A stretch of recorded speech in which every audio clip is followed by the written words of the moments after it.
Thank you. Please take your seats.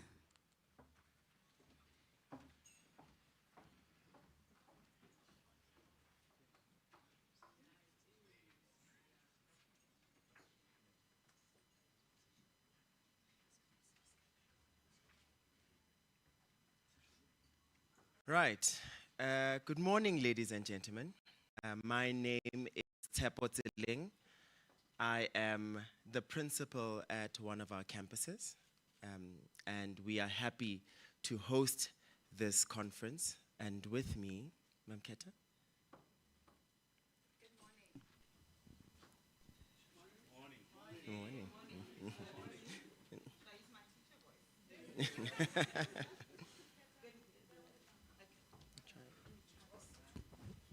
Hello, much better. Good morning. My name is Keta Ngobo, and I'm the deputy principal and an English teacher at our Lyndhurst campus. Welcome to our conference. This is the 10th biennial conference, and we are happy to host US Future Nation Schools. Before we start, I'm going to please call up our prestigious speakers, and then we can get the rolling. Perfect. Yeah. So the first speaker we're just going to call on stage, Babsizwe Nxasana, if you can join us. Ms. Kone Kukushe.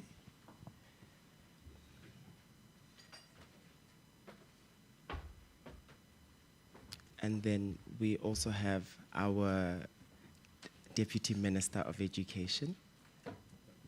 Is she going to sit there?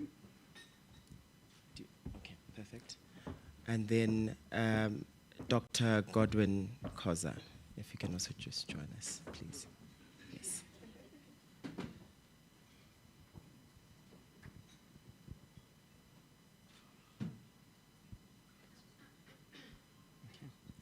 We also have Professor Xiang Du to please join us.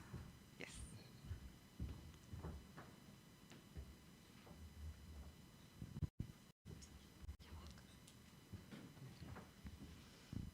All right, please take your seats.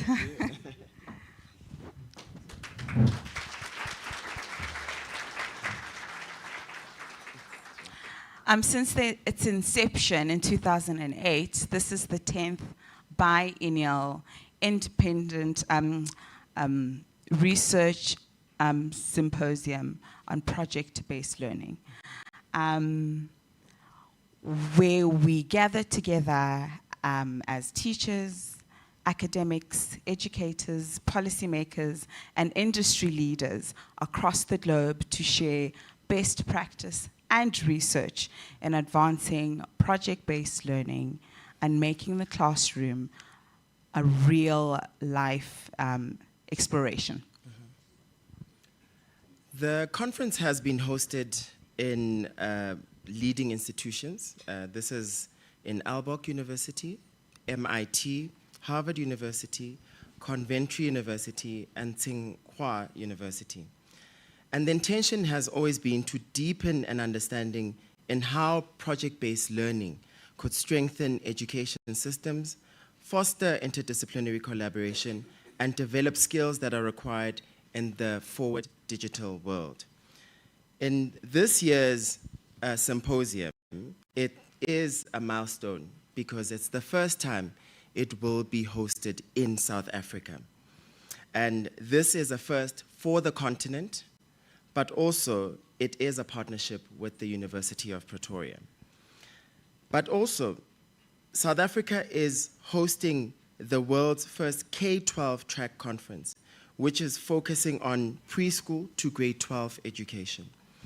This is organized by Sifiso Learning Group's Future Nation Schools. The K-12 track marks the first time the global event extends its focus beyond higher education and into the foundational and school phases. A powerful acknowledgement of the growing global movement to make learning more relevant, applied, and future-ready. Under the theme Reimagining the Classroom, we welcome over 130 key players in education, including educators, local and international researchers, policymakers, and funders to explore how project-based learning transforms the curriculum and teacher development. The theme reflects the Department of Basic Education's agenda of strengthening the national curriculum.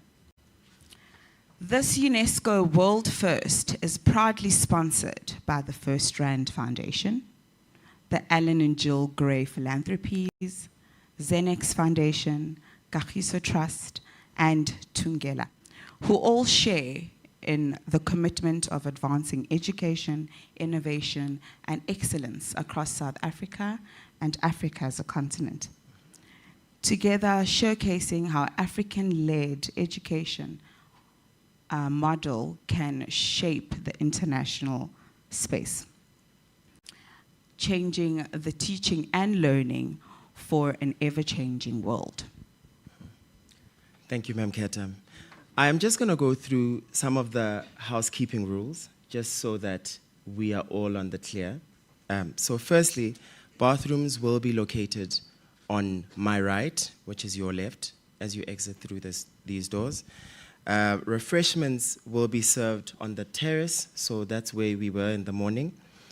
And in an unlikelihood of an emergency, please follow the exit signs, which are there.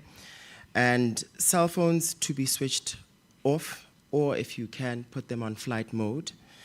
And note, when we go for lunch, that the tables that have First Rand signage, those will be the ones that we will use. The program is also available just behind your name tags. You'll see there's a QR code that you can scan. And then photography is welcomed.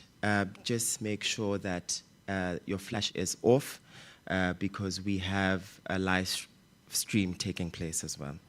And then in case you need to connect to the Wi-Fi name is Capital Connect.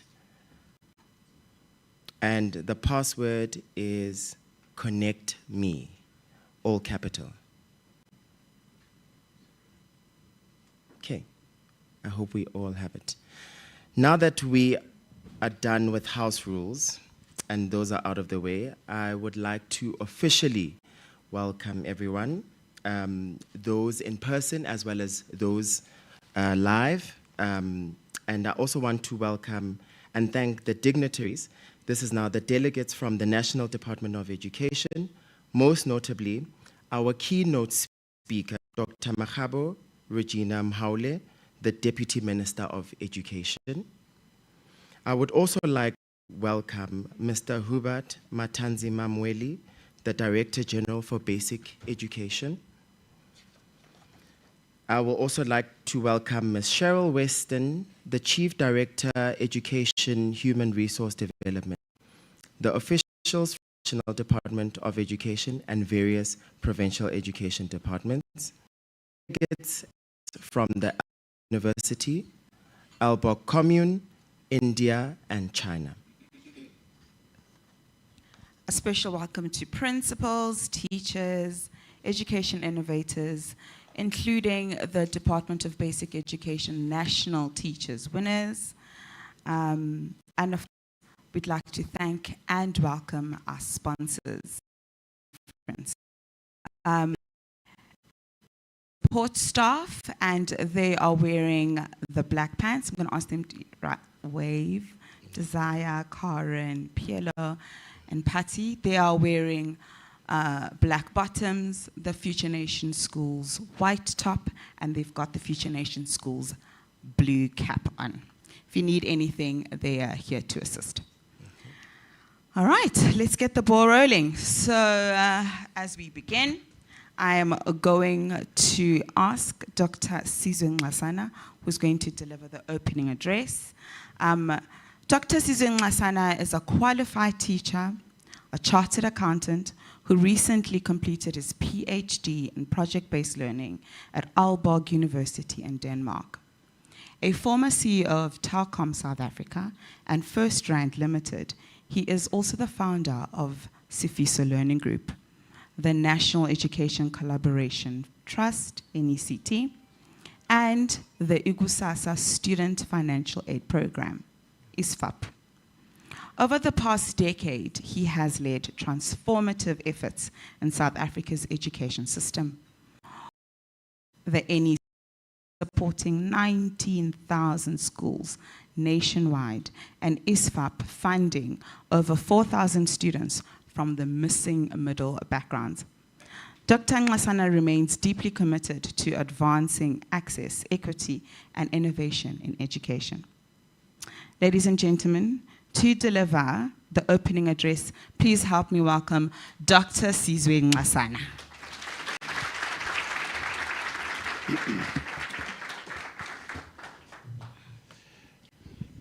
Thank you very much, Mme. Keta and Mr. Tsileng, for the welcome.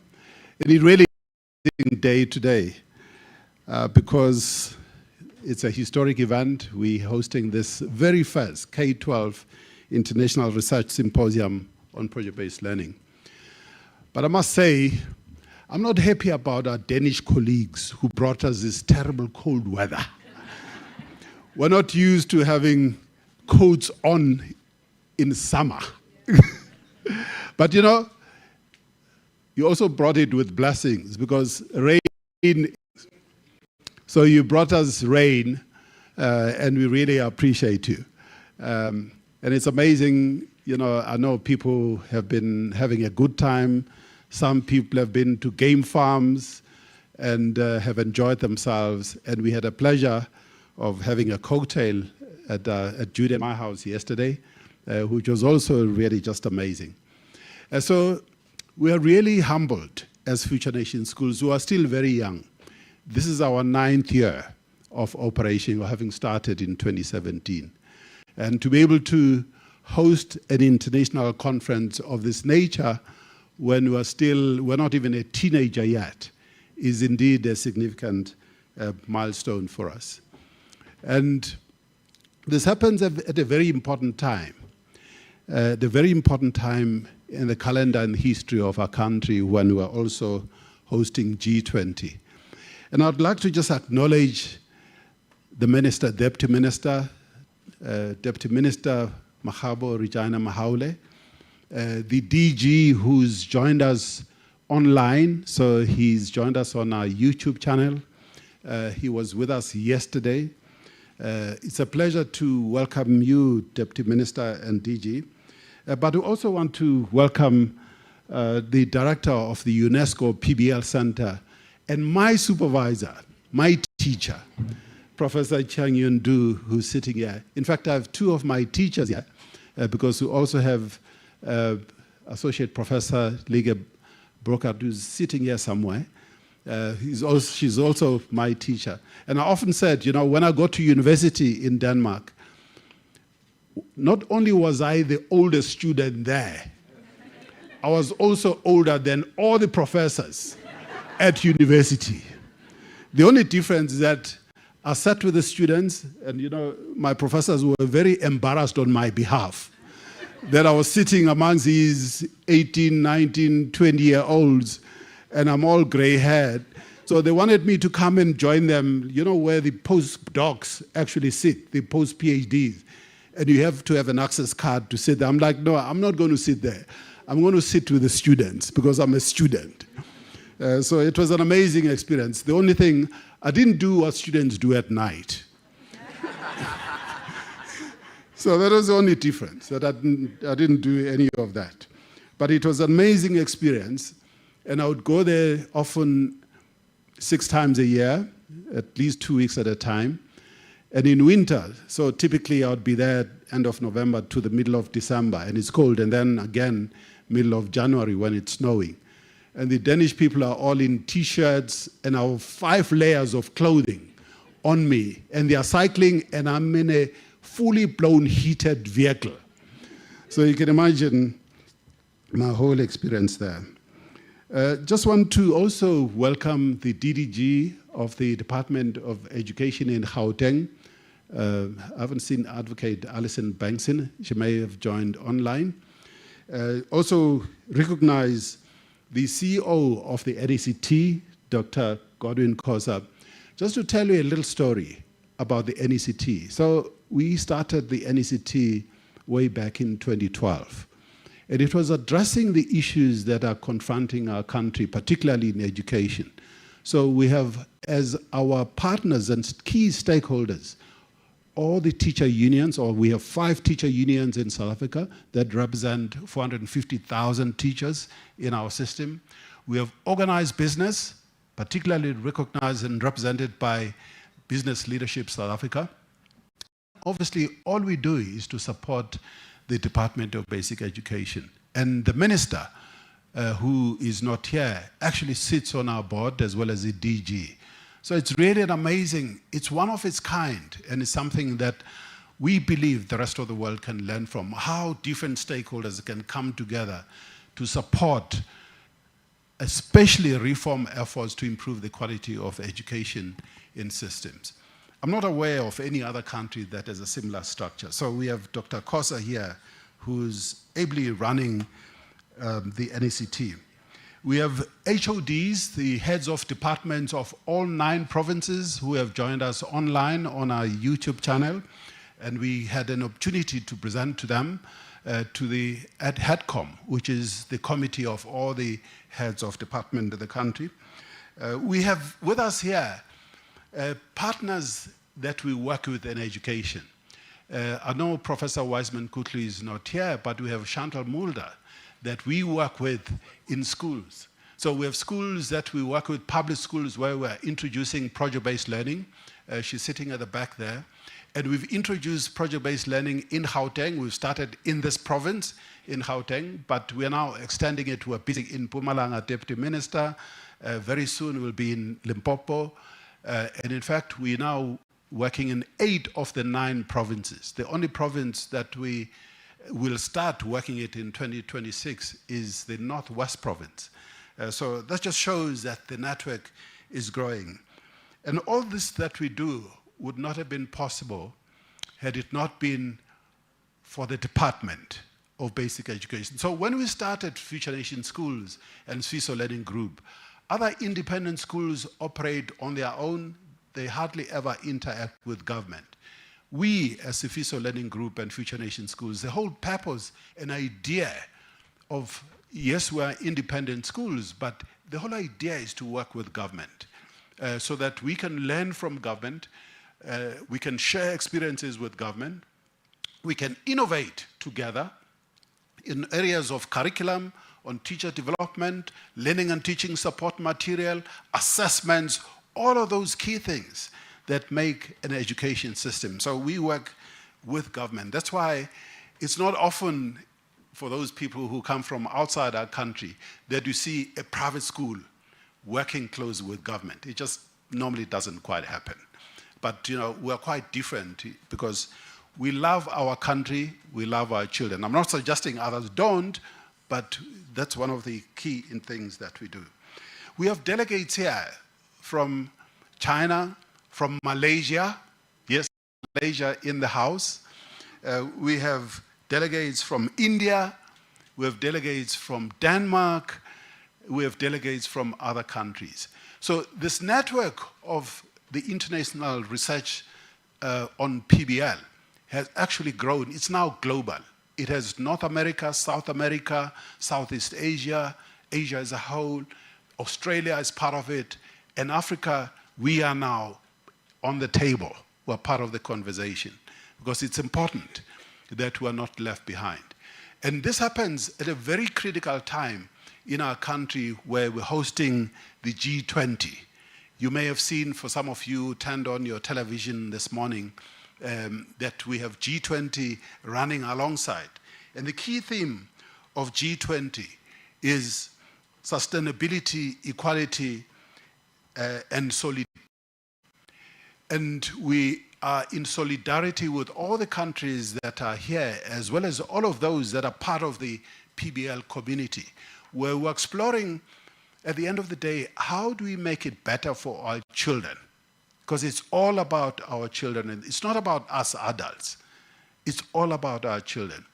And sadly, because the venue was a bit tight, we're going to have our school choir. So they were very disappointed this morning that, we looked at the stage and they had been preparing 40 of them, the big choir, and we had to say to them, we know some of the delegates are going to our campus in Linders, which is about 6 kilometers from here.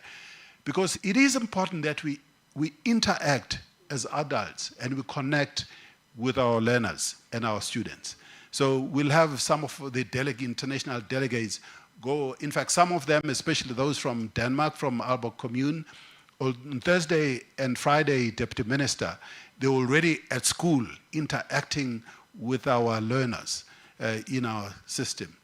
But also, more importantly, education can't happen without teachers.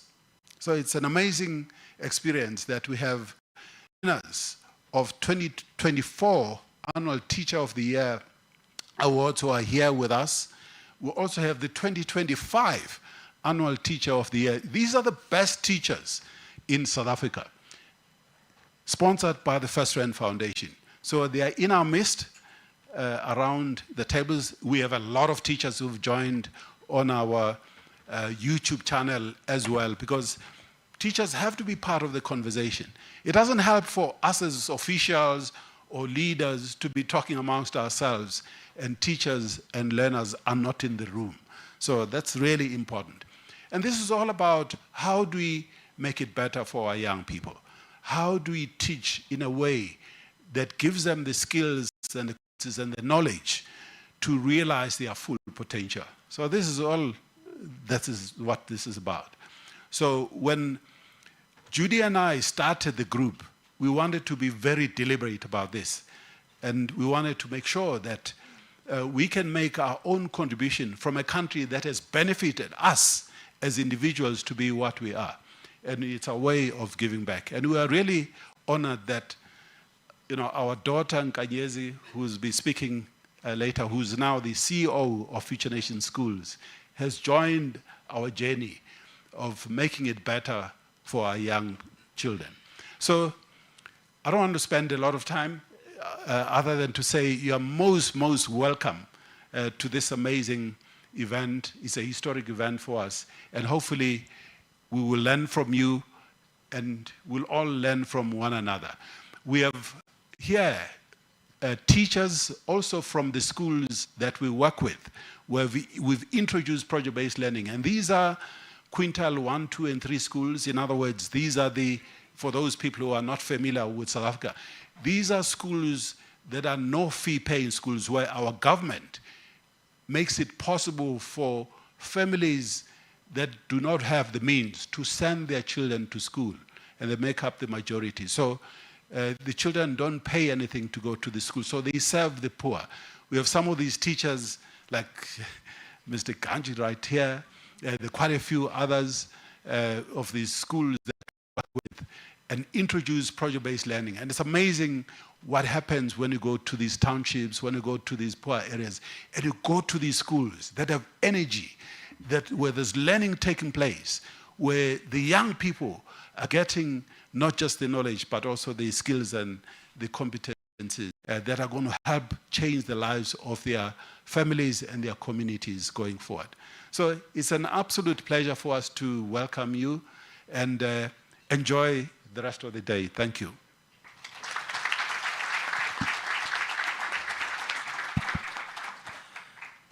Thank you, Dr. Ngasana, for the opening welcome.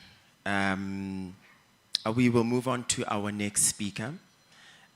That is Dr. Magabo Regina Mhaule. Just to give you a short insert on who she is.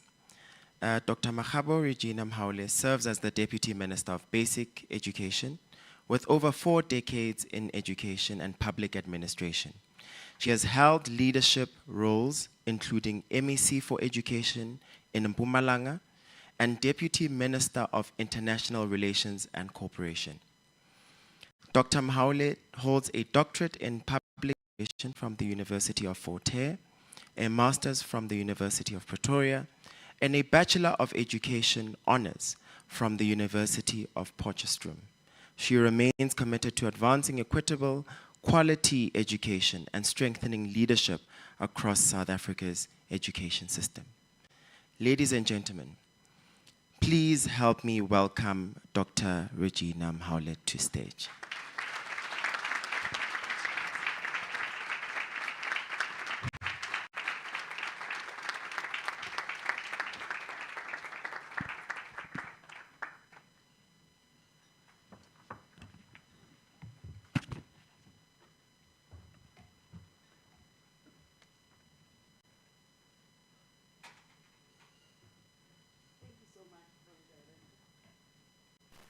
Before I start with my speech, Zubeda, where is she?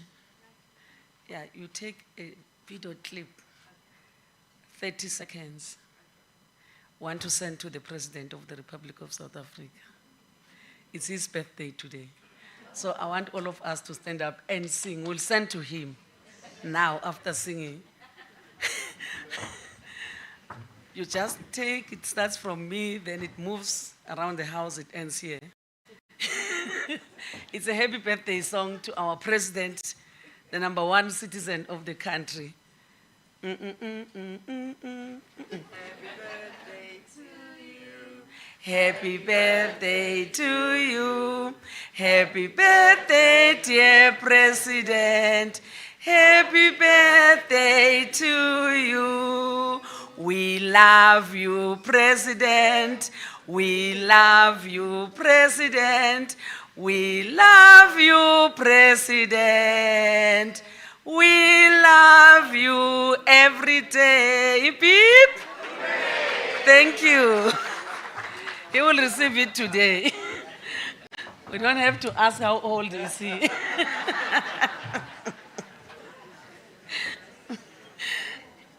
We don't ask that question from elderly people. It's a birthday of our president today. And wish him well and wish him good health, wisdom, knowledge, understanding, and to be able to lead the people of South Africa and in a way that God expects him to do so.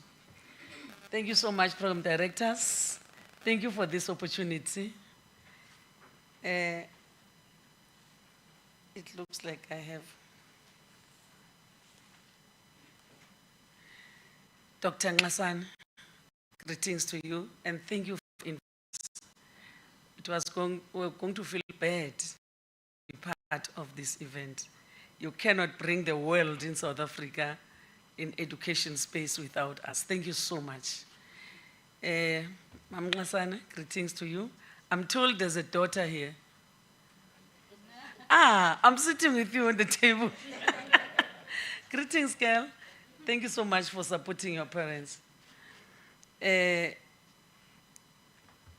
Kanyezi Mukari, CEO of Future Nations. Professor Gordon Koza.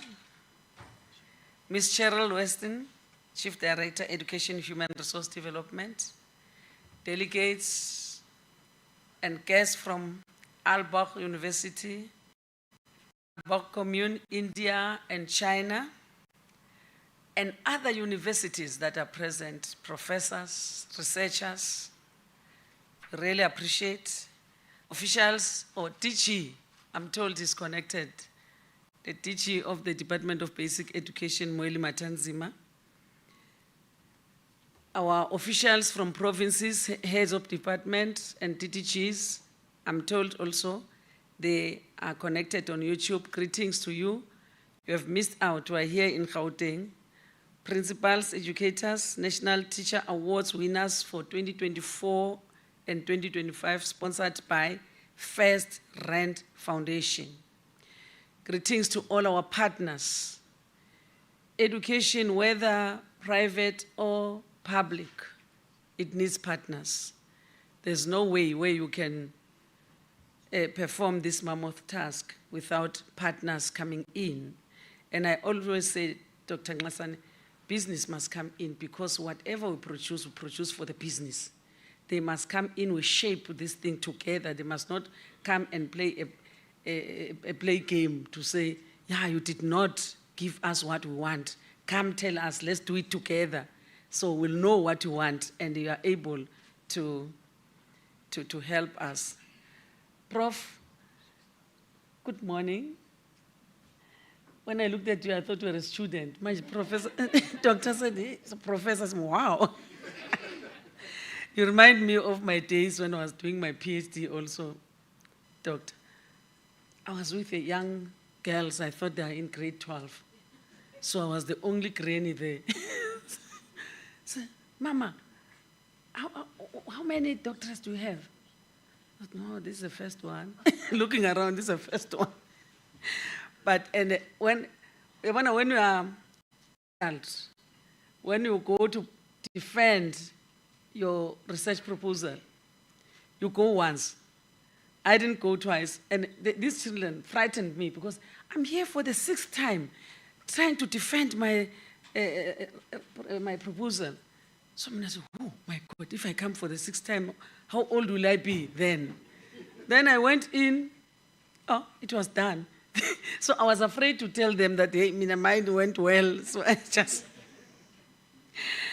good morning, ladies and gentlemen, distinguished guests, educators, researchers, and partners in transformation. It's indeed a profound honor to stand before you at this historic moment, the world's first dedicated K-12 track of the International Research Symposium on project-based learning.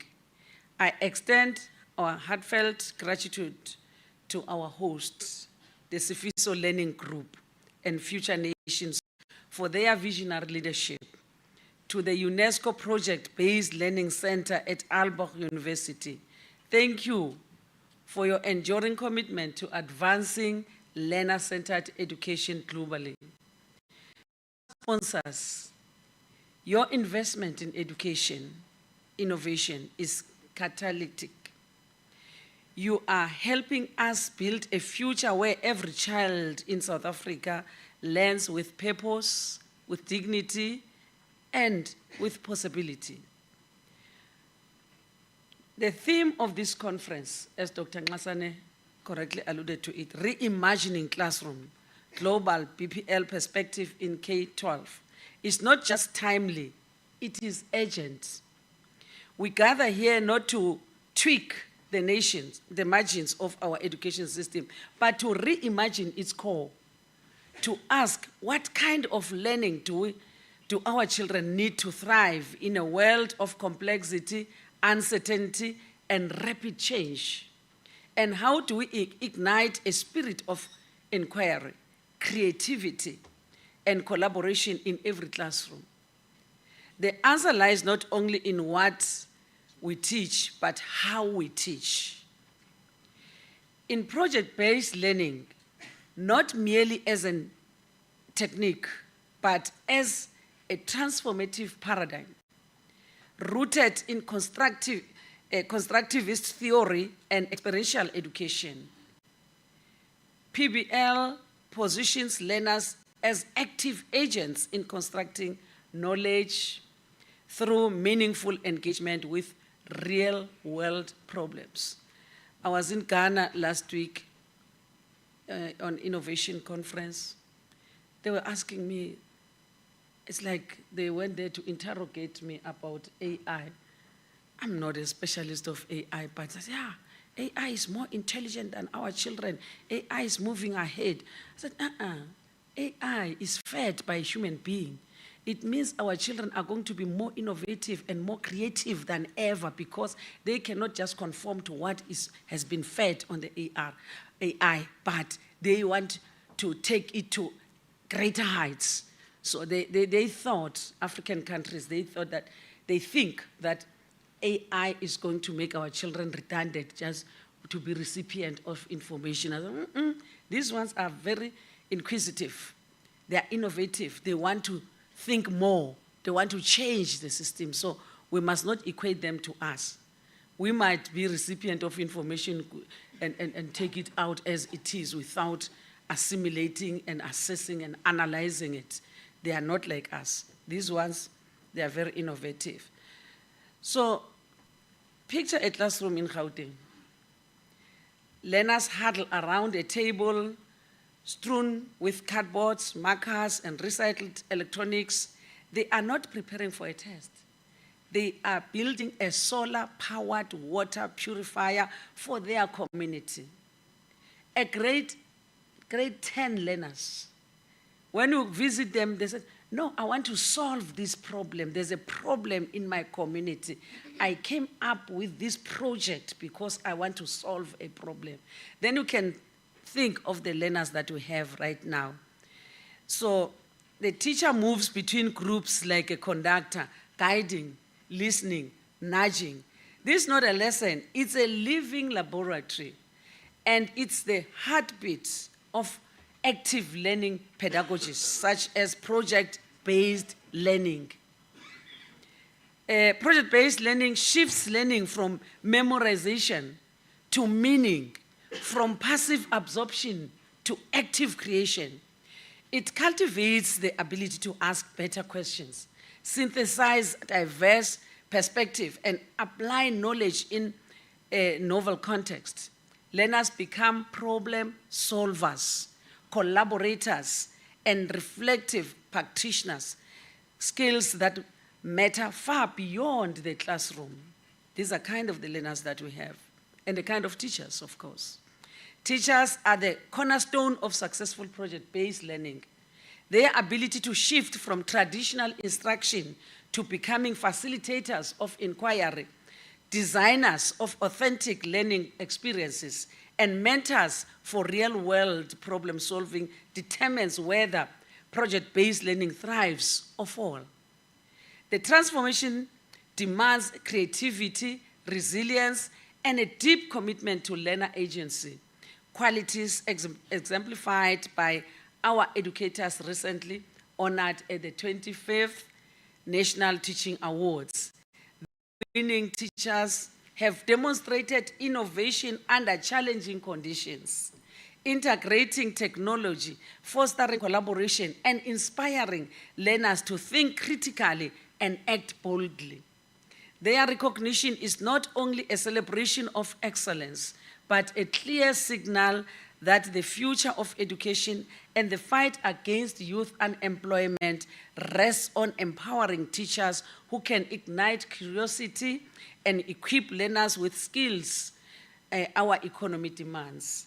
By investing in our teachers, we invest in South Africa's progress. Hallelujah. I want those teachers to stand up. Where are they? Our teachers. Let's recognize them. Wow. Thank you. I remember them. When I look at all of them, I remember them very well. And I think I have pictures with all of them. Thank you so much. You really represent the profession.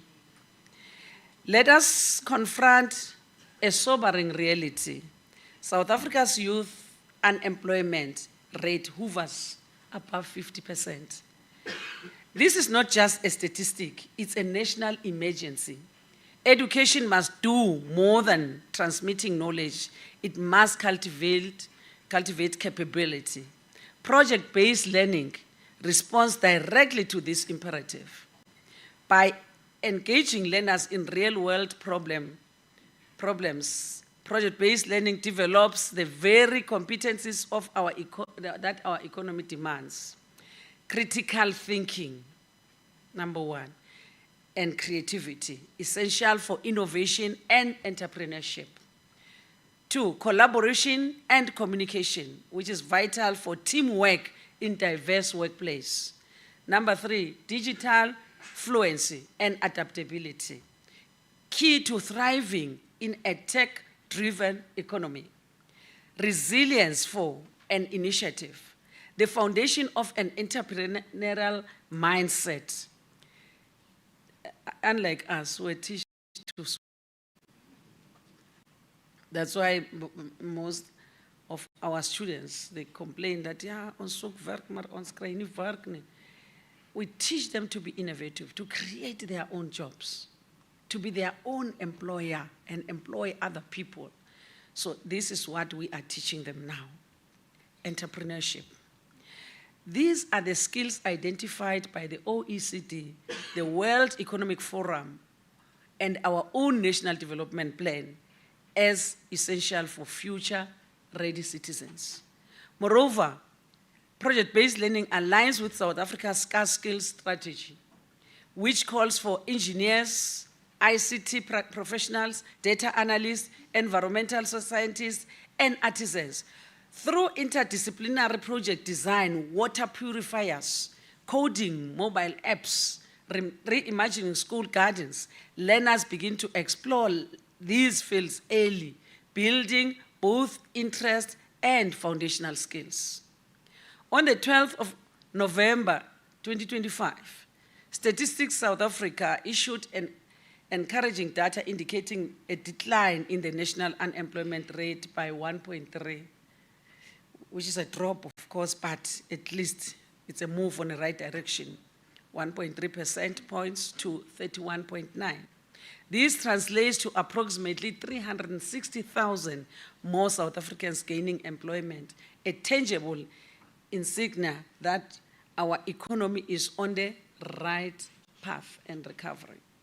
This achievement warrants significant strides made by government in response decisively to the scourge of unemployment. In fact, it's a war. We need to stand up and face it. A social ill that has long crippled the aspirations of our young people and driven many into substance abuse and social despair. The swift implementation of the 3 strategic priorities of government in the 7th administration, which principal among them is the imperative to drive inclusive economic growth and creating sustainable employment opportunities.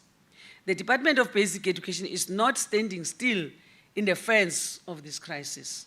We are implementing targeted initiatives to ensure that education becomes a driver of employability and entrepreneurship.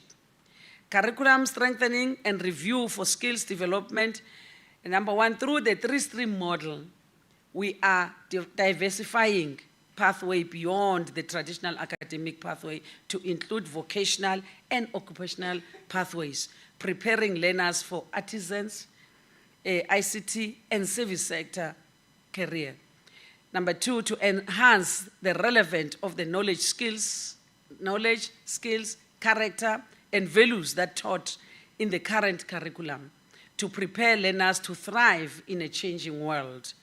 And that includes deliberate strengthening of social, emotional, and cognitive competencies in curriculum, pedagogy, teacher development, assessment, and learning and teaching support material, LTSM. Number 2, incorporation of selected cross-cutting priorities across subject and grades, including education for sustainable development, indigenous knowledge system, and sustainable livelihood.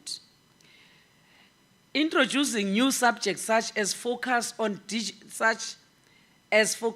digital skills and coding, introducing coding and robotics from grade R to grade 9, ensure learners acquire digital fluency and problem-solving skills essential for the 4th industrial revolution. Entrepreneurship education, scaling entrepreneurship projects in schools to nurture a mindset of innovation and self-employment, critical for reducing dependency on formal jobs, embedding project-based learning across schools to cultivate critical thinking, collaboration, and entrepreneurial skills and competencies aligned with the demands of the modern economy. These efforts are not isolated. They form part of a coherent strategy to link education with economic opportunity and to empower young South Africans to shape their own future. Why does this matter? Because skills are the currency of opportunity. Skills are the currency of opportunity. When learners emerge with portfolios of showcase solutions to real problems faced in their communities and the country at large, such as Project Solar Solution, community health campaigns, digital innovations, they are not just job seekers, they are job creators.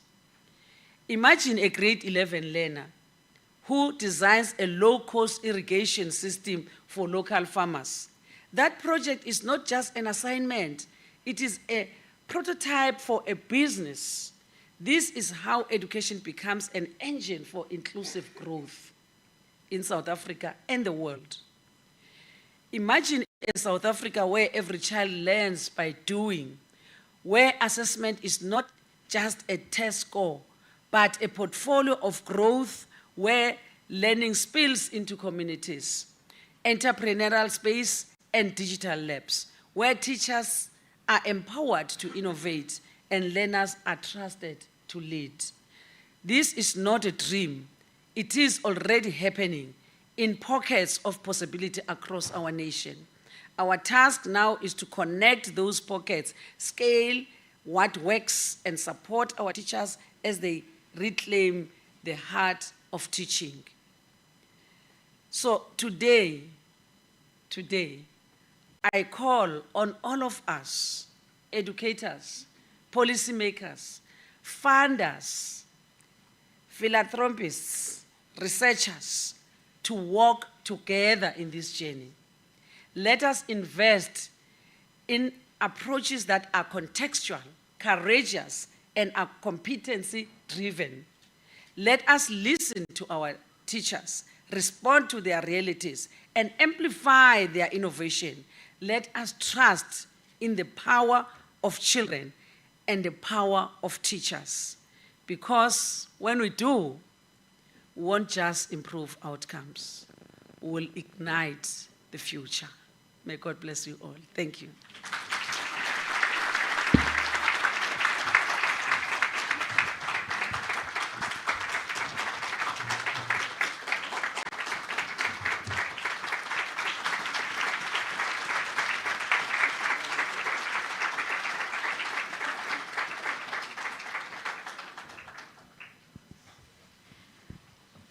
Thank you, Dr. Mhaule. We are incredibly honored to have you at our very first conference as Future Nation Schools. We didn't even know it was the president's birthday, and we even got to sing for him. Our next speaker is Babsizo's teacher, Professor Xiang Du. She's a director at the UNESCO Center for Problem and Project-Based Learning in Aalborg University, Denmark. Her research emphasizes educational transformation through problem-based and project-based learning across diverse contexts, specializing in intercultural education, curriculum development, faculty and staff development, and gender studies. Professor Du collaborates internationally, supporting the establishment of teaching and learning centers and leading educational change initiatives grounded in complexity theory and systems thinking. She has authored over 280 publications and actively contributes as an associate editor of the European Journal of Engineering Education. For a message from the International Research Symposium on Project-Based Learning, please welcome to the podium Professor Xiang Du. Thank you. Thank you. Dear Deputy Minister, dear leaders of Department of Education, Haotong, and the colleagues, leaders from First Round Fund, and all the colleagues from Future Nation schools, and all the colleagues from Global, from everywhere you're from. And dear Kanyet, hope I say your name, and Judy, and of course, Sis, we thank you so much for making this happen. We have been talking about this for more than 2 years, and now we are here. And I have to say, on behalf of all the Aalborg colleagues, I apologize for bringing in the cold and the rain from the far north of Europe. But we do hope to borrow some of your sunshine back home, and we'll certainly bring the sunshine of the spirit of PBL here, since we thank you for all the good practices you have bring to the world. So 4 years ago, since we have a talk because you are looking for a teacher for your PhD. And after our talk, I was totally amazed by what you have been doing and your passion for changing the education using Fusion Nation schools as a living laboratory. And influenced by you, I said yes to the project. And this is a great example to show how teachers learn from students in the process of working together. It has not been easy to be your teachers this week. You know so much more than me. And Luga and I, through our work, we know you do so much more than what we know. So thank you for offering us the learning process through working together. And as we talk about, this was not just a cooperation of working on a PhD project. Through this project, I learned from you, Siswi, moving from very different backgrounds, from business and from the industry, to engage yourself to the meaningful change in society. How many times in the past years I heard your passion of, I need to do more for my society. I need to improve the conditions of children and teachers. And this also inspired me to just follow the trip with you. So I'm not your teacher, I'm your learner. Thank you for this process. And for those who are doing PhDs, researchers, practitioners, Siswi has brought us a good example of how teaching practitioners can engage to the improvement of your daily practice by doing a research-based approach. And he's not only improved his own school's Fusion Nation School practice, organizing a meaningful, innovative teacher-developed program that we can inspire the whole world, but also using this to use the research outcome, impact the practice afterwards. There's so much we can learn from this and from you, Siswi. As researchers, we often do a lot of work, and so what? But you give us a great example of how our work can be based from our teaching learning practice and how the outcome of our research can benefit thousands and millions of children and teachers afterwards. Thank you for bringing this model to the whole world to learn from you. Thank you. And this is also a good example for those younger generation, early career researchers. Siswi has managed to show he managed his PhD within 2.5 years on the top of all his busy work, as you can imagine. Anything can be managed. Thank you, Siswi. 2.5 years, we worked together to make a new program for the teacher development that was practiced in Fusion Nation School. But the knowledge, I'm trying to share this knowledge, our network in China, in India, and all the global network. So this is a way you demonstrate your leadership. You are not just Fusion Nation schools. You are bringing good ideas, good practices, inspirations to the future of the global networks. Thank you so much, Fusion Nation schools, every one of you. The theme of the conference is Connect, Collaborate, and Co-Create. And this has also been the practice Fusion Nation School have demonstrated to us. Connect not only the private schools to the public system, but also connects with the university. Over the decades, the university scholars have believed we know so many things, but working with the schools, we realize we don't know what you know. So there's so much we can learn from each other, collaborating, connecting universities, schools, and community, and policymakers, which is so important to make further impact of our work. So this conference, we have so many milestones.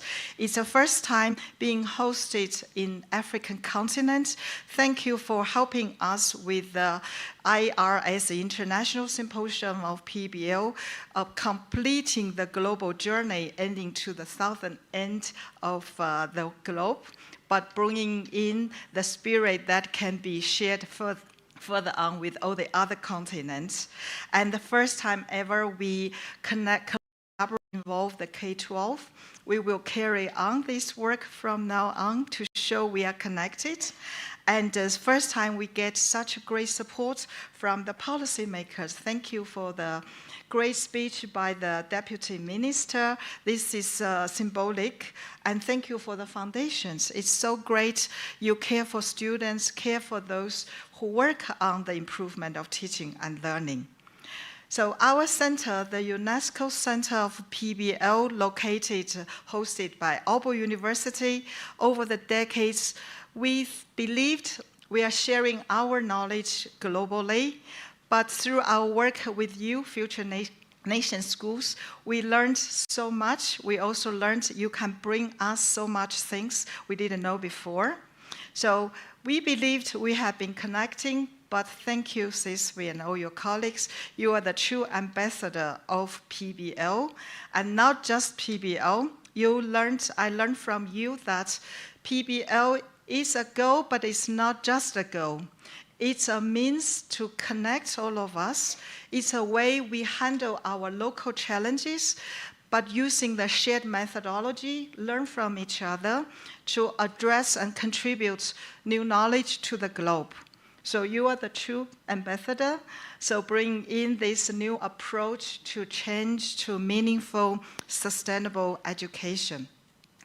I can say more, but I will stop here because there's so much we can say to say thank you to you. And the whole day they will bring us so many good ideas, good experiences, such as mapping. PBL is not new, I'm honestly to admit. However, Future Nation Schools bringing new approaches to use PBL as a way to innovate schools and bringing the experience to work with governmental schools and teacher education programs. This is the powerfulness of your work. Thank you, Siswi.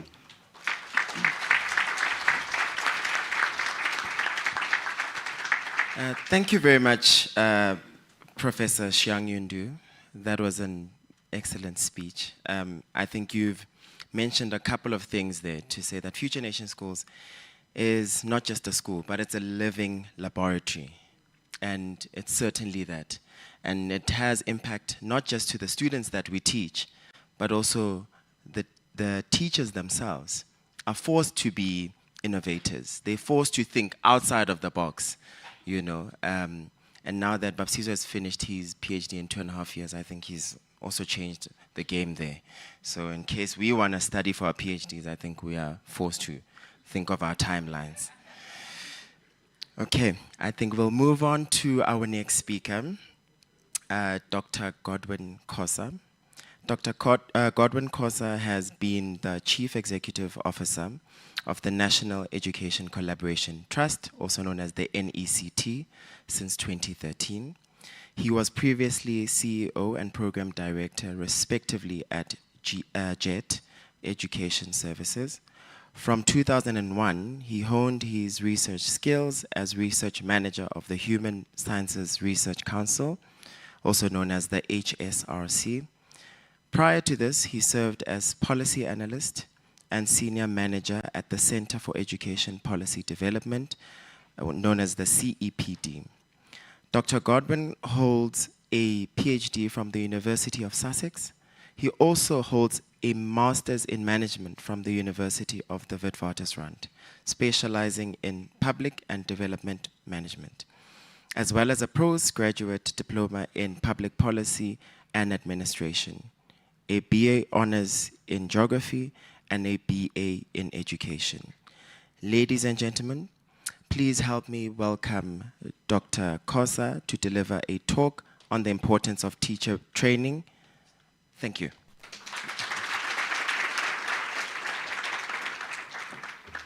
Thank you very much, Program Director. I must say that I have a more shorter introductory notes just for the future that you can use. And I encourage people not to ask me anything about policy analysis and geography and that sort of thing. Deputy Minister and Director General, who's joining us online. And I do need to emphasize Deputy Minister and Director General of the entire 25,000 schools, big education system in South Africa, both public and private. I needed to emphasize that. All of those are your schools. And I think I saw Ntate Buhatso from Northwest. Good morning, sir, the head of department there. I do also just want to acknowledge colleagues who are joining the conference from outside the country, from India, Denmark, whether you brought the weather or not, Malaysia.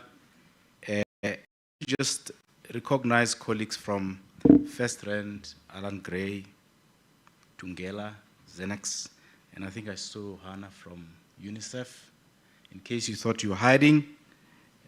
And I do want to acknowledge a very important person this morning, the CEO of SFISO, or rather, the CEO of Future Nation Schools. So I hear lots of people actually acknowledging Bab Sizwe and thanking him for inviting them. I think we should thank you for inviting us to, CEO. Kanyezi. And not least, of course, acknowledge Doctors Dlamini and Ngasana. And thank you for all the contribution that you make in education in various ways. We recognize that, the connections that you make between the public and the private sectors, both in education and training, both in basic education and higher education. We recognize that, and thank you very much for all the efforts that you make on a daily basis. So historic as it is, by the way, this is not the first of the contributions that Future Nation Schools has made in the dialoguing space, in the conversation and the engagement on education. I'm counting the second one. This is historic because it's international, but this is the second one that actually we have participated in.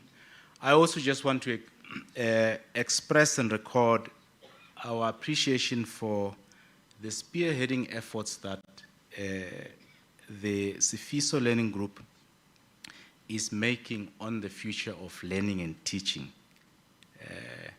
And also just to say that it has much to draw from the foregoing pedagogies. And if there's anything that I'm going to contribute, will be in trying to bring out lessons from the foregoing pedagogies and link those to PBL and the future of learning and teaching in education. Let me brag a bit as I get into my presentation.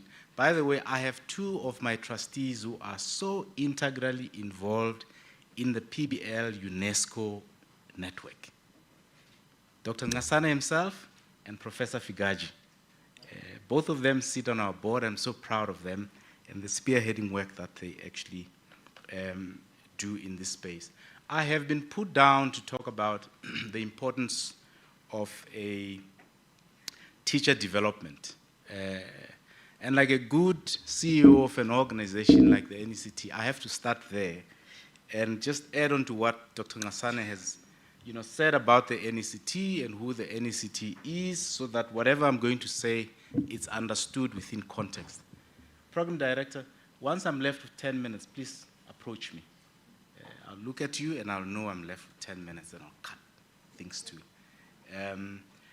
So the National Education Collaboration Trust, as the chair has indicated, has actually been set up in 2013. The preparatory work started in 2012 after the country adopted the National Development Plan, which provides for a full chapter on education and training. So these efforts actually build on that chapter 9 of the National Development Plan. And if you see me like this, I used to be a very, very young, handsome young man without gray, beard. This NECT gave me gray beard and Kanyezi, You'll very soon get very gray hairs working with your dad, I can tell you. But the NECT has been set up with a mission to mobilize national capacity of all sorts, material, non-material, technical, to assist government to achieve distinctive, substantial, and sustainable improvements in education. If we had the whole day, I will give you a lot of evidence that point to the NECT doing that. The big vision is that which the National Development Plan, holds, of having 90% of our learners actually passing the critical subjects, by over 80% and sorts. Is it too far? It just tends to get in my way. I can't see my presentation. Lift it up. Okay, I'll do this. So, anyway, at the back of this vision, it's actually ensuring that all South African children possess the skills, the knowledge, and the attitudes that enable them to live economically gainful lives, but also fulfilled. So it should not end up them getting jobs and being entrepreneurs and so on. They must be fulfilled. They must be able to play that critical citizen, responsibility in the country. The NECT's, daily concern and what we get to chase are opportunities that will benefit the 13 million learners, as well as the 500,000 teachers, between 450 and 500,000 teachers, whether in initial teacher education or they are actually in service. So we look for those opportunities, and those opportunities that we think are good enough to leverage, that beneficiation of the teachers, we tend to go through. I won't spend much time on this, but since 2013, we have raised and invested 3 billion rands into education, and very well invested in a systemic manner. We've reached over 90% of the education system, and we're very proud to have worked with over 140,000 teachers of the 450 that I spoke about. And these 140,000 teachers are those who actually teach the primary school. So it's a big proportion of the teachers that teach the primary school. I was talking to Kone from First Rand yesterday, and she was starting to count how much money First Rand has put into education. I said, it's because we work systemically and we do big things with lots of teachers. So that sort of thing, the number of teachers you can see and the managers, and I've given you quite a bit of what actually was in a given year. We are about 250 to 300 million, million rand spent per year, outfit in that sense. So, back to the topic that I need to input on. I think the question about the importance of teacher training, it's a no-brainer to anyone, whether you're in education or outside education, or whether you're in business, or whether you're walking in the streets. The fact that teachers are the largest input into education just says it. Where would you put your money? If you're running a factory with machines, you'll get the best machines, right? You'll service the machines. Because we are a human input heavy business, wherein typical education systems will spend over 65% of its budgets on education. And we know that that budget actually often nears the 90%. So it's a no-brainer actually to question the importance of teacher development, teacher training, either in preparation for service or whilst they are in service. So instead of going about convincing you how important teacher training is, my central argument of my presentation this morning will be how the gaze on teacher training needs to go beyond teacher demand and supply. We often get so fixated about teacher demand and supply, which is quantitative. It's important. We need to make sure that we're preparing the right numbers of teachers, we're looking at how many are retiring, and how those will be replaced and so on. It's important. But the gaze should go beyond just those quantities. It should go beyond the conceptual elements of what we train teachers on. Also important, but we've got to go beyond that. And I'm arguing, and from the NECT's experience actually of 12 to 13 years from its preparation, that the planning of teacher training, its fidelity, the fidelity with which we deliver it, and the change management aspects are the center of the success of teacher training. Let me take you through this journey, and I chose to take you through this journey from a global perspective and narrow it down to the NECT experience and make some suggestions at the end. And the global perspective that I take you from, it's actually from the TALIS report, of the recently released TALIS report, Teaching and Learning Survey International, TALIS. Teaching and Learning International Survey, TALIS. So you're very free to go and download the report and look at that. The good thing about TALIS, and the part that I like much, is that it brings out the voices of teachers, wherein in most cases we talk on behalf of teachers. I just picked up the number of graphs that will give us a sense of what teachers feel about teacher training.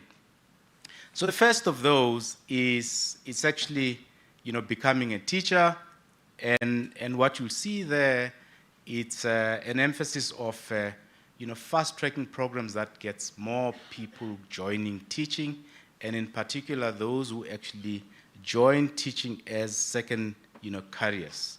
You'll see the spread across the countries, and in fact there's a recognition that the second career teachers has been rising since 2018 to 2025.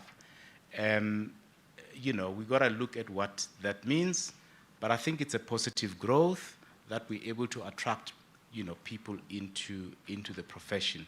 You can see again where South Africa is, and again in the few graphs that I'll show you, you may want to see where South Africa sits, what the spread of these countries are, and where the OECD average is. That will give you a sense of what the pattern is. I'm not going to dwell much on that, but I'm going to use it as a background to the conversation that we'll have, or argument that I'll have at a later stage. Graduate sense of preparedness for classroom. You can see that South Africa, there's been a huge actually increase in those who think that they're prepared for the classroom, and there's a bit of increase in Lithuania, and sorry, that's what South Arabia, sorry. And you can see in South Africa, actually, there isn't any statistical significant change, and there's the spread. But just to conscientize us how important it is for us to be aware how ready the graduates feel they are to start teaching. Graduate sense of preparedness for different aspects, also quite a telling slide.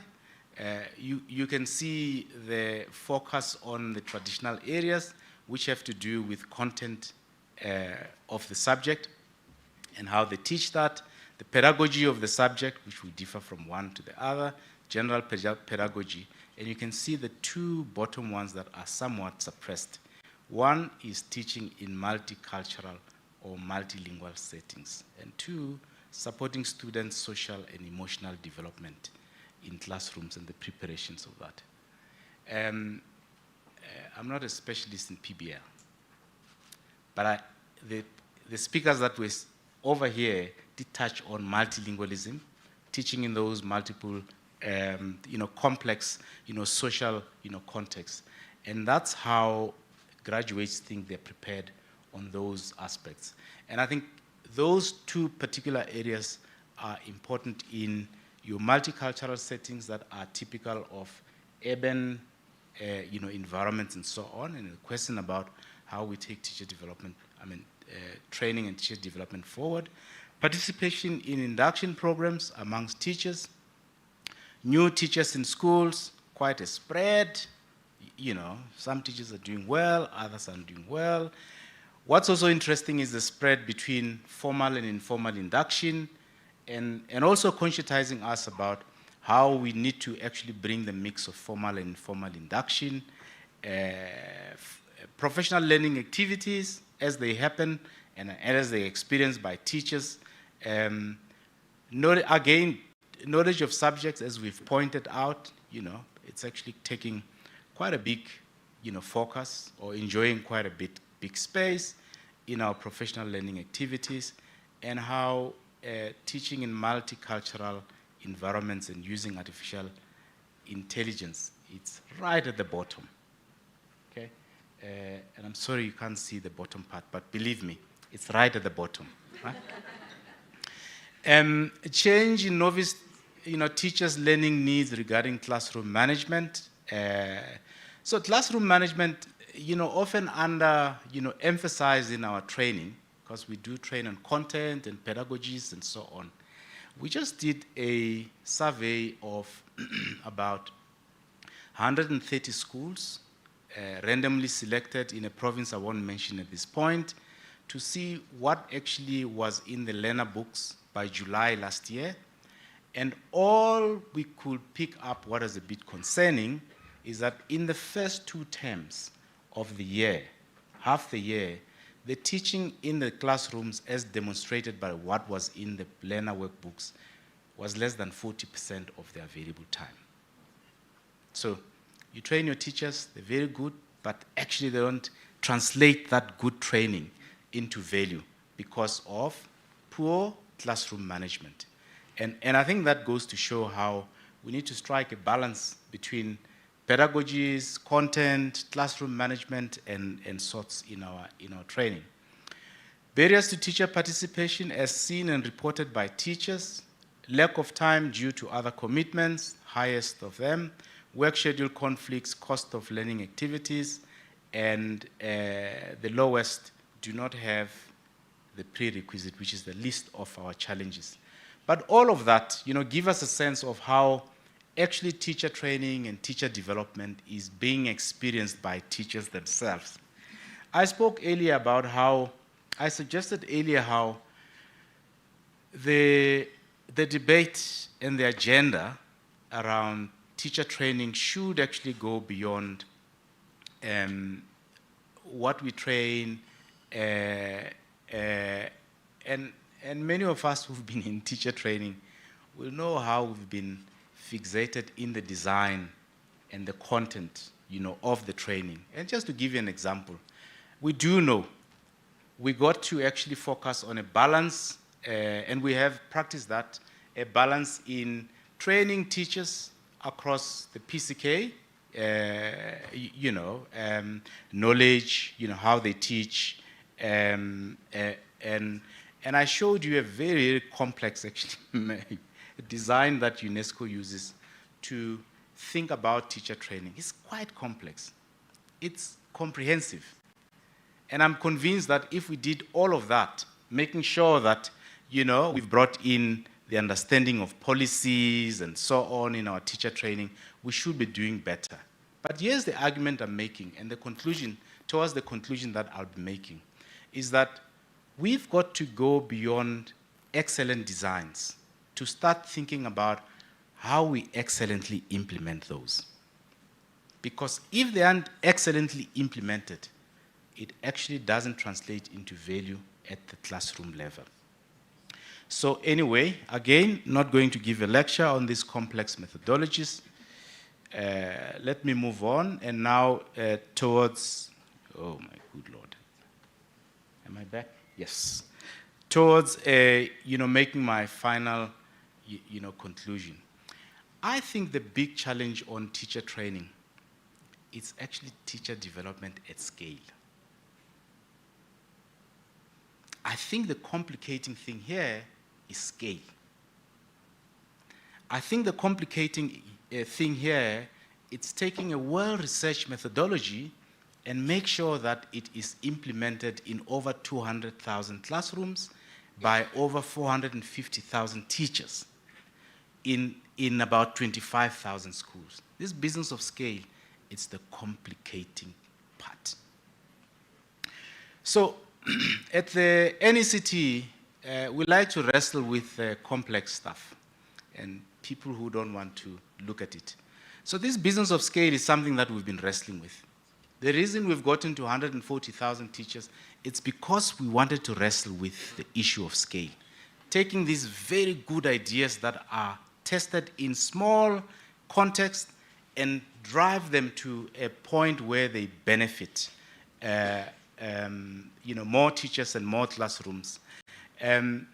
We carried out a very interesting assessment of the district level with an interest to establish how prepared the districts are to support and monitor schools in a manner that would improve the performance of our classroom whole scale. And this piece is on our website, which you can access, but a few, I think, instructive observations that I want to share with you. One is that, districts understand training as one of their core business. And districts do their bit to train teachers, and particularly on matters that have to do with policy. And slightly less so, Deputy Minister, on matters that have to do with pedagogies, the complexities. But here's the worrying bit. Those who actually carry out training at district level, they themselves don't receive training. Can you see the scale challenge? Can you see the systemic challenge part of it? So anyway, that was raised. There's also other challenges relating to the fidelity of the training, which was found in this assessment of these 47 district plans, operational plans, not well structured, insufficient, in terms of the number of sessions that are planned for, the number of recipients sometimes. You find a district that had planned to train 42 teachers in the context where they have 2,400 or 4,000 teachers. So, and all of that, it's in the planning and the implementation, which we think we need to tighten in order to ensure that these good ideas are actually scaled across the system as quickly as possible. Of course, we've got challenges with the ratio of subject advisors in schools. Some provinces are quite innovative in that amongst the teachers, they've identified HODs, heads of departments in the schools, as well as senior teachers that help to close the gap, and particularly where the ratio of teachers to district officials is very high. Right. And because the business of running education for 25,000 schools happen in a particular manner. It happens as a multi-tier process that's led by national policies and programs that have to be cascaded in a particular manner and so on. We have actually done some deep sticking to see how much of these national programs, let's say we had a national program on PBL, we'll deep stick that to see how much of this national program actually reach each and every class. We didn't do it on PBL. We did it on the literacy strategy and on the rollout of the school administration system. And it gave us very, very interesting observations. And again, written up on that. But essentially, the conclusion we got to was the fact that national policies and programs, they lose currency as they are transmitted down to the classroom. So good ideas, well-researched ideas, well-tested ideas in the laboratory, turned into policy, turned into programs, only a fraction of that gets into the classroom. Can you see where the complexity is? Can you see where the challenge is? Can we see where PBL rollout has to think about unblocking? So, and of late, because we look for solutions, and we looked around oh, you know, who actually does implementation well? Well, the health sector has its own challenges, but the health sector is a number of decades ahead of the social sectors in terms of implementation. Do you know that in terms of implementation science, do you know that if somebody has TB,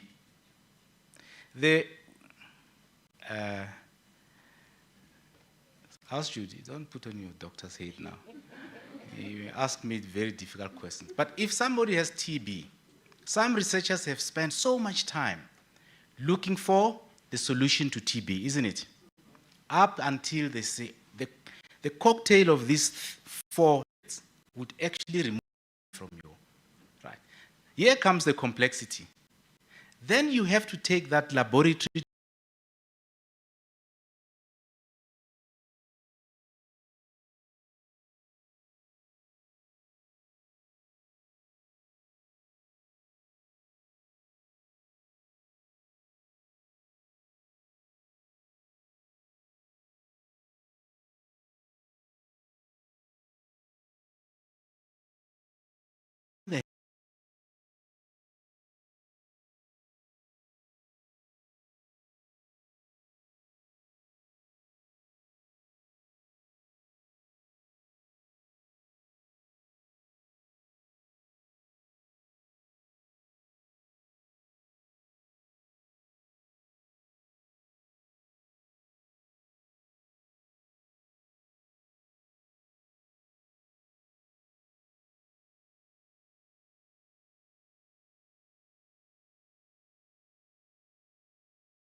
districts, provinces, even the deputy minister at national level, when the kids can't read for meaning, we all point at teachers. But the truth is that classrooms, schools, and schools are couched in a system.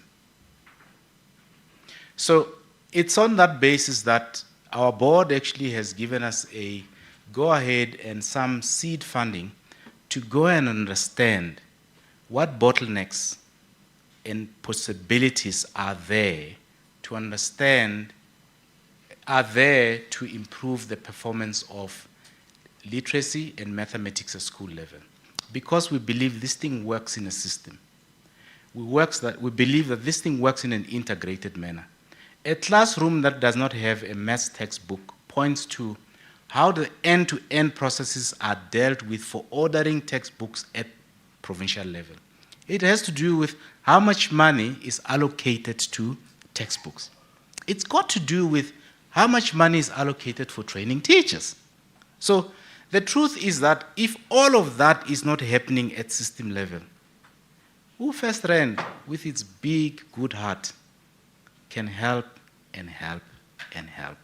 We won't get to a point where the system actually carries itself and sustainably makes sure that out of the 300 billion rands, the allocations are properly made to training, to textbooks, to personnel. Technologies are taken advantage of, end-to-end systems are tightened, planning, and that sort of thing. So we're exploring that, and we're expecting our first report to come out. We've done it in the Northern Cape. Very exciting, investigations that we're doing. And I'm sure even for training on PBL, you can learn something out of it. You can, out of that, get a sense of how ready are provincial education systems to absorb these new innovations. And it just becomes very important in the context where the real value of our budget, well, both the nominal and real value of our budget is shrinking. We've got to have to find efficiencies in the system to provide for and to couch this sort of important, innovative initiatives that we're coming up with. So we're looking forward to that. We're turning around the tables upside down to see what could be blocking good performance from the top. Because all these years, we've been looking at why is the bottom not producing? These things work in a system. In our own organizations, we look at the entire systems and not just look at the end point where we have outputs. So in conclusion, and without, so you didn't have to stand, you see? In conclusion, I think it's important that in our very important work that we're doing as partners, both between the public and the private sectors, we come to make a distinction between interventions and the implementation. Both are important. We do have to come up with the best cocktail that is tested in the laboratory. But at the same time, we've got to pay attention on what it takes to implement these things on the other side. So these two halves actually make the full moon, and perhaps just to emphasize the need for the education sector to invest a little more on implementation science, whose concern is to investigate processes of transit practices from scientifically controlled research context to practitioner-implemented real-life situations. An inquiry concerned about understanding the contextual factors that influence the use and the uptake of evidence-based practice in real world, and methods that promote adoption, implementation, and sustainability of programs. Thank you very much.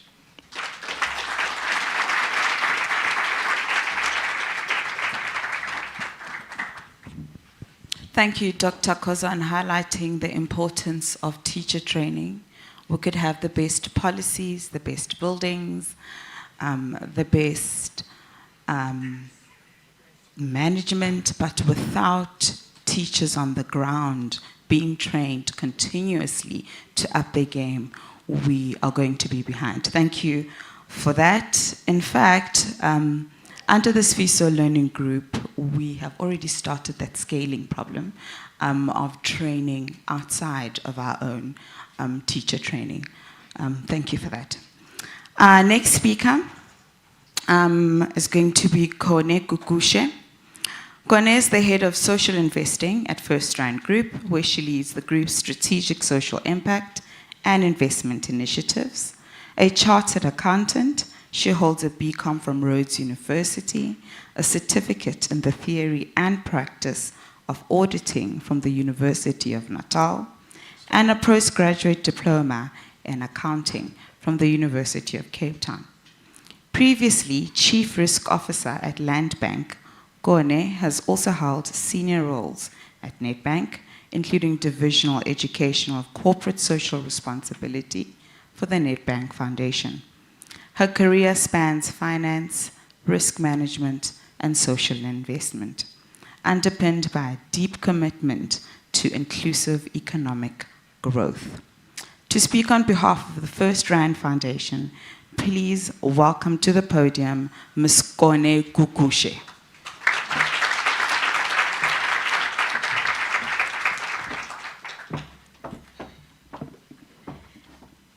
Thank you very much, Program Director. Just a small correction. Both my postgraduate certificates are from University of Natal. University of Cape Town will be very unhappy with me if they hear that. Good morning, ladies and gentlemen, and it certainly is an honor for me to be standing here in front of you and really to be part of this milestone conference that is being brought to us by Future Nations School. Firstly, I'd like to recognize our Deputy Minister of Basic Education, Mme. Mohale. It's always a pleasure to be with you, and really, I think how active the involvement of the Department of Basic Education is. We have heard that the DG has joined us online, and a lot of the other provincial-based officials that are online. I think this is a dedication, or demonstrates the dedication of the Department of Education to improvement of the system, and certainly it is our honor to be with you. I'd like to recognize our colleagues from across the world who have joined us, from Aalborg University and from the various other countries that are represented: China, Malaysia, India, and of course South Africa is a country that is represented. It is certainly great for us to welcome you to our shores. It is certainly great for us to facilitate and enable the exchange of ideas together with our international colleagues. And of course, to Dr. Sizwe Nxasana and Dr. Judy, and of course, Nkanyezi, the CEO of Future Nations School. Thank you very much for partnering with us on this, and it is something that is certainly worthwhile, and for us, something that we saw a lot of value in. So I am from the First Rand Group, and I head up the Social Investing Office at First Rand, and that is responsible for driving the impact that First Rand wants to make in our societies. And this is really driven primarily by the purpose of the group, which is to create a future of shared prosperity for our customers, our employees, as well as the society that we operate in. And of course, we do so by activating our entire ecosystem, our operations, our networks, our other platforms, and the ones that I'm primarily responsible for, the foundations. And so in the foundations, it is important for us to recognize that we are not experts in the things that we want to support. We've got a broad range of priorities that are important to society that we support, but education is by far the largest one of them.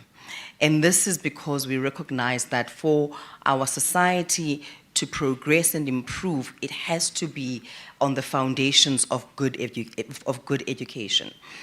And so when we consider that, we recognize that it is important for us to partner really with the right people who really understand how to shift the dial and make a difference in education. And I think, as Dr. Kosa had said just before me, it is important to make that difference at the system level. Because if you don't change and transform the system, all the other work and all the other investment that gets made into education will not be possible. And so, Deputy Minister, I think it was probably about a year ago when we conceptualized this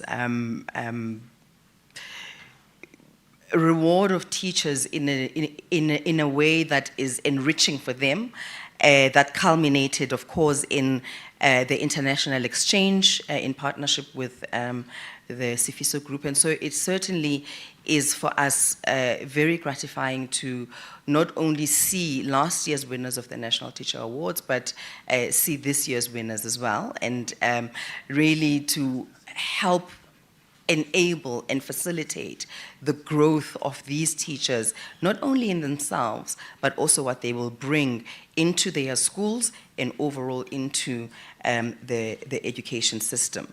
This would not have been possible if it was not for the partnership that we have had with the Department of Basic Education and how seamlessly the Department of Education has enabled this. So we want to thank you and your department and to say that collaboration and partnership results in great things. And we are certainly, as First Rand, very happy to be partnered with the Department of Basic Education.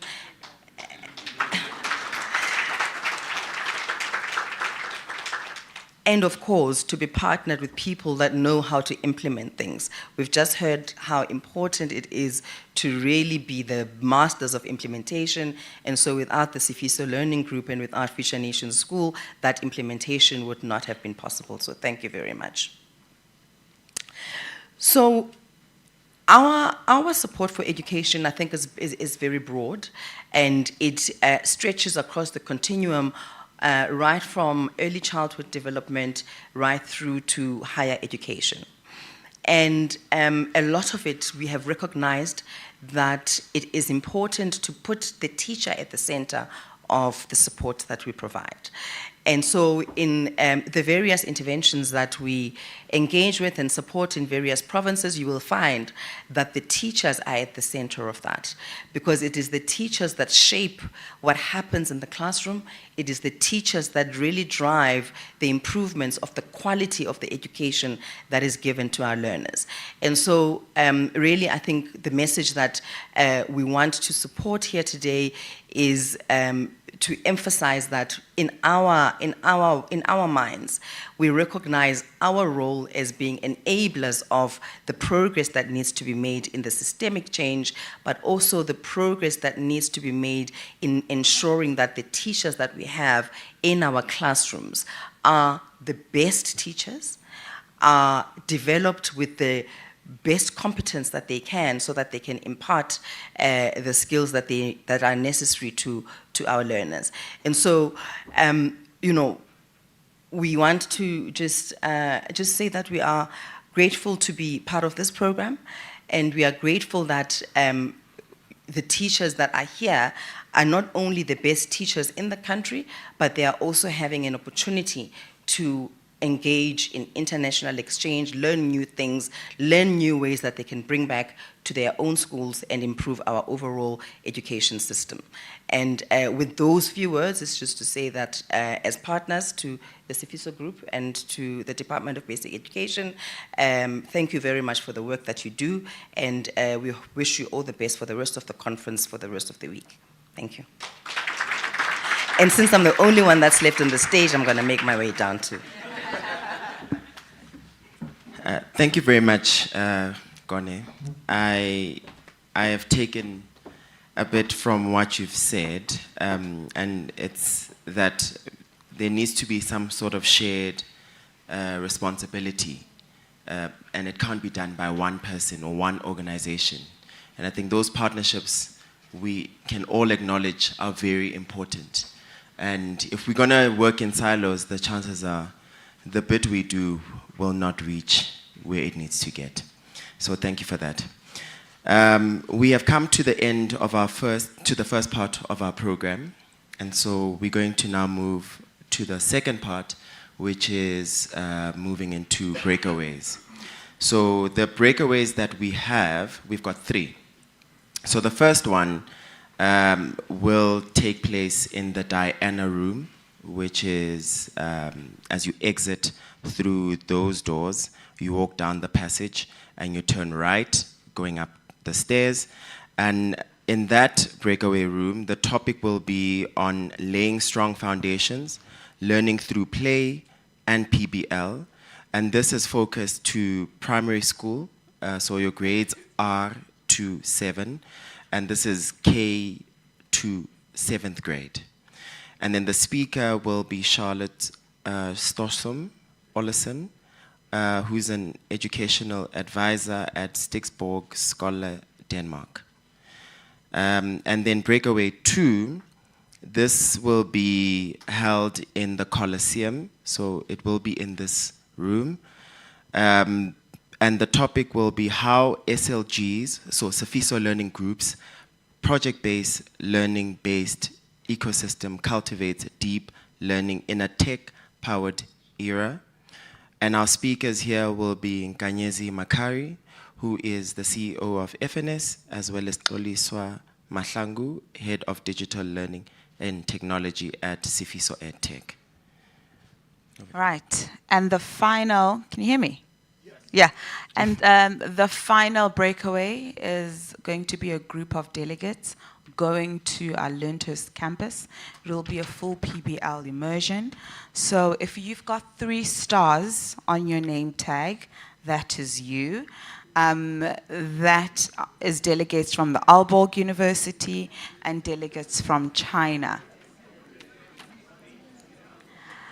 Okay, so if you've got those 3 stars, please look at the back. Pielo has got the green folder up. You're going to follow him. You are going to get your morning refreshments by reception, and then he will take you on the bus where you will experience a little bit of what we do in our schools. Right now, though, we're going to have a 15-minute comfort and tea break. There'll be refreshments on the terrace, and we'll be back at 11:30. So not 15 minutes, 11 minutes. I was calculating that. 11 minutes. So if you've got the 3 stars, please get up and follow Pielo. He's got the green folder. There's a bus waiting for you. Please pick up your refreshments at reception. Please do not leave your belongings behind. Take your belongings with you.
Ladies and gentlemen, could I get your attention?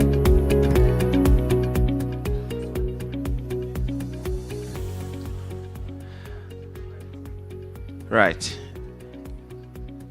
I think let's begin because we are doing well for time and we don't want to lose any of the time we've recovered.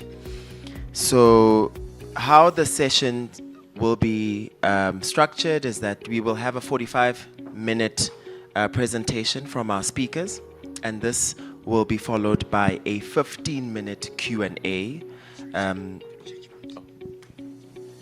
It will be followed by a 15-minute Q&A, and so we will open the floor for any questions that will come from you. So to start us off, just to do a quick introduction, we've got, am I reading? Yes, Nkanyezi Makari, who's the CEO for Future Nation Schools. So Nkanyezi is the CFO of Sifiso Learning Group and the CEO for Future Nation Schools. She holds an honors degree in finance and accounting from the University of Cape Town and is a member of the South African Institute of Chartered Accountants.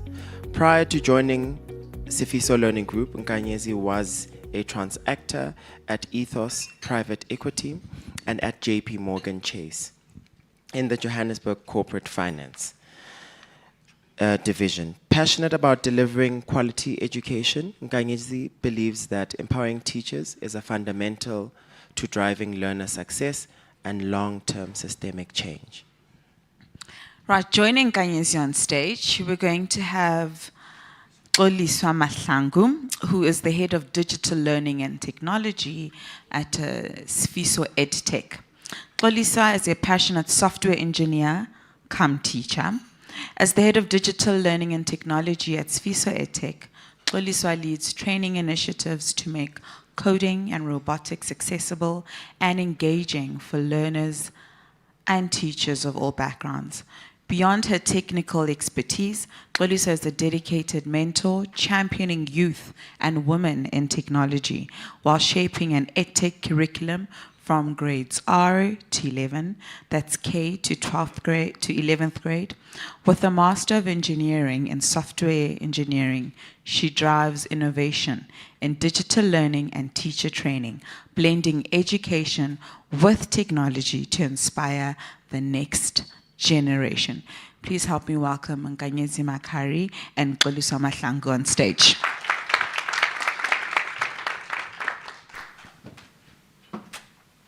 Good morning, everyone. I hope you're enjoying this morning as much as I have been. As much as we work in education, it's always such a gift to hear from leaders in the industry. So thank you for joining us this morning. How do I project? Okay.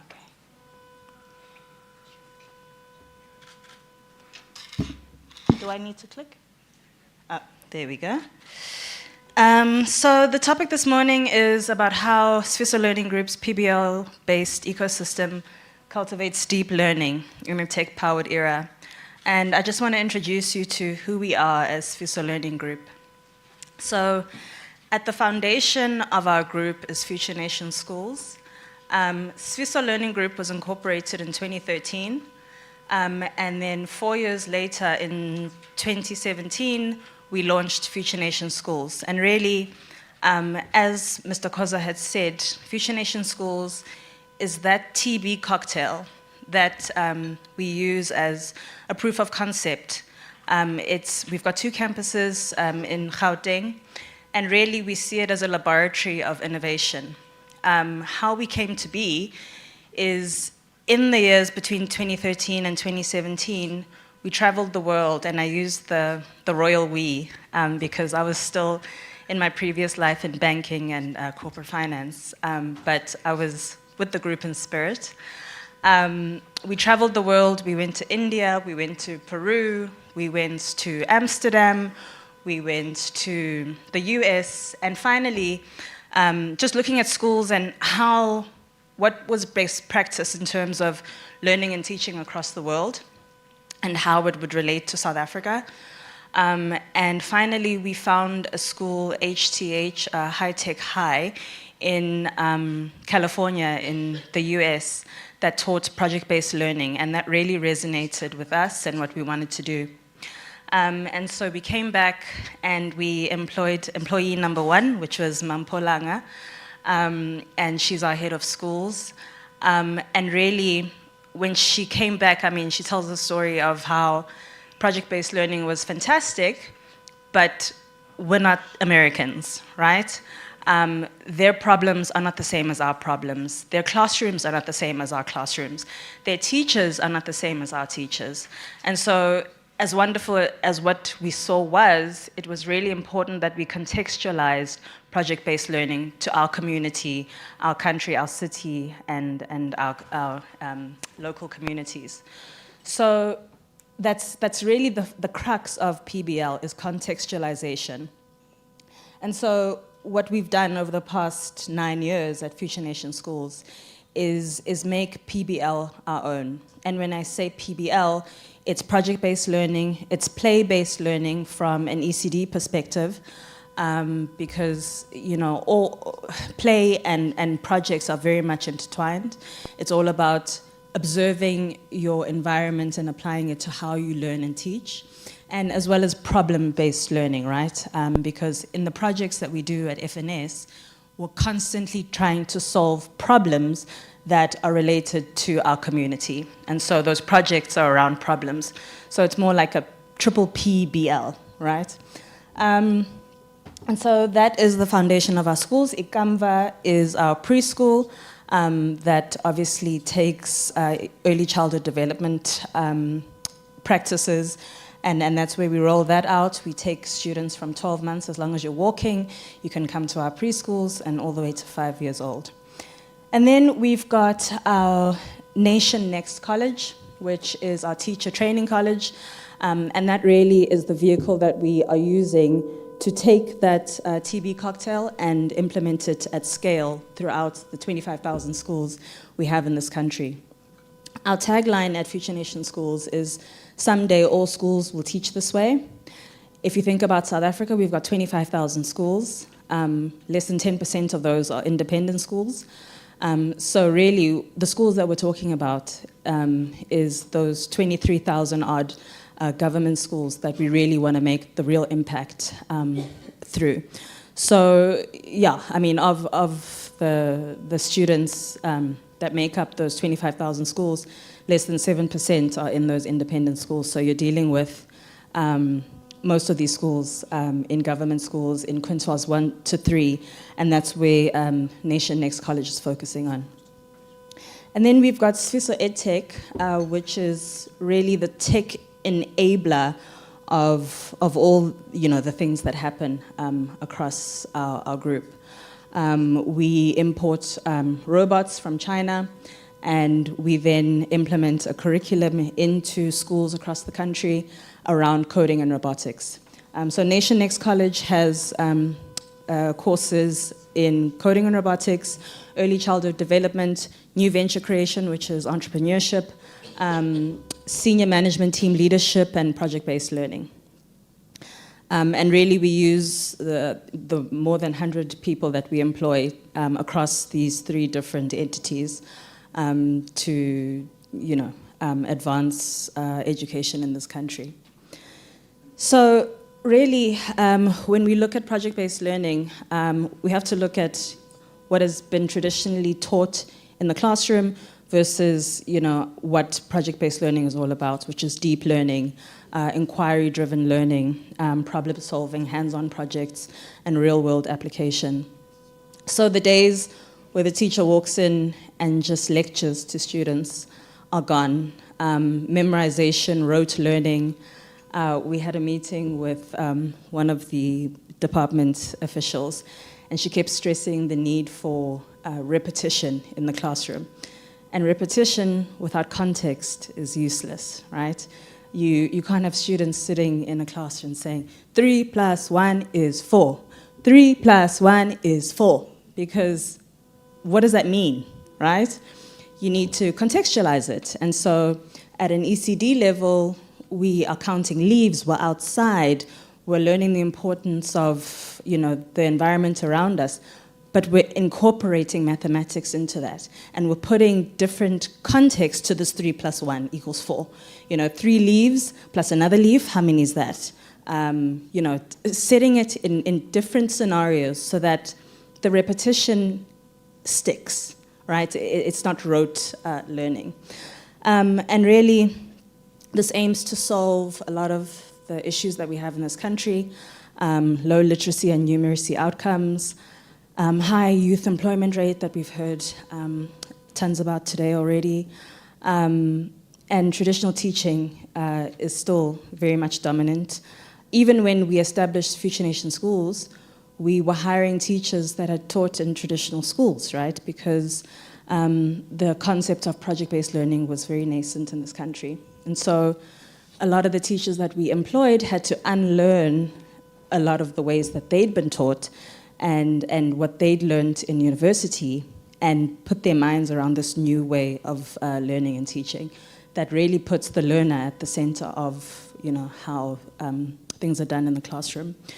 And this, speaks to 21st century skills and beyond, and is in line with what the DBE is trying to do. And so yes, project-based learning is all about real problems, real inquiry, real collaboration.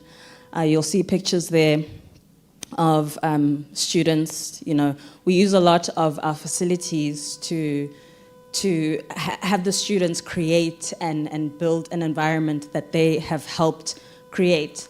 In the township, we have a game of hopscotch, and there is mathematics in that game, right? The 3s, the 4, the 2, 1, or whatever. So incorporating a lot of what we know as indigenous games often, and this is in the lower grades, and using that as play-based learning and project-based learning as well. A big part of project-based learning is collaboration. So you'll see the picture on the bottom right there. That's an exhibition that our high school learners did in one of their projects. A lot of it is sharing. We ideate a problem at the beginning of the term. We call it a driving question, and then we use the curriculum to answer that question. So students then work in teams and work on how are they going to solve this problem. And I'll speak a little bit more about that in the following slides. So why PBL works in a South African context? At its core, PBL is about community, collaboration, and inquiry, which works hand in hand with the concept of Ubuntu. I am because you are. So as Africans, we're extremely collaborative. I mean, you try throwing an African wedding without catering and inviting. I mean, you don't even have to invite them. Your neighbors and the people in your community, it's not gonna happen, right? You shut down the street, everyone, the neighbors come and help, they're helping you peel, they're helping you chop. That's who we are as Africans, we are collaborative. And so it works so well to who we are at the core. And it builds self-confidence, resilience, and problem solving. We at Future Nation Schools often have so many funders, sponsors, district officials, provincial officials, national officials, all coming to see what it is that we do, and our students are always presenting what it is that their projects are, and they're very proud, they're confident, and it's because they're used to standing in front of their peers and standing in front of their teachers, standing in front of their parents and presenting what it is that they've done. So our classrooms are, where the learning takes place, but it's really important that students exhibit what it is that they've learned because they've had such a big role in solving those problems, right? And it bridges the gap between the school and real life. Like I said, context matters a whole lot. I remember sitting in class and wondering, why am I learning about tan and cosine and all this geometry? It's like so far-fetched, and I'm never going to be an engineer, so why does this matter? And project-based learning helps you understand why everything that you're doing matters and how it's all interconnected. So yeah, most of this I've spoken about. We launched in 2017. We'll be celebrating 10 years at the end of next year. And in order for project-based learning to be effective, it really needs for everyone school-wide to have buy-in, right? It's a school-wide culture of inquiry and collaboration, and not just collaboration amongst the students. The need for collaboration at a teacher level is extremely important. Our teachers meet very often. I mean, in order to share ideas, we have professional development sessions, an hour session once a week, where we deal with a range of different issues, right? And the professional development is always relevant to what the school is dealing with at the time. So professional development can be around how to manage school crises. We had one on gender-based violence and just letting people know, I mean, most of our teachers are women, but some are men as well, but letting everyone know who they can reach out to if they are in a gender-based violent scenario, which is something that is, an epidemic in this country. So professional development doesn't only deal with what's happening in the classroom. It deals with what's happening with the teacher as an individual, because at the center of any good education system is the teacher. It deals with what's happening in the classroom, and it deals with what's happening in the school and the broader community. So yeah, continuous professional development is very important. And we also have the gift of Dr. Sizwe Nxasana's PhD, and I'll speak a little bit more about that. But in his thesis, he talks about PBL and how it requires, deep teacher learning and systems change. And in terms of does project-based learning work, we're very proud of these results. Our class of 2024 not only had 100% matric pass rate, but we had 100% bachelor's pass, which means all the matrics, or the grade 12s that wrote the final examinations had entries into universities, which is an outstanding feat for such a young organization. I also want to point out that our pass mark at Future Nation schools is 60%. So in South Africa, the national pass mark is 30%, and we've been very intentional to say we don't believe 30% is good enough. 30% is not going to produce engineers, doctors, lawyers, even plumbers, whatever. And so for every subject at the school, you have to reach 60% minimum or you are retained. And so if you look at the quality of these passes, so out of the 74 candidates that wrote in 2024, 71 achieved an average of 60% or more. So only 3 of the candidates that wrote last year did not reach that 60%. And that really is because from the get-go, from primary school, you're expected to achieve 60% for all subjects. So what makes the FNS project-based learning model unique? And the beauty with project-based learning is that it's, structurally it has to be unique because it has to be relevant to who the students are and how they see the world. And so it's because it's inquiry-driven, it's a multidisciplinary project. The teachers at the beginning of each year have to meet and map out their curriculums, right? So you as a geography teacher, let's say we want a driving question of how can we curb the gender-based violence in this country. So you as an English teacher will look at your curriculum for the year and say, okay, these are the parts in my curriculum that can help answer that question. As a maths teacher, you can say, okay, I can assist with data analysis and teach students how to answer that question using data analysis. Geography, I can help map out which provinces in this country is gender-based violence most prevalent, right? And that's, you're connecting all the subjects to help the students answer these questions. And then you throw out that question to the students, and they must answer it for themselves. But in each lesson, you keep stitching it back to, okay, this is what we've learned in today's lesson. How is that going to help answer the question that you've been posed? And really, that means the teacher is a facilitator. The teacher is not a lecturer, because it's important that the students must answer that question with the help of the teacher as a facilitator.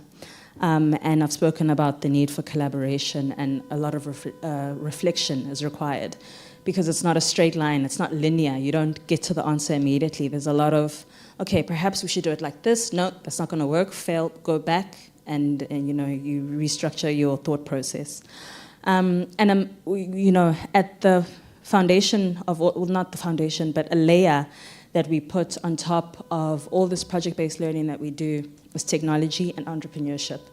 So technology really, our students are using AI to help them answer questions, but are also coding and using robotics, for example, to bring their ideas to life.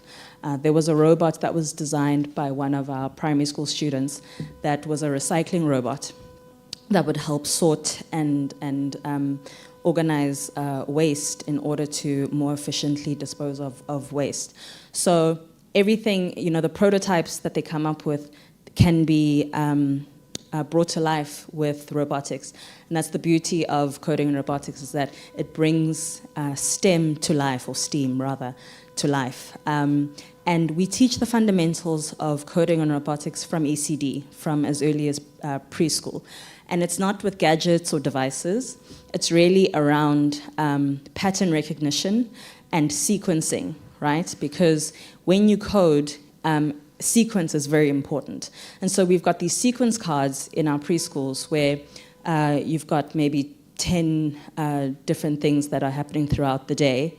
And it's up to the student to say, which one comes first? Do you put your shoes on and then your socks, or socks first, then shoes, then have breakfast, And those are not obvious, but they're the fundamentals of things like patterns, mathematics, and ultimately coding. And all of this is aligned with the CAPS curriculum. So we follow the CAPS curriculum just like most schools in this country. The only difference is that our grade 12s write the IEB examination, which is the Independent Examination Board. But in terms of the curriculum, it's exactly the same as the rest of the schools in the country. We just augment it with PBL, coding and robotics, and entrepreneurship, as well as African studies. You'll see these pictures, a lot of them have to do with the continent, because in everything that we do, we loop it back to, okay, but how does this apply to Africa? How does it apply to South Africa and the Vloohof or Lyndhurst community? So yeah, I've got some examples of projects that our students had to answer, some driving questions, and how a similar driving question is answered at different levels. And so, so here we have how can we create an environmentally friendly community. And so you've got languages where there's a lot of comprehension and listening skills at a grade 3 level. You've got life skills that speaks about the environment, pollution, and caring for the earth. You've got mathematics, measurements, data handling, and counting. Then you've got coding and robotics. That's the recycling robot that I spoke about earlier. And then you move on to a senior phase level, grade 7, a similar driving question about water as a source of life. Similar, but now obviously you've got more subjects, right? It's not at a foundation phase level. So you can answer the question with a little bit more detail because you've got the richness of the curriculum to answer that question. And so it's a collaboration between the maths department, technology, natural science, life orientation, social science, and languages. So you'll see languages, obviously, and mathematics often are helping to solve a lot of the problems. Because just of the way that data is necessary to answer a lot of questions, and language to convey the solutions and the issues. and then you've got technology and always African context. So in this example, how did our ancestors manage water conservation? A lot can be learned from how things were done in the past and the future. I know we get really bogged down with technology in the future, but if you look back at what your ancestors did, you'll find that the technologies that they had were better than what we now have today.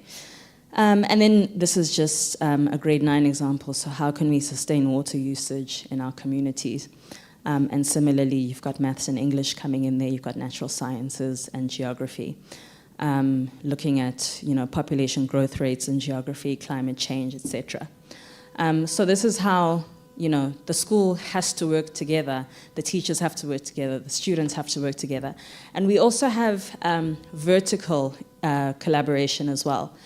So we had I think it's grade 7 that has the market day.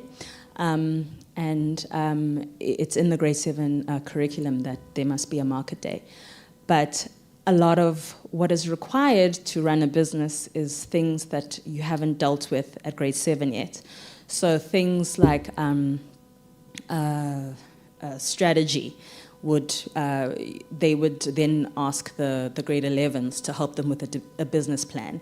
And so each group would be allocated to a group in grade 11 that would help them as sort of the board of directors, that would help them with a business plan. And then you'd have other grades helping them with EMS, how to balance their books for accounting. Mr. Stenkosi, I'm sorry if I'm botching the example. He's our head of entrepreneurship. But you've also got collaboration vertically amongst the different grades, right? And so it has this wonderful benefit of just uniting the school around a central project, right? And really, whoever hasn't been to FNS, please come visit us. We are always, every day is open day, and you can see what beautiful work our students do. And this is just evidence of the deep learning. So higher motivation, higher engagement. It's very hard to be, a wallflower in a PBL classroom because you're constantly expected to be engaged, answering questions.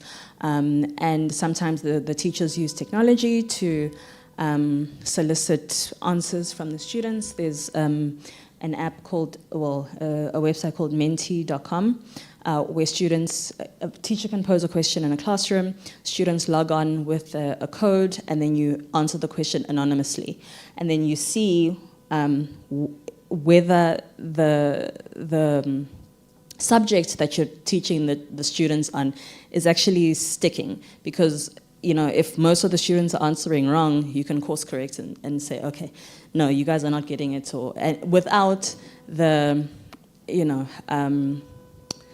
pressure of answering the question wrong in the classroom, you can sort of hide behind technology in that way. But, the message is still coming across. And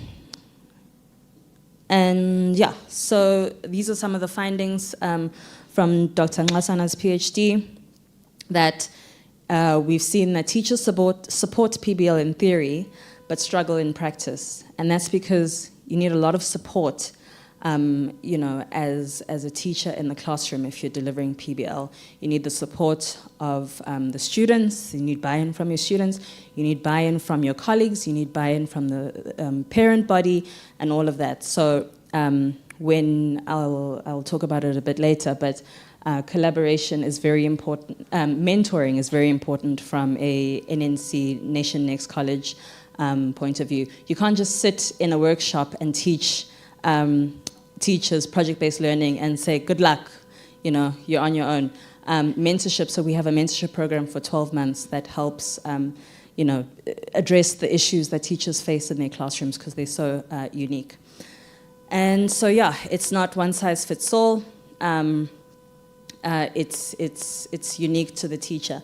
And this is, the nested sort of system that exists. So you've got the teacher as a system. The teacher has her own beliefs, his or her own beliefs, how they were taught. their own professional identity. You have to work on that, their own self-motivation. You've got the classroom as a system as well, and Dr. Koza spoke about that, that you can have the best teachers, but classroom management is extremely important. So knowing that the classroom is a system that needs intervention is also important. And then you've got the school level system, and that speaks to the senior management teams and ensuring that everyone is on the same boat to ensure that it's a winning formula. I'm just going to skim through this. It's basically about Nation Next College. This is our impact that we've done in a very short space of time. We've rolled out our courses in 95 schools across 8 of the 9 provinces and impacted close to 100,000 students. Our courses are SACE endorsed, they're practical and hands-on, and I spoke about that 12-month mentorship program. And then Xolisa will speak about how technology assists project-based learning. And yeah, that's delivered through Swiso EdTech, which she heads up. So I won't go to too much detail about that, but really implementing project-based learning in government schools requires district and provincial alignment. It's very important that the subject advisors know what's going on at the schools, that district officials know, because the last thing you want is for officials to arrive at a school and say, no, your ATP says you're supposed to be teaching this today, why aren't you teaching it? And then, you know, so we liaise with stakeholders across national, provincial, and regional to ensure that everyone is aligned. We then do teacher training, infrastructure readiness from a technology perspective, as well as the robotics labs. We integrate the project-based learning with the CAPS curriculum and assist teachers with ATPs. Mentoring and professional learning communities as well is very important.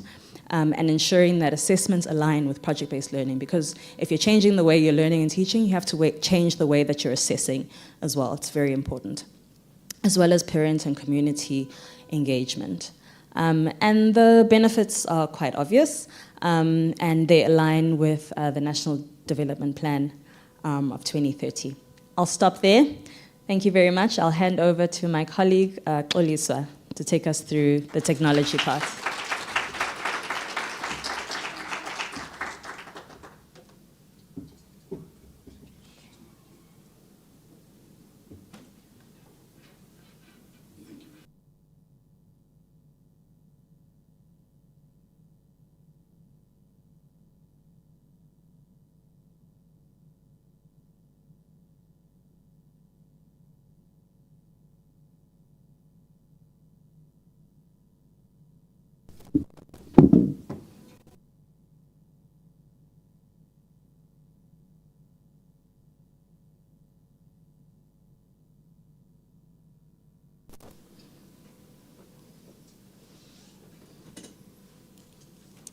Good morning, everybody. How are you? Good morning, good morning. Good morning. Good morning, good morning. Morning. So what comes to mind when you guys think technology? Robots. What comes to mind? Data. That table at the back there, we're quiet. What comes to mind? AI, okay. The next door table? Computers. Okay, this table there, the second table.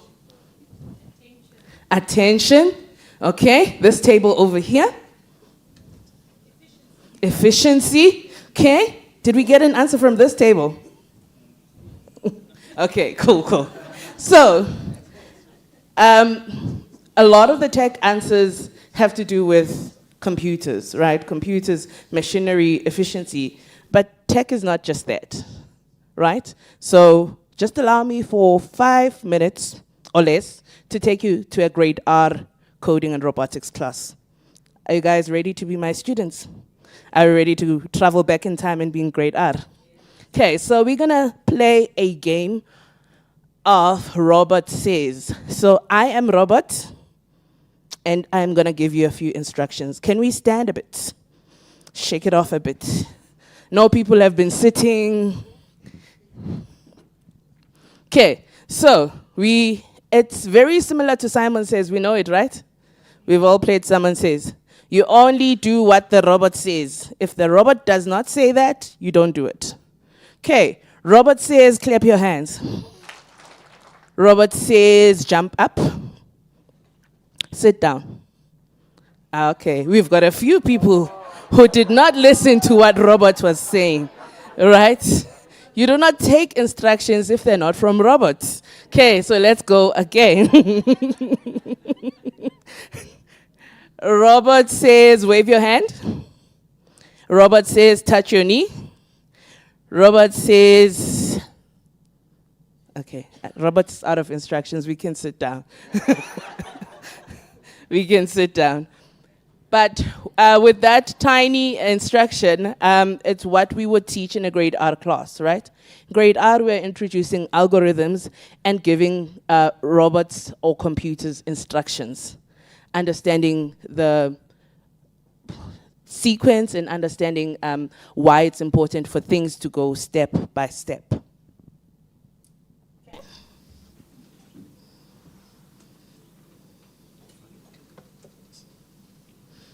Okay.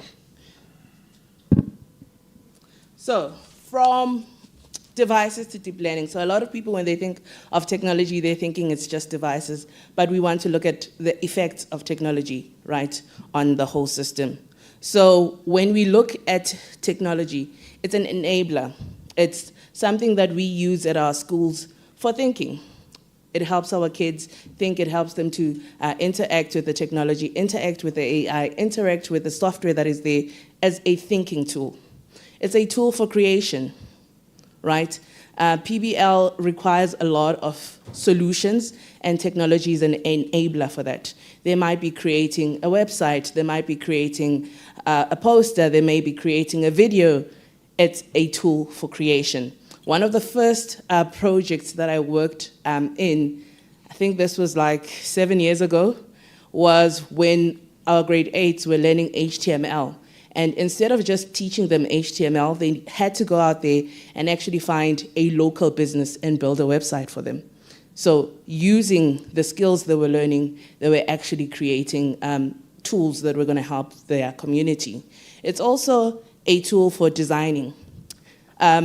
Our students are going to go into a world that is very tech first, and they need to be able to have the skills to design and those skills to be future ready. In a normal space, labs look dusty like that. They're used once a week. They're used if a teacher knows how to use the tech. That's not the case at our schools and the schools that we support. We use tech daily. So if you look at our infrastructure, in foundation phase, so this is from preschool all the way up to grade 3, we've got tablets as a school that the students can use for apps like reading eggs and doing research in the classroom. As they get into grade 4, they need to have a tablet of their own because they then get enrolled onto our learning management system. Our grade 4s are already on Moodle. They're not seeing it for the first time when they get to varsity. They've been using it all throughout in our system, and we are making sure that they've got the skills to cope in varsity. The modern learning space. So we are creating digital workspaces, not traditional classrooms. So it's not uncommon for me to walk into class and say, go ask ChatGPT. In most spaces, the teachers would say, no AI in my classroom. You cannot use AI in my classroom. If you walk into my computing class, I will say, first go check there, and then let's have a conversation about it. The students are going to use AI. We need to be very careful on how we empower them to use it in an ethical way, in a way that's going to yield positive results. We can't be ignorant to the fact that they're going to use it. They live in a world where all their friends are using it, their parents are using it, so we need to be able to teach them how to use it effectively. So tools, these are tools that shape their thinking. I think one of the biggest debates around AI right now is it going to cause people to stop thinking? If you can always just put your things there quite quickly, are people going to stop thinking? If we teach the way we are teaching, it might. If homework is still go and list 5 things, it might. If homework is still go add up these sums, it might. So we need to change the way we're having conversations around them. Tell them to use the tool first, and then tell them to argue with the answers that they are getting from there, so that they are using tech as a tool. And just to echo what Nkanyezi said, in our classroom, teachers are learning architects. You're the facilitator. You're not the well of knowledge. We do a lot of teacher training, and one of the things that frustrates teachers when you're saying they're going to do coding and robotics is their kids are going to know more than I do. Yes, they will. But you've been alive longer and you can guide the learning process. So guide the learning process, be the facilitator, be the one that shows them things that they might not have thought of, not rushing after the latest tool. Today's classrooms mirror to tomorrow's world. So why tech? In a lot of studies, it's been shown that when the students are driving the tech usage, it becomes a space of deep learning and spaces where students have higher access to devices comes up with deep PBL products. Just as an example of a project that I was doing, I think with grade 11s a couple of years ago. In grade 11, we exposed them to industry-level certifications. So we exposed them to data science, cybersecurity, AI. I think when we were doing it, blockchain was still the thing. Now it's gone quiet, so we'd expose them also to that. And there was a student who was very interested in starting their own consulting. This is a grade 11. Who is wanting to start their own consulting. Like with every certificate he was getting, he was on LinkedIn, got his whole class on LinkedIn to make sure that they post every certification they get so that he's building his credibility. That person in varsity has already gone through building a portfolio. They already have an upper edge amongst the students they're gonna be with, right? They're not only studying to pass, but they're building their digital portfolio. And a digital portfolio that's not just TikTok dances, but a digital portfolio that's actually gonna get them recognized in the world of work. So we want our users to be the main, we want our students to be the main users of tech, not just the teachers. But another thing, we don't want our students to just be mere users of technology. We want them to be creators of technology. So yes, you're using all these things. How are you adding value? How are you making it yours? How are you solving a problem in your space using that? Tech unlocks inquiry. So instead of being just confined to just a few books that you might have in a library, access to tech gives you a bigger space to work on. Collaboration, it doesn't only happen in the classroom. If I've got access to tech, I can still continue with the work. And multimodal creation. One nice thing about PBL is student voice and choice. We might ask the question, but we don't know what the answer is going to look like.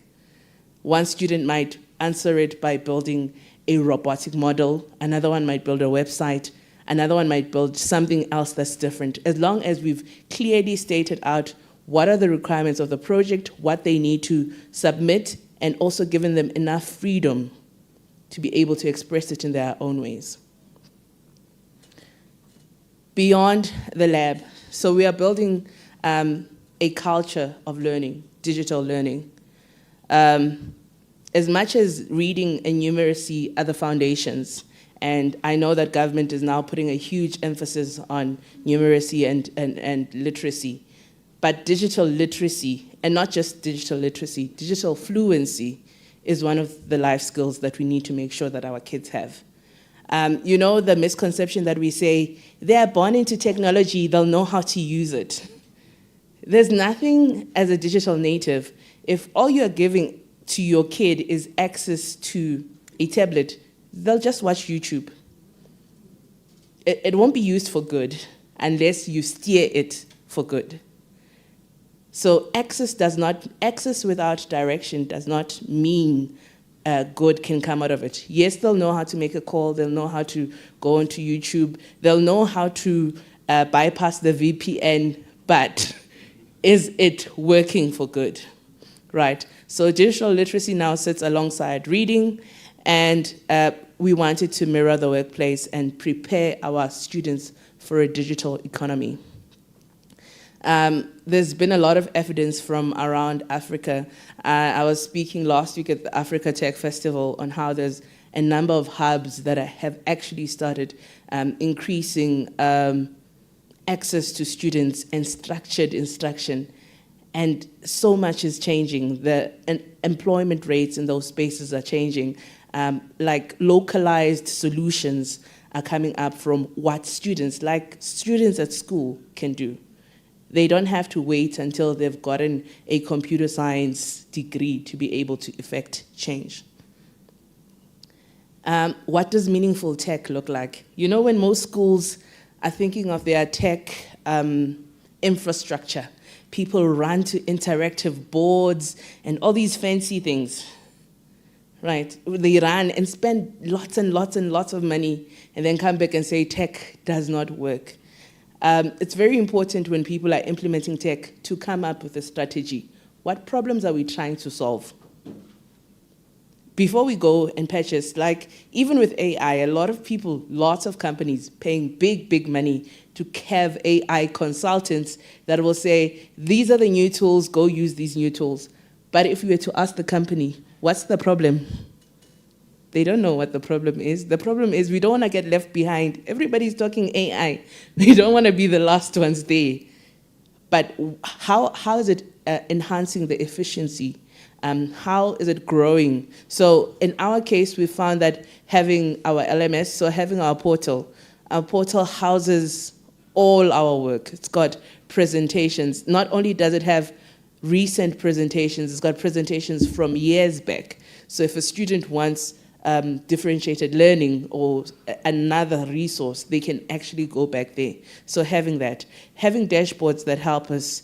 Our labs, we love them so much, we've implemented them in about 50 other schools now. So we're not jealous about our progress. We share it with the world.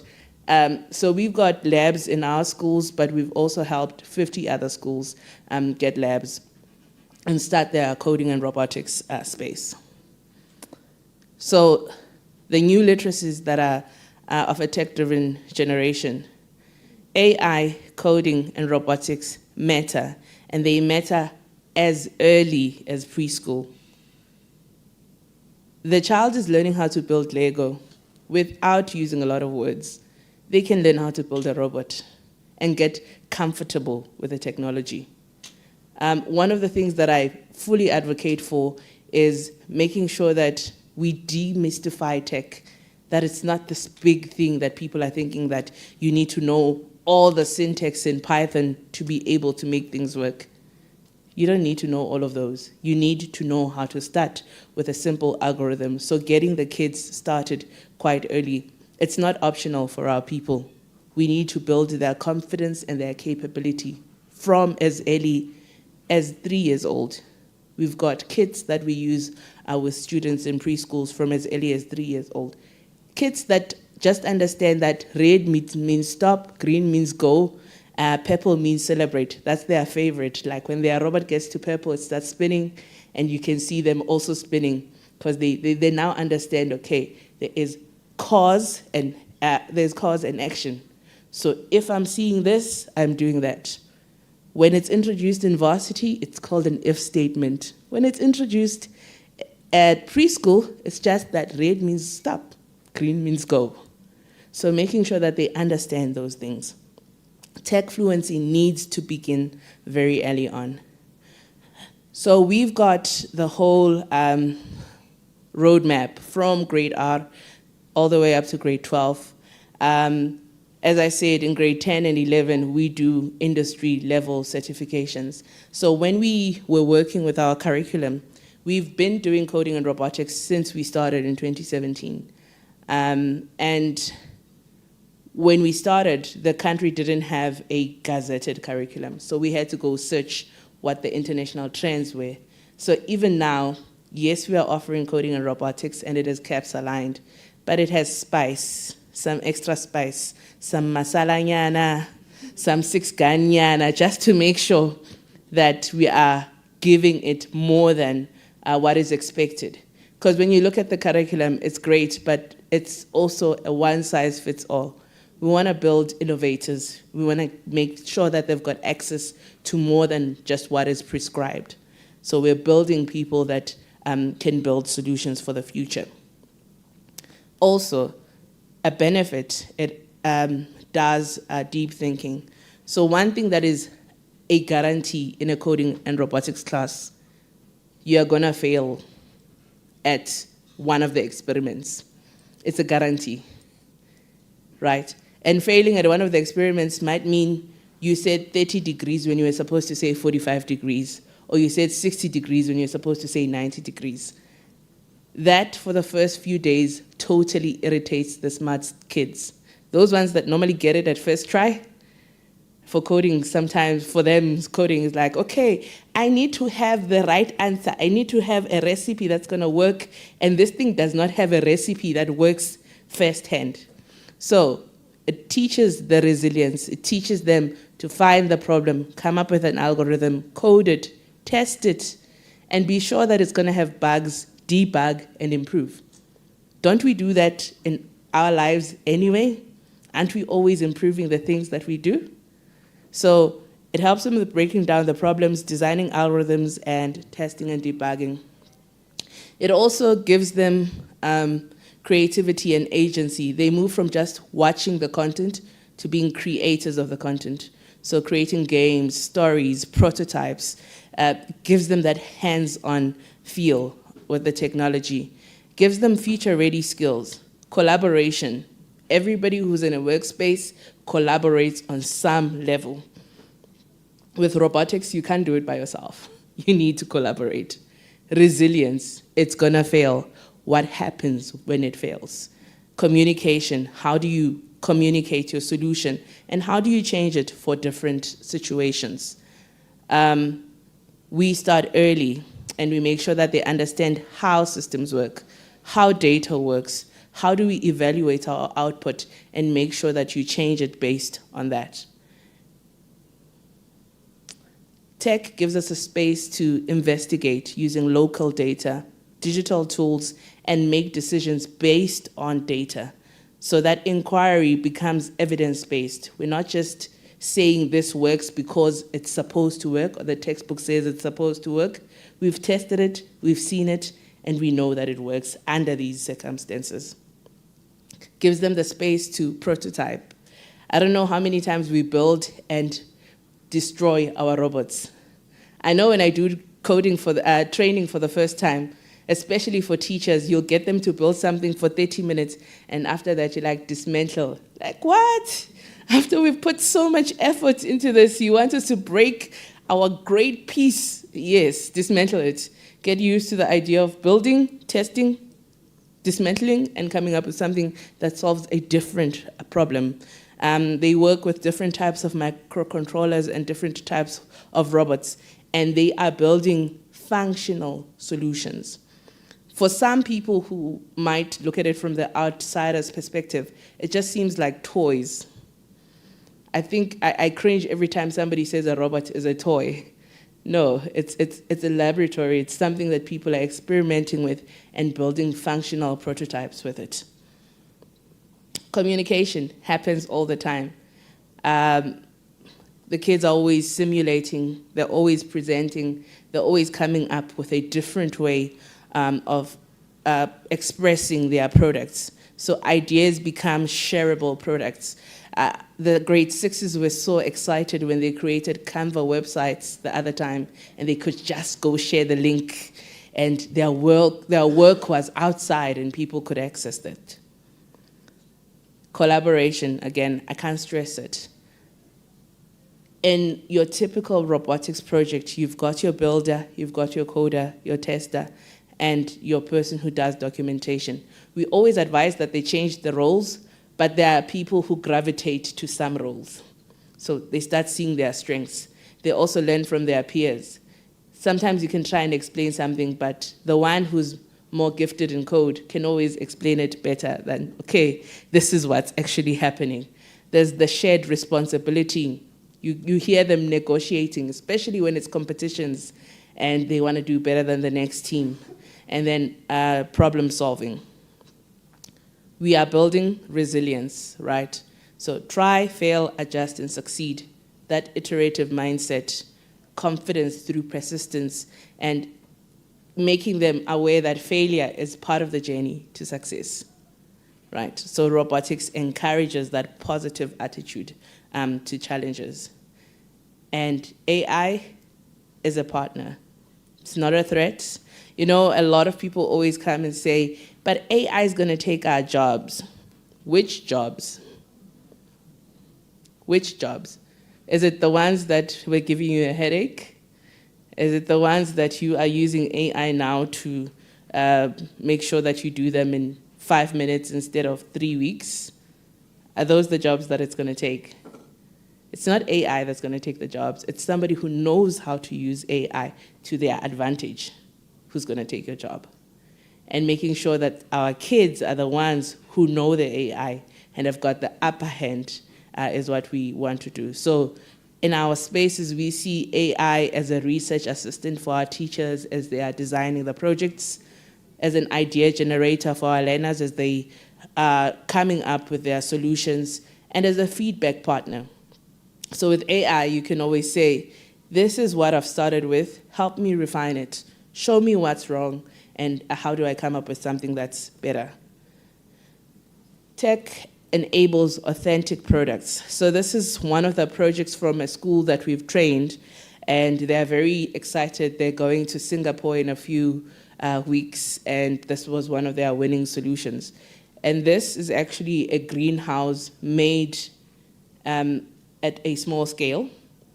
The school also then went and developed an actual greenhouse that uses the sensors and Internet of Things. So having schools actually move from just the model to the actual big thing, seeing smart devices, interactive models, and automated systems, these projects become prototypes that give STEM that life.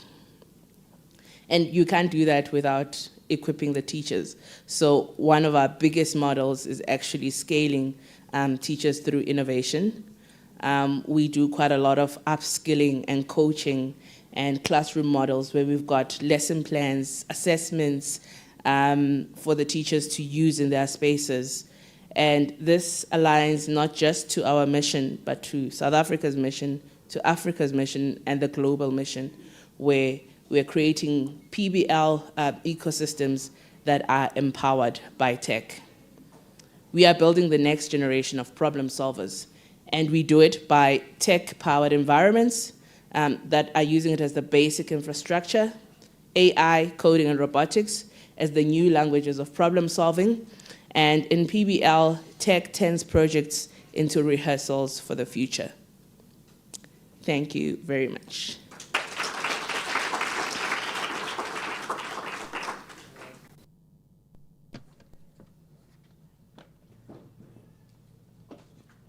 Okay, great. Thank you very much, Xoli and Ganyezi.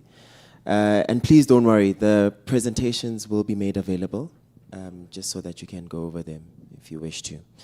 I will then move on to the next part, which is for questions to be taken. I think what we will do is that we will do rounds, just so that we don't have too many questions and then we don't get to them. So I see there's a hand there, one. Any other hands? Okay, I guess let's two. Okay, perfect. Thank you. 3, 4. Okay. Thank you. Starting with Mayor Makari's presentation, you spoke about the projects. I just wanted to know, projects, is there any role that the teacher play in the projects? Because I'm part of the DB's Equip program, and we've been piloting or working on project-based learning since 2018, and we've learned a lot within that.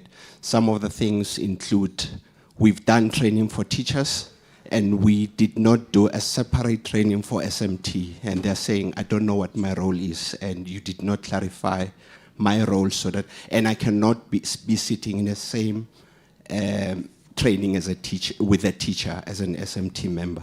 So I just wanted to know if teachers are playing any role in the projects that you give, because in our case, we develop projects at national and then took it to province and then districts and up to school level. And the problem there was what you have alluded to around real problem, real inquiry. As an example, Hammanskraal faced a cholera outbreak, and learners and teachers were saying, we want to do projects related to water. And in Cape Town, the problem might be gangsters. I want to do projects related with the challenges that are here, versus this national one that you're saying, for grade 3, this is the project, for grade this is the project. I just wanted to know, in your model, do you allow teachers to apply what our union colleagues will say, teacher agency, nothing for us without us? And then the second question, we are grappling with, because we also work grade R to grade 12.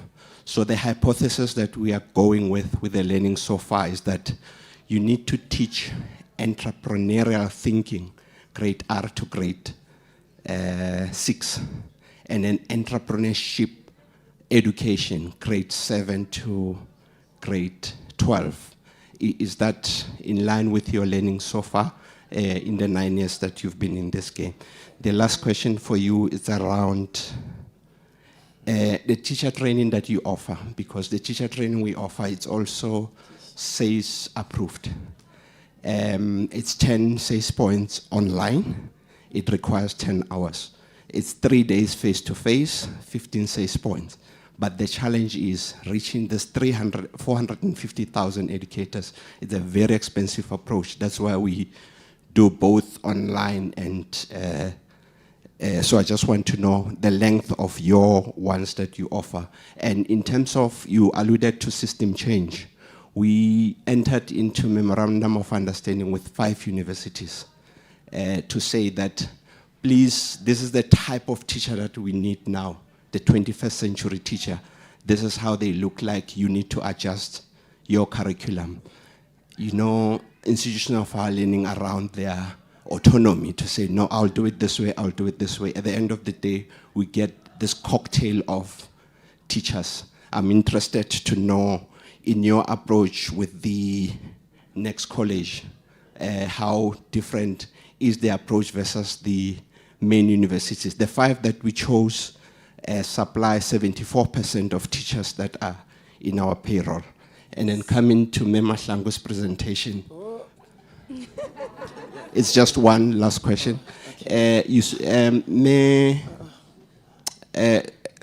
Mema Kari spoke about infrastructure readiness when you go to work with schools. The reality is some of the schools, from an infrastructure point of view, they don't have electricity, they don't have running water and all that. So tech, it's a huge ask. But some of the suppliers in the system right now, some of the NPOs are offering offline coding. Is there something that you can give us learning around this offline coding without using because when you started, you said that, what is tech? And so that answer includes things as simple as calculator, which uses solar, that does not require electricity. Are there things that we can apply that are not requiring a laptop or anything tech related? And borrowing from Dr. Khoza's example, learning from the health.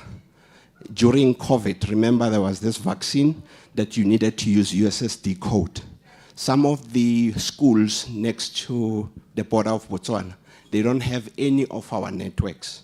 They are using Botswana networks to call people in South Africa. So such infrastructure, when you go to network operators and say, these people also have a need, and they say, I can't invest in cell phone mass for a population of 1,000, which is also shrinking. So meaning that we still have to look into these offline or not tech-related because of the types of the quintile 1 communities that we're dealing with. Thank you. Sorry for long. Okay, I'm going to need help remembering all the questions. But the first one, in terms of a teacher's role in project-based learning, it's imperative that the teacher plays a role in drafting that driving question. I mean, both our schools are in Johannesburg, but the problems that are dealt with in Flerhof are not the same as the problems that they deal with in Lyndhurst. I'll give you an example. When Flerhof was first built, it was a fairly new area, and our school wasn't on Google Maps, for example. And so people kept getting lost. People were trying to call Uber Eats. It wasn't reaching the school. And so one of the projects that, what grade was it? Grade 4. They came up with was how to put the school on the map, on Google Maps. And that was with the help of Xoli coding it onto Google. And the pride that they had in that we did that, like we put our school physically, literally on the map, whereas Lyndhurst didn't have that issue. The issues that Lyndhurst deals with are different. So what I'm saying is, even though when we set out with the two schools, we said, no, it's important that the quality of education is the same across both campuses, and the McDonald's burger must taste the same at Lyndhurst as it does at Flerhof. It can't be that way, right? And even with McDonald's, you go to McDonald's in America or in France, they've got their nuances. You know, you might have a croissant in the French McDonald's or whatever. So it's the same with us, and that autonomy lies with the teacher. And so the teachers meet and sort of align, in theory, the driving questions on the projects, but they need to have the flavor of the community that they're in and engaged in. In terms of SMT versus the teachers, so how we do it is we have a 3-day in-person training with SMTs and district officials and subject advisors, just to sort of workshop them on what it is that project-based learning is. It's not as in-depth as the teacher training that we do. And then the teacher training that we do is very much a blend of in-person and virtual. We do have an online course, but with PBL, you need the human contact, right? So we've tried to make it, because of the need for scale, we've tried to put as much of the theoretical information in an online course as much as possible, but we travel across the province teaching teachers in person, because you need to also be alive to the fact that they're dealing with different issues, right? They're dealing with classrooms that look different. They're dealing with different class sizes. Some are dealing with 60 in a classroom. And often they come to FNS and say, yeah, but you guys are dealing with 25, 30 students in a class. This will never going to work in my class. And actually, it does. You just have to tweak. Because it's collaborative, it sort of breaks your class up into groups and actually makes it easier to manage than dealing with 60 individuals. So yeah, the mentorship that goes along with the training is about 12 months. And that's, you know, sometimes we use Microsoft Teams or Google Teams, virtual online meetings to engage with the teachers as we mentor them. But often we have to travel to different parts of the country to make sure that we're mentoring them through the change. What was the other question? Entrepreneurship. Yes. So in project-based learning, step 1 is a driving question. What is the issue? Step 2 is to solve that issue using the knowledge that you know and learn at school. Step 3 is, okay, you've solved a problem. How are you going to monetize it? You know? So that's always a layer. Entrepreneurship is a layer. You need to monetize the problems that you're solving. Always have that at the back of your mind, that it's very nice and well to solve problems, but you need to have it be sustainable. And how do you make it sustainable? By making money off of it, right? And so that's taught from a very young age as well. And it's always integrated in everything that we do. And if you haven't, like I said, if you haven't learned whatever skill, entrepreneurship skill there is to learn, we've got vertical integration for that, right? If you haven't done EMS or accounting, we integrate with the other grades. And so entrepreneurship is layered across all grades and across all subjects. And then, what was that? Sorry, it's fine. Okay. Then I think I'll answer the question around infrastructure. So for most of our foundation phase implementation, it is mostly unplugged, right? So unplugged in the sense that we are using robots that just need to be charged or need a battery to get them to start working. We are using board games to be able to move counters on the board, right? So for foundation phase, connectivity and electricity are not as big a factor. And then when we move to the intermediate phase, for electricity, we haven't come up with much of a solution, but for connectivity, so offline coding solutions, we've had communities where we needed to implement, and there is no coverage at all. We've tried multiple service providers, there's no coverage at all. So we have found tools that work for that environment. We found support that works for that environment. In most spaces, they might not have connectivity, but they'll still find a way to connect on WhatsApp. So instead of forcing them to go onto the portal and interact with our content from the portal, they can interact with our content from WhatsApp. They can code their solutions and their robots using a pre-printed PDF to build, using make code that is available offline so that they can actually get their robots to work. So we have thought of those different situations. And with every school, so before we work with any school, we go there and do an assessment to figure out the actual environment in that school. We don't offer a blanket approach and say, this is what you get, this is what we offer. We go there, we see what's there, we look at things like security, because you're investing quite a lot in that school. We look at things like leadership. Like some people might think, okay, you're just doing robotics, why does leadership matter? If there's very poor leadership, those robots are going to be missing in 3 days. So looking at those things and making sure that we making sustainable change in those environments.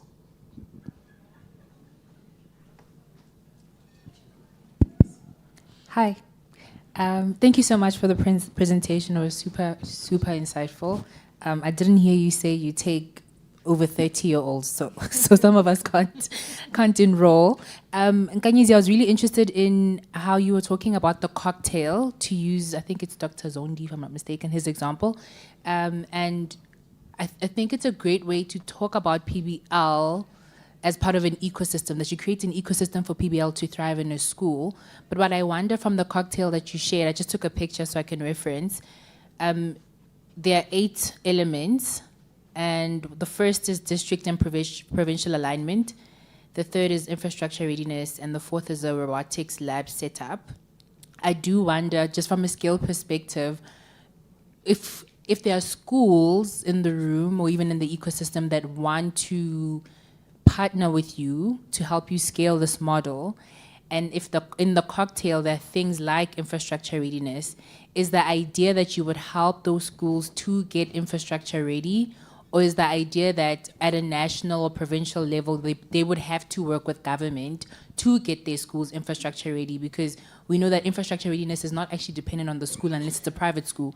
Public schools require a lot of funding for them to be infrastructure ready. So I'm just wondering what that relationship might be between FNS and the schools themselves, because if I was the principal of a school, I would be thinking, okay, this is all good and well, a great model, it looks like it's working in your schools, but if I wanted to work in my school, does it mean I now have to engage with provincial and national government? Do I now need to get my infrastructure ready, etc.? So what is the relationship between a school that would want to scale or adopt this model and FNS who has developed the model? Yeah, so we collaborate with the private sector. So government is only really now allocating funds, because they deal with like 3 to 5 year lead times, to things like coding and robotics that require the infrastructure that's needed. So when we started, we were really going to sponsors like Tungela, the MTNs, Vodacoms, Telcoms, all these people, blue chip companies, as well as foundation. Trevor Noah Foundation's a huge partner of ours, that have a vested interest in advancing basic education in their communities. So for example, the mine houses obviously focus on the schools in the communities where they operate. And so we go to them, we raise funding for them, and oftentimes they say, okay, these are the schools that we support, go in there and develop the programs in these schools. Other times, it's just a sponsor that's gonna say, okay, you pick the schools, we'll write a check. But we collaborate with the private sector to raise the funding, and then we go in, we have an operations infrastructure team that goes in and does an assessment of the school, of the classroom, for example, where the coding and robotics is going to take place, and says, okay, this classroom is not going to work for these reasons. Reasons are often not enough electrical outputs for coding and robotics. You obviously need a lot of outlets in order to charge all those devices and the robots. You can't have desks, for example, that are compartmentalized because of the collaborative nature of the subject. And so we source all of that. Because we've sourced it for our own schools, we've pretty much got a cradle-to-grave offering to government schools to say, we'll help you find the funding, we'll help you with the infrastructure, we do the teacher training, and we mentor you for the 12 months thereafter. And so, yeah, I mean, now government is allocating budgets to things like that, but it's on a tender basis. It's a lot slower than, you know, the private sector that can just say, here's a school, fund it, go. So that's really the model that we take, the approach that we take. Right, thank you so much. My name is Hannah from UNICEF. Thank you for the presentation, really quite exciting.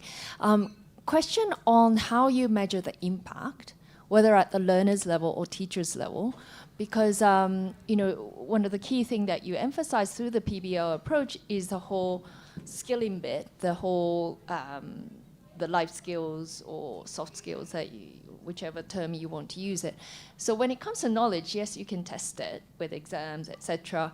But how are you actually measuring? Because you did mention about some examples and comments like more self-confidence, etc. But how did you actually measure those?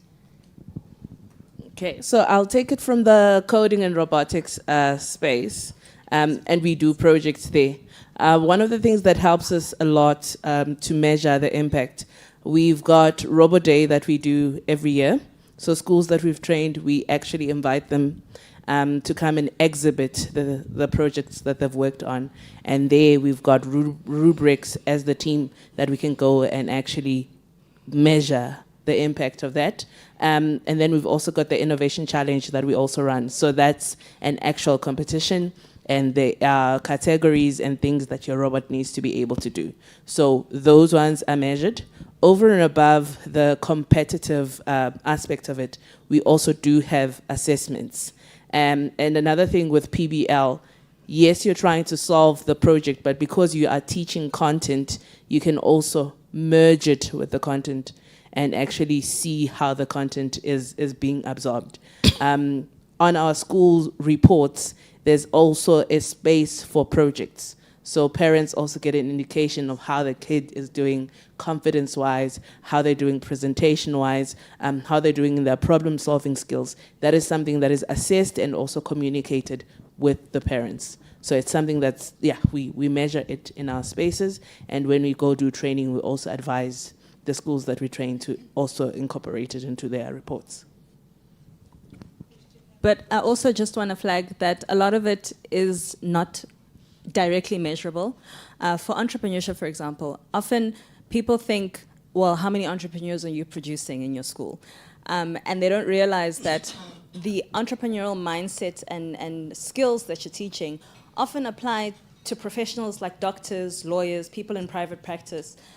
So often, I went to varsity with so many people that are scared they were in med school, they're now doctors and specialists, but they're scared to go into private practice because they don't know how to run a business. They were never taught that, right? And so you think of entrepreneurs as people that sell widgets or whatever that have their own businesses, but a lot of the skills that are in entrepreneurship are found in other professions, plumbers and vocational laborers. And so that's why in the schools of specialization, so we have in Johannesburg there are schools called schools of specialization that specialize in things like the arts or engineering or plumbing or welding, you know, any kind of specialization.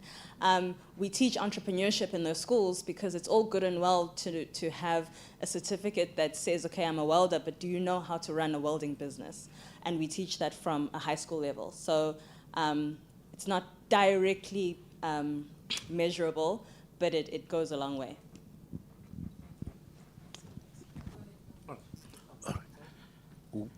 Hello, my name is Zipilele. I'm from an engineering school of specialization in the township.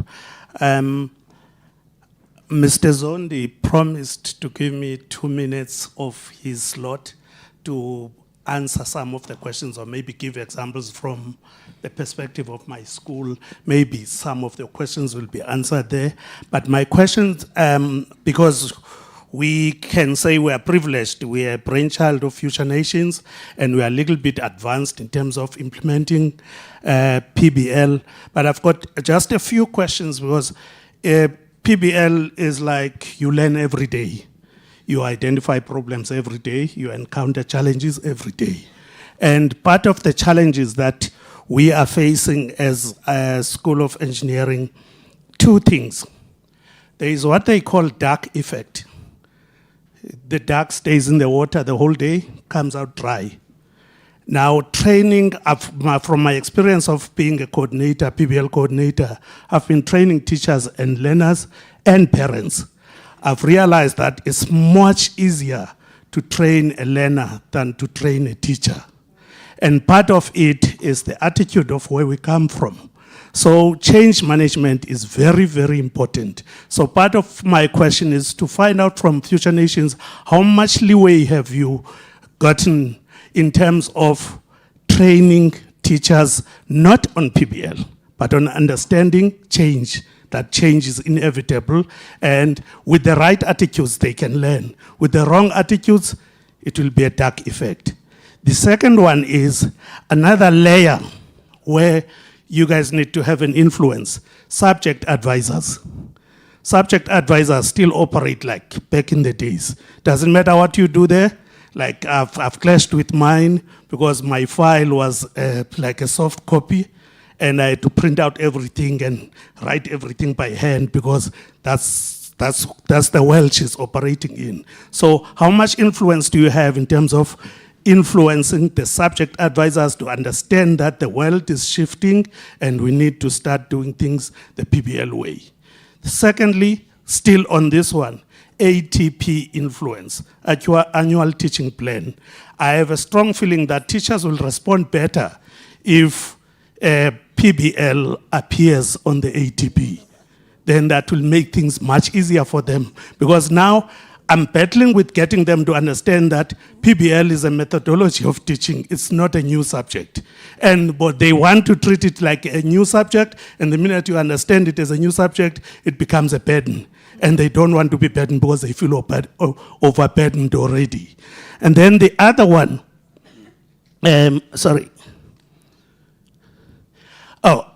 third one, in terms of influence, I read something somewhere that if you want to influence the people, influence the influencer. And most teachers, because of the conditions, I'll talk about township and rural areas, because of the conditions of teaching there, they're so terrible that they force them into resilience, they force them to they're finding themselves having to defend themselves all the time, and they force them to develop these anger issues that we don't know where they come from. But part of it makes them to be, what we call it, revolutionary, for lack of a better term. They join unions, they believe what they get from their unions. So if you influence the unions to influence the teachers, our job will be much easier because the union leaders are the influencers. So if you want to influence the teachers, influence the influencer. Thank you. Thank you. Just before we answer, I'm just going to give 2 more questions because we've run into our lunchtime. We're supposed to be back at 12:30 and we've got about 20 minutes. So if you've got additional questions, please catch them during lunch. I'm just going to allow 2 more questions. We're going to quickly round up the session and then we're going to have lunch. Thank you, Program Director. Yeah, my name is Michael Charini. I'm the school principal. I call John O, Engineering School of Specialization. I don't want to ask a question, but rather I wanted to just give a feedback of what is happening at our school in partnership with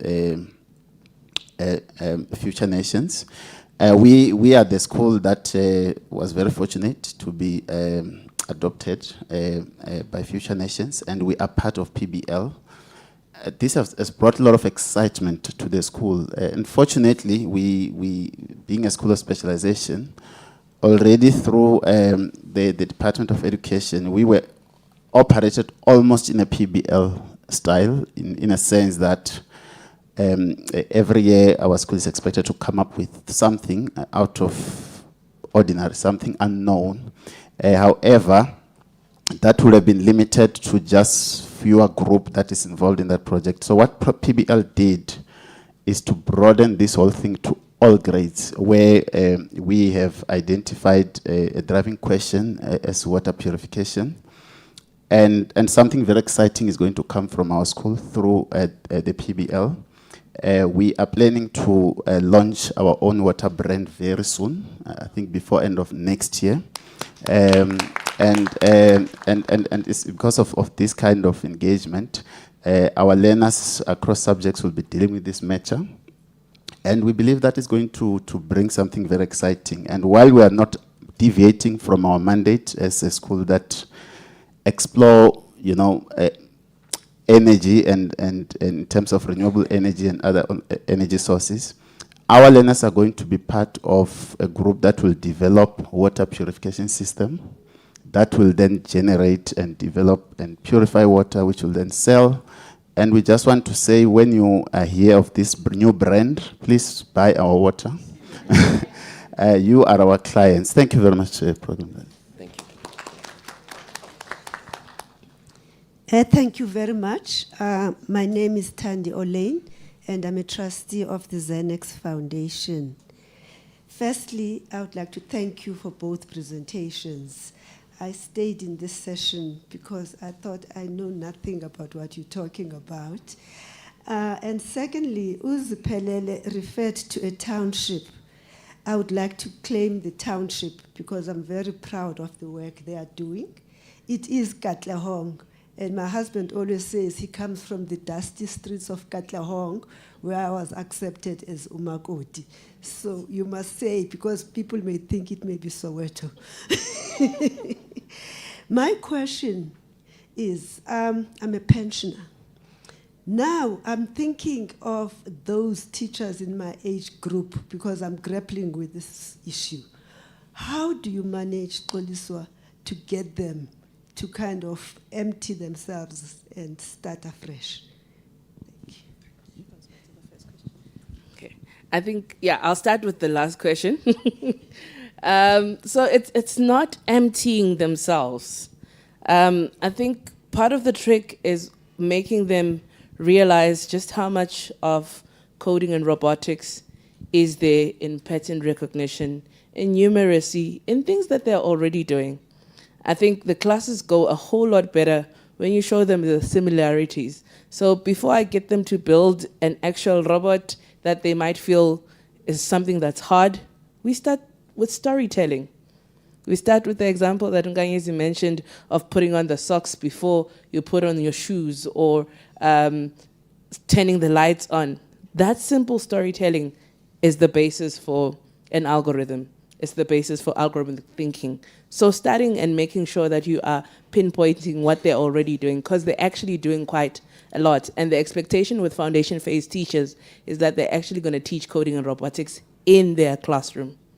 It's not going to be assigned to a coding and robotics teacher somewhere outside of the classroom. So just making sure that they understand that they're already doing it.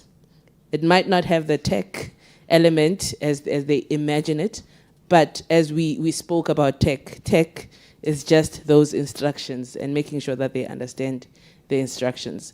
And then I think I'll go to the question around subject advisors. So we do pay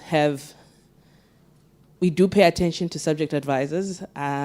We recently had the Gauteng subject advisors for coding and robotics. Currently, they're doing tech and creative arts. That's what they are doing subject advising for, and that's what they'll be shifted over to coding and robotics. So we've already trained them. We've already shown them how our systems work. Influence on the ATP. We still want to collaborate more with districts and government so that we've got better influence on it and we can help them just find ways to get it to work.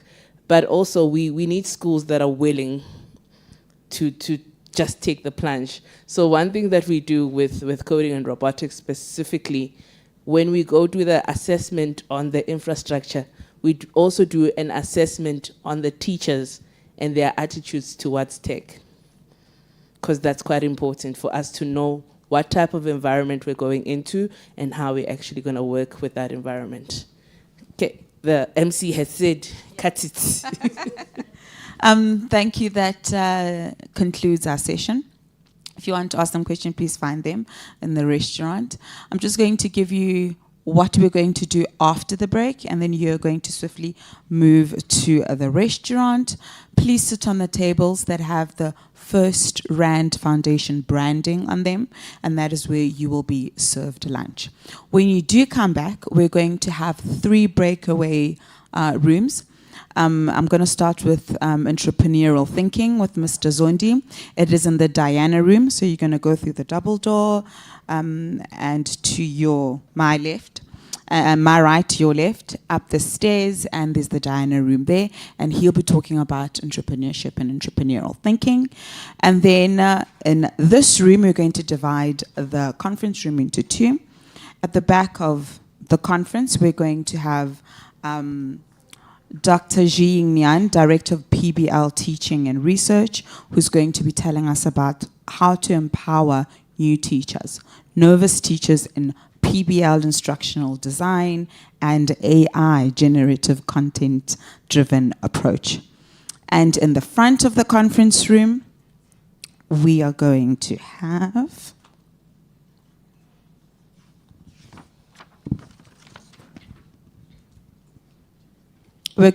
Professor Jian Du and Associate Professor Niels Lingdorf from UNESCO, and they will be looking at implementing and sustaining PBL in K-12 across intercultural contexts. So it will be an international panel on this side of the conference. Okay, let's go eat. We've got 30 minutes, just so people know. 30? 30. No, we've got less than that. Was it 13? Yeah, we've got about 20 minutes. Yeah. It's very short. Yeah, very short. Let's go. Thank you.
All right, welcome to this breakaway where we'll be focusing on implementing and sustaining project-based learning, K-12, and if you're local, that's preschool to grade 12.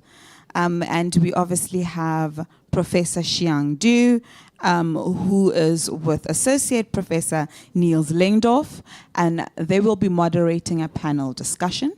So I'm going to quickly introduce Associate Professor.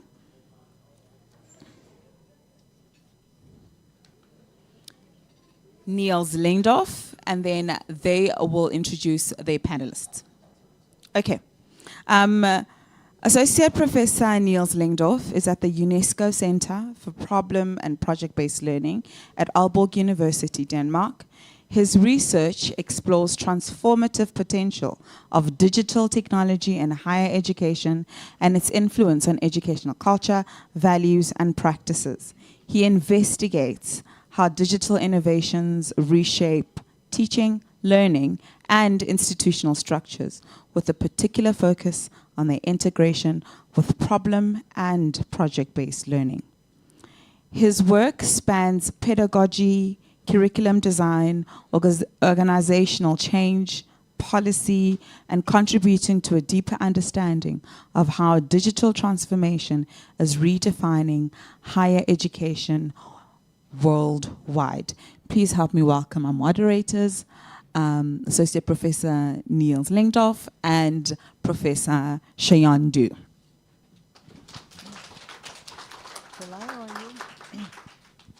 Hello, everyone. Thank you for joining our panel session. Today, we bring together 4 educational leaders across the globe to share their views and experiences regarding how PBL can serve or be used as a methodology to meaningful, sustainable educational change in different social, cultural contexts. We have Siswi, you have met him today. We have Ms. Swati. Can you please stand up? Yeah. She's executive president of a university. That's her official role. But I would say culturally or informally, she has been engaged in school development in India. She has been supporting more than 20 or 30 schools for children from rural areas. She has developed multiple efforts to promote teaching and learning for the kids in the Indian rural areas. So we have visited their schools last year. We thought this is a great chance if she can come here to tell her story. And Susanna from Aalborg, school leaders of a region where you bring up the kids in a PBO or more than PBO community. And Ms. Sun Xiaohui, yes, Vice Dean of School of Foreign Language. That's also your official role. I also understand she has been involved in many school teacher developments in PBL in the Chinese context. So here we are today. And we have, I will take a few minutes to pave the context, set the scene of where we are talking about, why we talk about a system approach to change, and a system change is needed. So that has been addressed early this morning. We will discuss further how they can be done.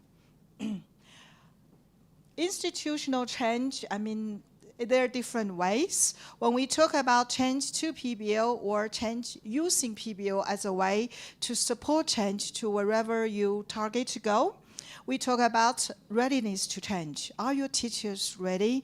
Are your parents of the students ready? Are the students aware of this?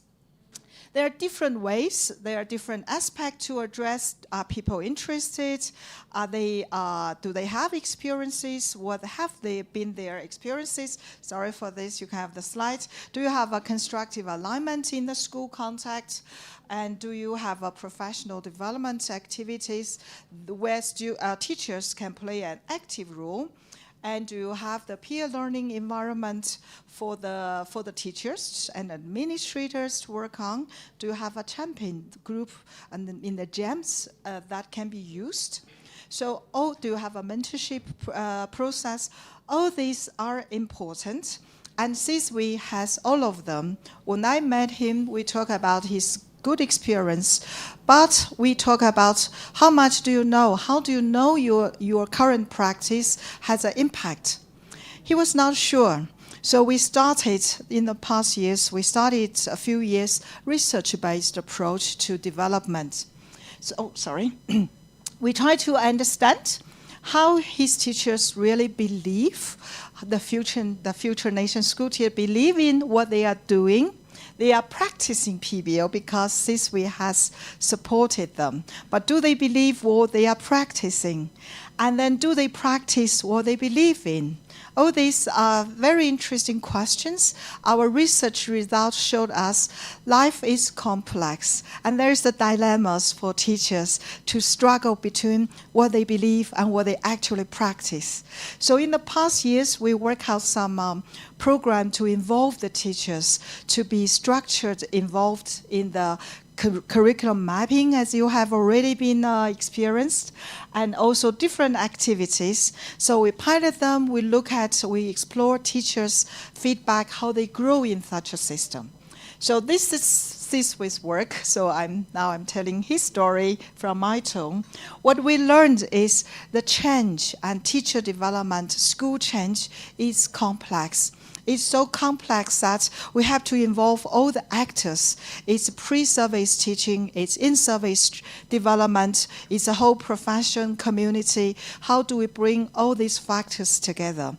This is also the work Siswi has been doing, and also our colleagues in China has been working on, and our Indian colleagues have also been working on. And we from Denmark are learning from all of you, try to improve our own practice. So again, this is Siswi's work. It's how to support teachers by connecting who they are, who they talk to, how they interact with, and how the school system can become ecology and support them. So yeah, I will not go through this. You can read his thesis if you have the time. So we train teachers. We work with teachers, but the reality of their teaching is complex. So whatever we want them to go, there is a complexity to deal with. We need to support them. And it doesn't have to be a goal towards PBL, but PBL can be certainly a way to support teachers.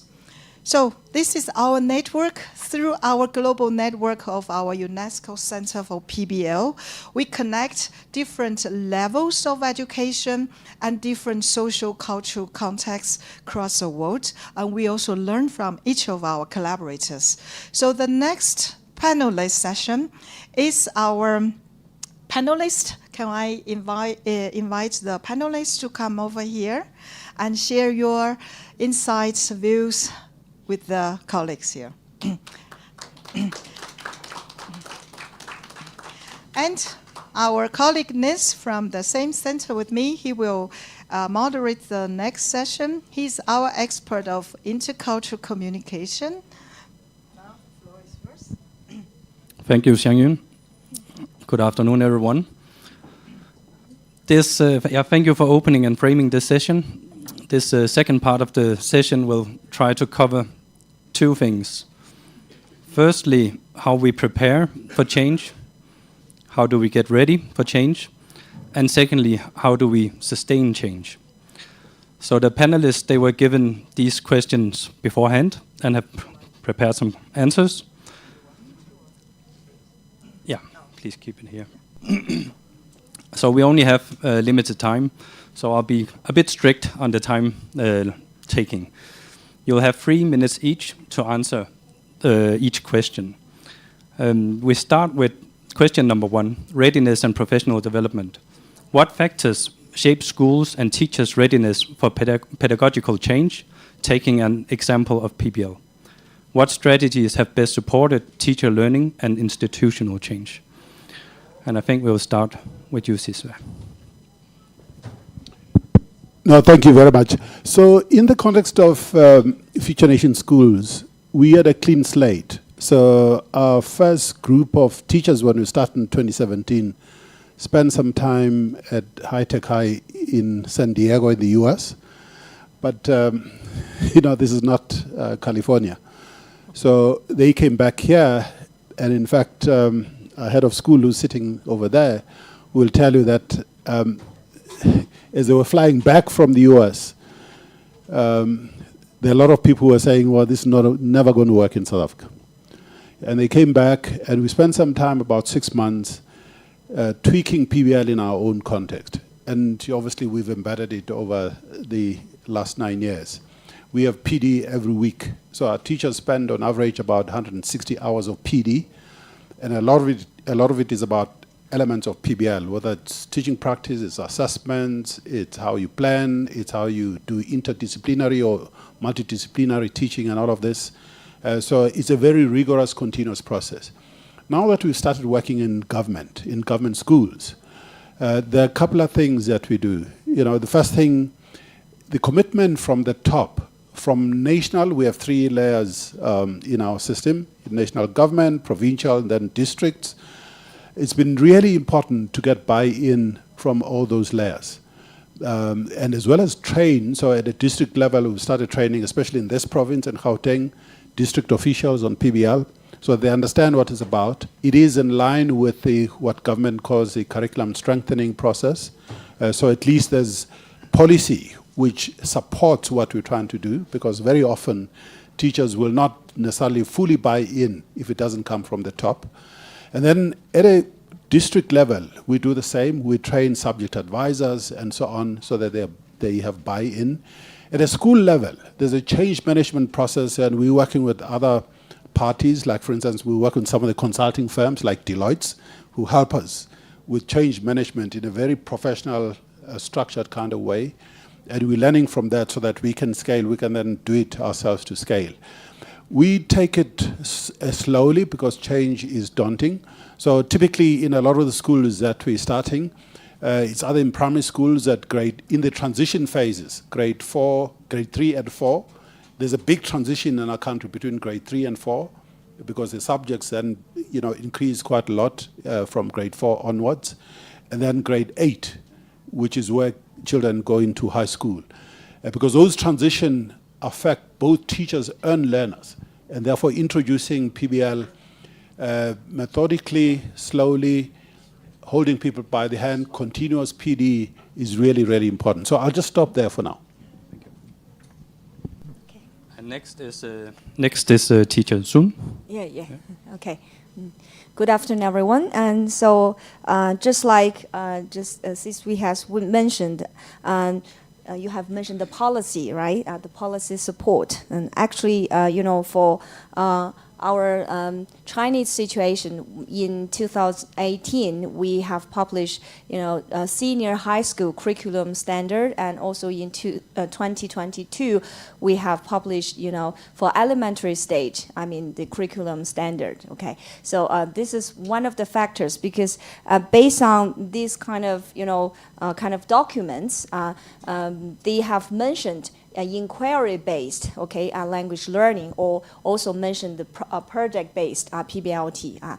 So this is one of the factors. Another one is concerned about the resources, actually, for like the urban, rural areas. The resources, and some teachers they may have some very rich resources, and some may be lack of this kind of resources. But they're lucky nowadays we have the internet, right? So it's very easier for them to search for on the internet, to get more information from the internet.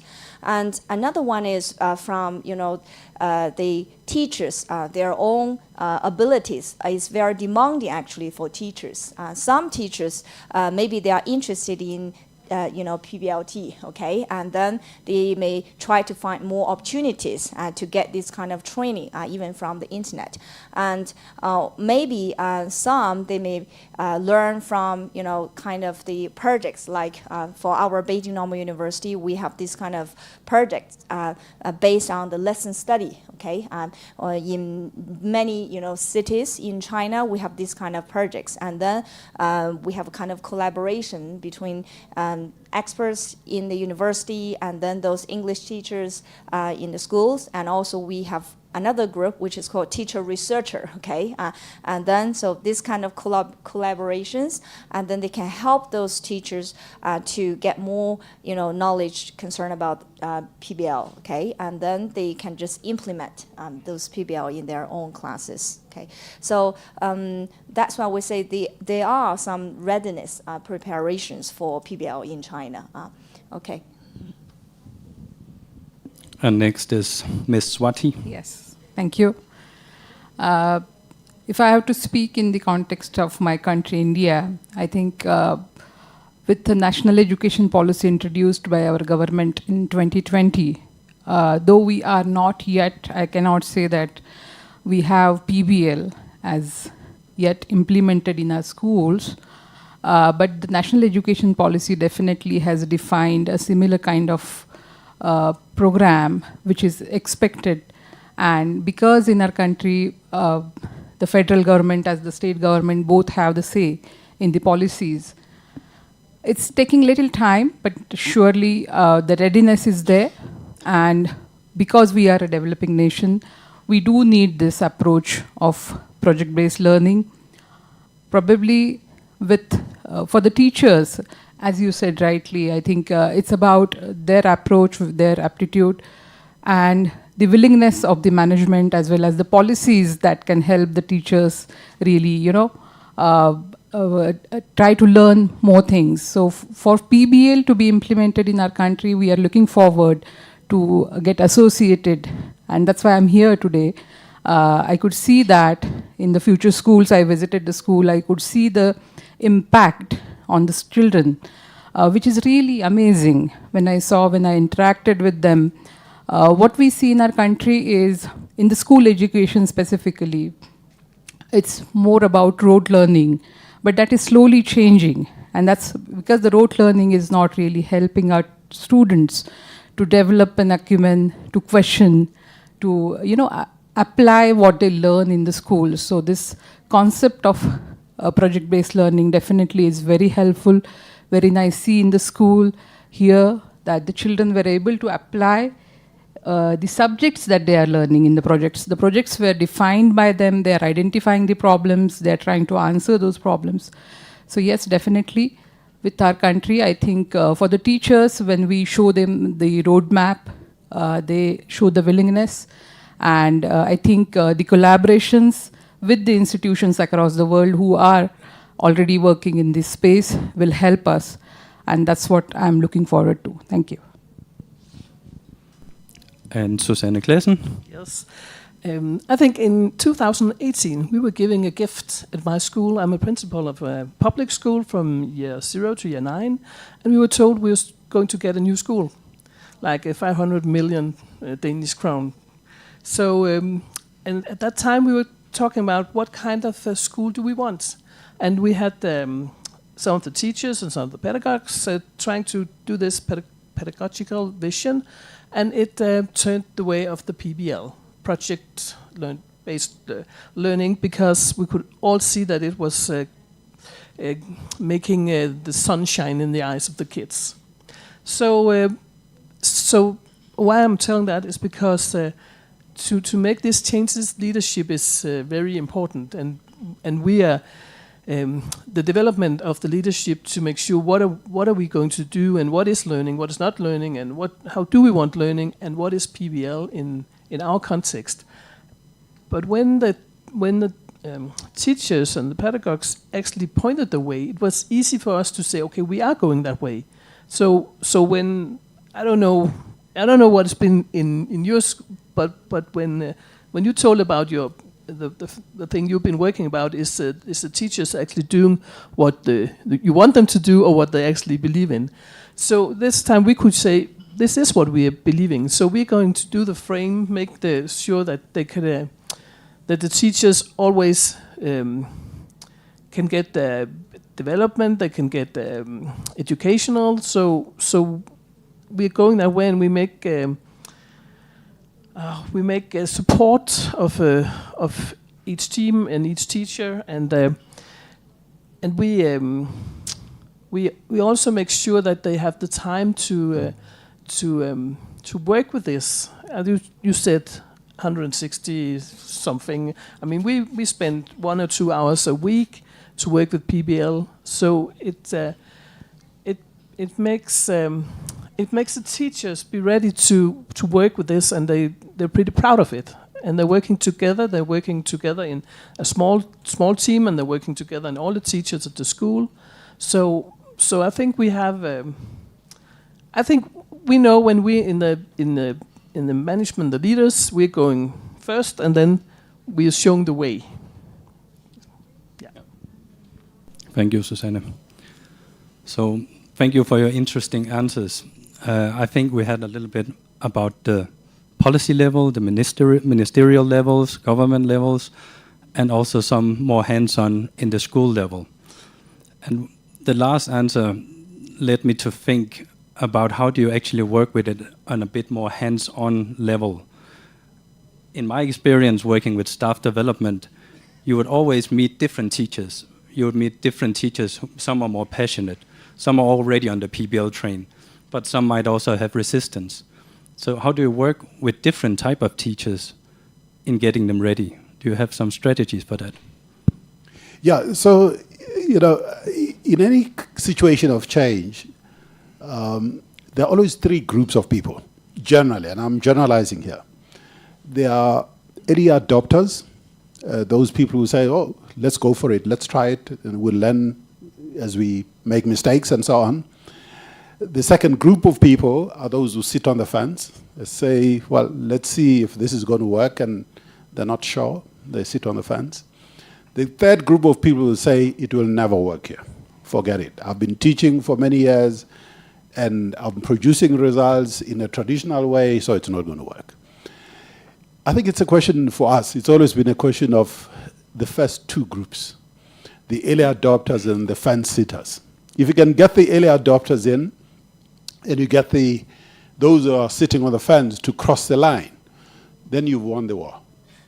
You've literally won the war. So, and obviously, part of that is about a whole system. It includes change of culture, agency, giving teachers agency. And I found that very often, if teachers think whatever change you are introducing is going to improve the way they work, and is going to help improve the outcomes for the learners, for the students, normally there's buy-in.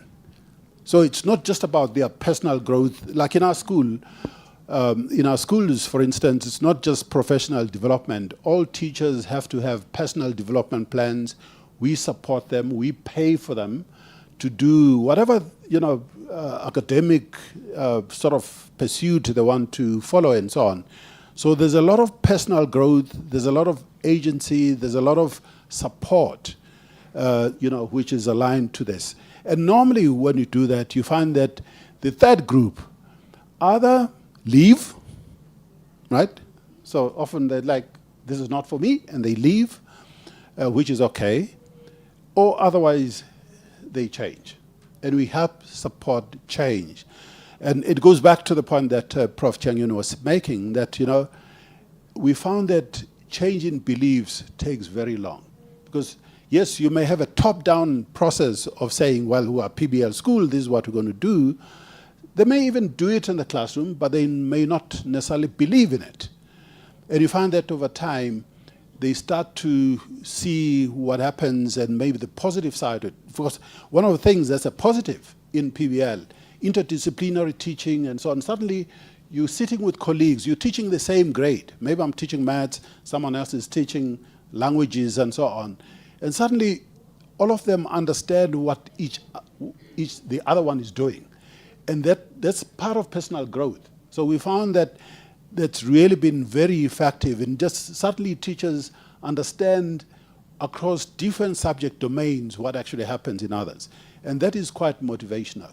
But also we're not scripted. In other words, as part of giving teachers earned learners agency, there are always between certain parameters that we set, you have some flexibility for teachers to do what they think is right in the context of their interpretation of PBL. obviously that's got to happen within a very, sort of strict sort of parameter, so that, we don't find teachers simply drifting to doing traditional things. Yeah.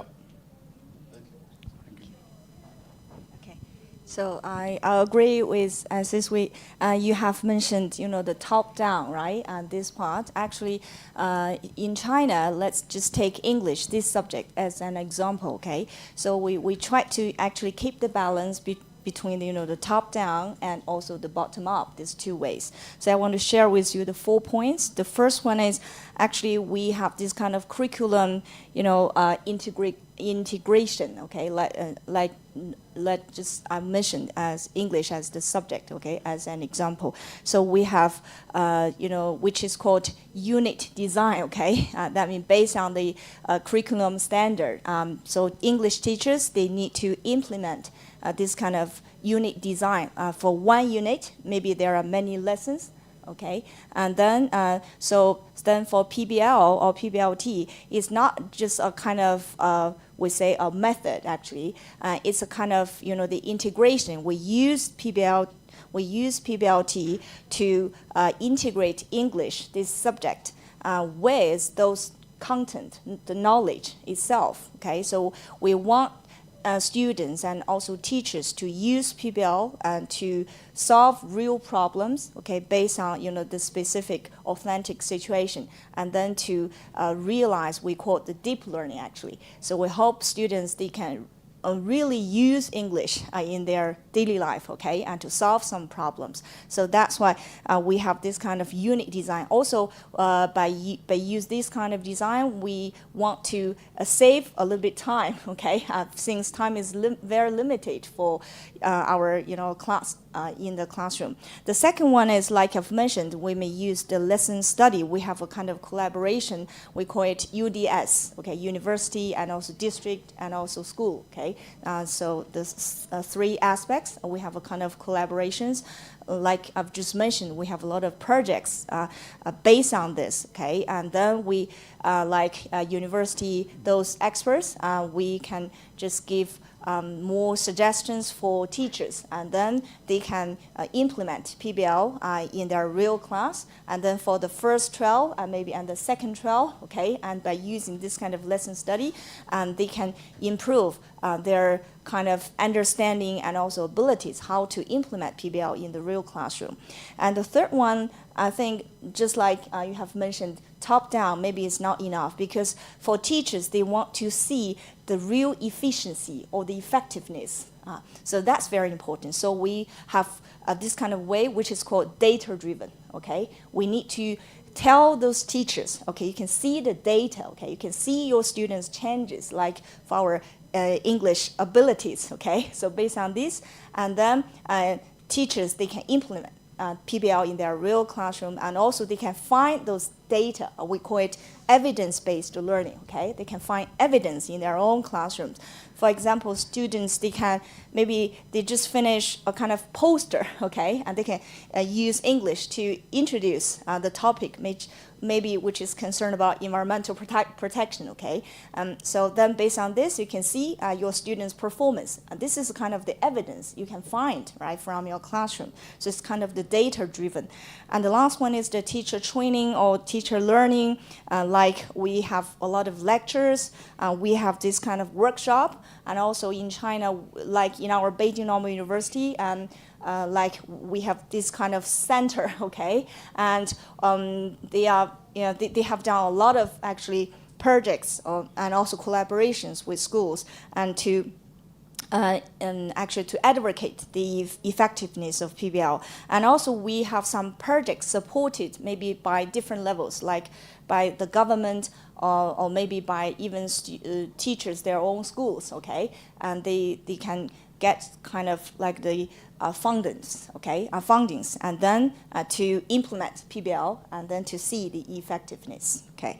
So, and actually the main purpose is to use PBL to improve students. In China, we call it core competencies, to improve students' core competencies, to try to avoid our traditional, like, kind of rote learning, okay, the traditional way, to give students more opportunities to solve their real problems in their real life. Okay, thank you. Thank you. When it comes to the teachers, I think I'll just speak a bit about our context in India, like we being a very large country with such a population, and the education system varies from the rural areas to the urban areas. There is quite a lot difference when you look at and the private schools and the government schools. So if it comes to the teachers, I think the government definitely tries its level best to train the teachers through different training programs. And apart from this, we do have the boards at different level. Like there are some national boards, there are some state boards who defines the curriculum and who, you know, really tell us what is to be taught in the schools. And so we have to align the private schools definitely are trying their level best to adopt different practices, though not directly the PBL way, but if I have to speak in my own organization, what we are trying to do in the schools is have certain practices, or we define one program for one entire year. There is a theme which has to be aligned with different activities that we carry on throughout the year, and it has to be aligned with the subjects that are being taught in the classroom. So it's indirectly we are trying to implement PBL with defining a kind of a theme for a year, and the students get to learn through different activities. When it comes to the teachers, the different boards, they do have certain training programs which are mandatory for the teachers to go through, because they're trying, the boards also, the central board or the state boards, they're trying to upgrade the skills of the teachers as they have to, come up with different skills. The teachers in our institution, because we are running number of schools under the organization where I'm working, what we had done is we have a centralized system for the to roll out the academic plan and the curriculum that we wish to follow. So in the centralized system, we try to identify and we roll out that, yes, we need teachers. Our own teachers come together from different schools who are subject experts, and they come up with a centralized plan for the entire year. So that really helps different teachers to come up and try to upgrade their skills, contribute in this centralized academic process. I think that is helping a lot for the teachers to come up and try and learn different things. Definitely the policies that we adopt in our institution, the growth path, as we said, it should not be only personal, but when we interact, and I'm trying to have a bottom-up approach than a top-down approach in our schools, so that they only come up with ideas, the themes, and they contribute in the centralized academic plan. So that's how we are trying in our organization. At national level or at state level, there are programs which are being run by the government, but of course, we have to assess the impact, which is a little missing, and I think there I see a chance when I'm trying to learn a lot from all of you here, is how this project-based learning approach can help our teachers, because yes, of course, we have identified that this is very crucial. Let me tell you one thing, probably our country, our ancient education system in India was definitely aligned with this very thought of project-based learning or skills, focusing on skills. But over a period of time, I think it has changed to a very different system altogether. And with national education policy, it is already been in talks that how do we really take help of our ancient knowledge and utilize it in the current context. And that is also helping, because in our system, teacher is the utmost respected person in India always, it was always. What we see today is there are very few who are really interested into coming into this teaching, this thing. That's not their first priority. You know, the corporate jobs, other things are the first priority. So our system with NEP and other policies, we are trying to bring in more and more, talented people to come into teaching profession. That is the first requirement. Unless our teachers are well equipped, we are not been able to, implement what we expect. So I think there are a lot of policies which are helping us do that, and we are seeing many youngsters who are trying to come into teaching profession now. They are trying to bring in a lot of change. So I think it's about how we really ignite this mind in their minds that teaching profession which is the foundation, which lays the foundation of the society. So the teachers definitely are looking forward, and the policies are helping, and this project-based learning approach, which all of us are discussing here, probably will be the way for us in India. Thank you.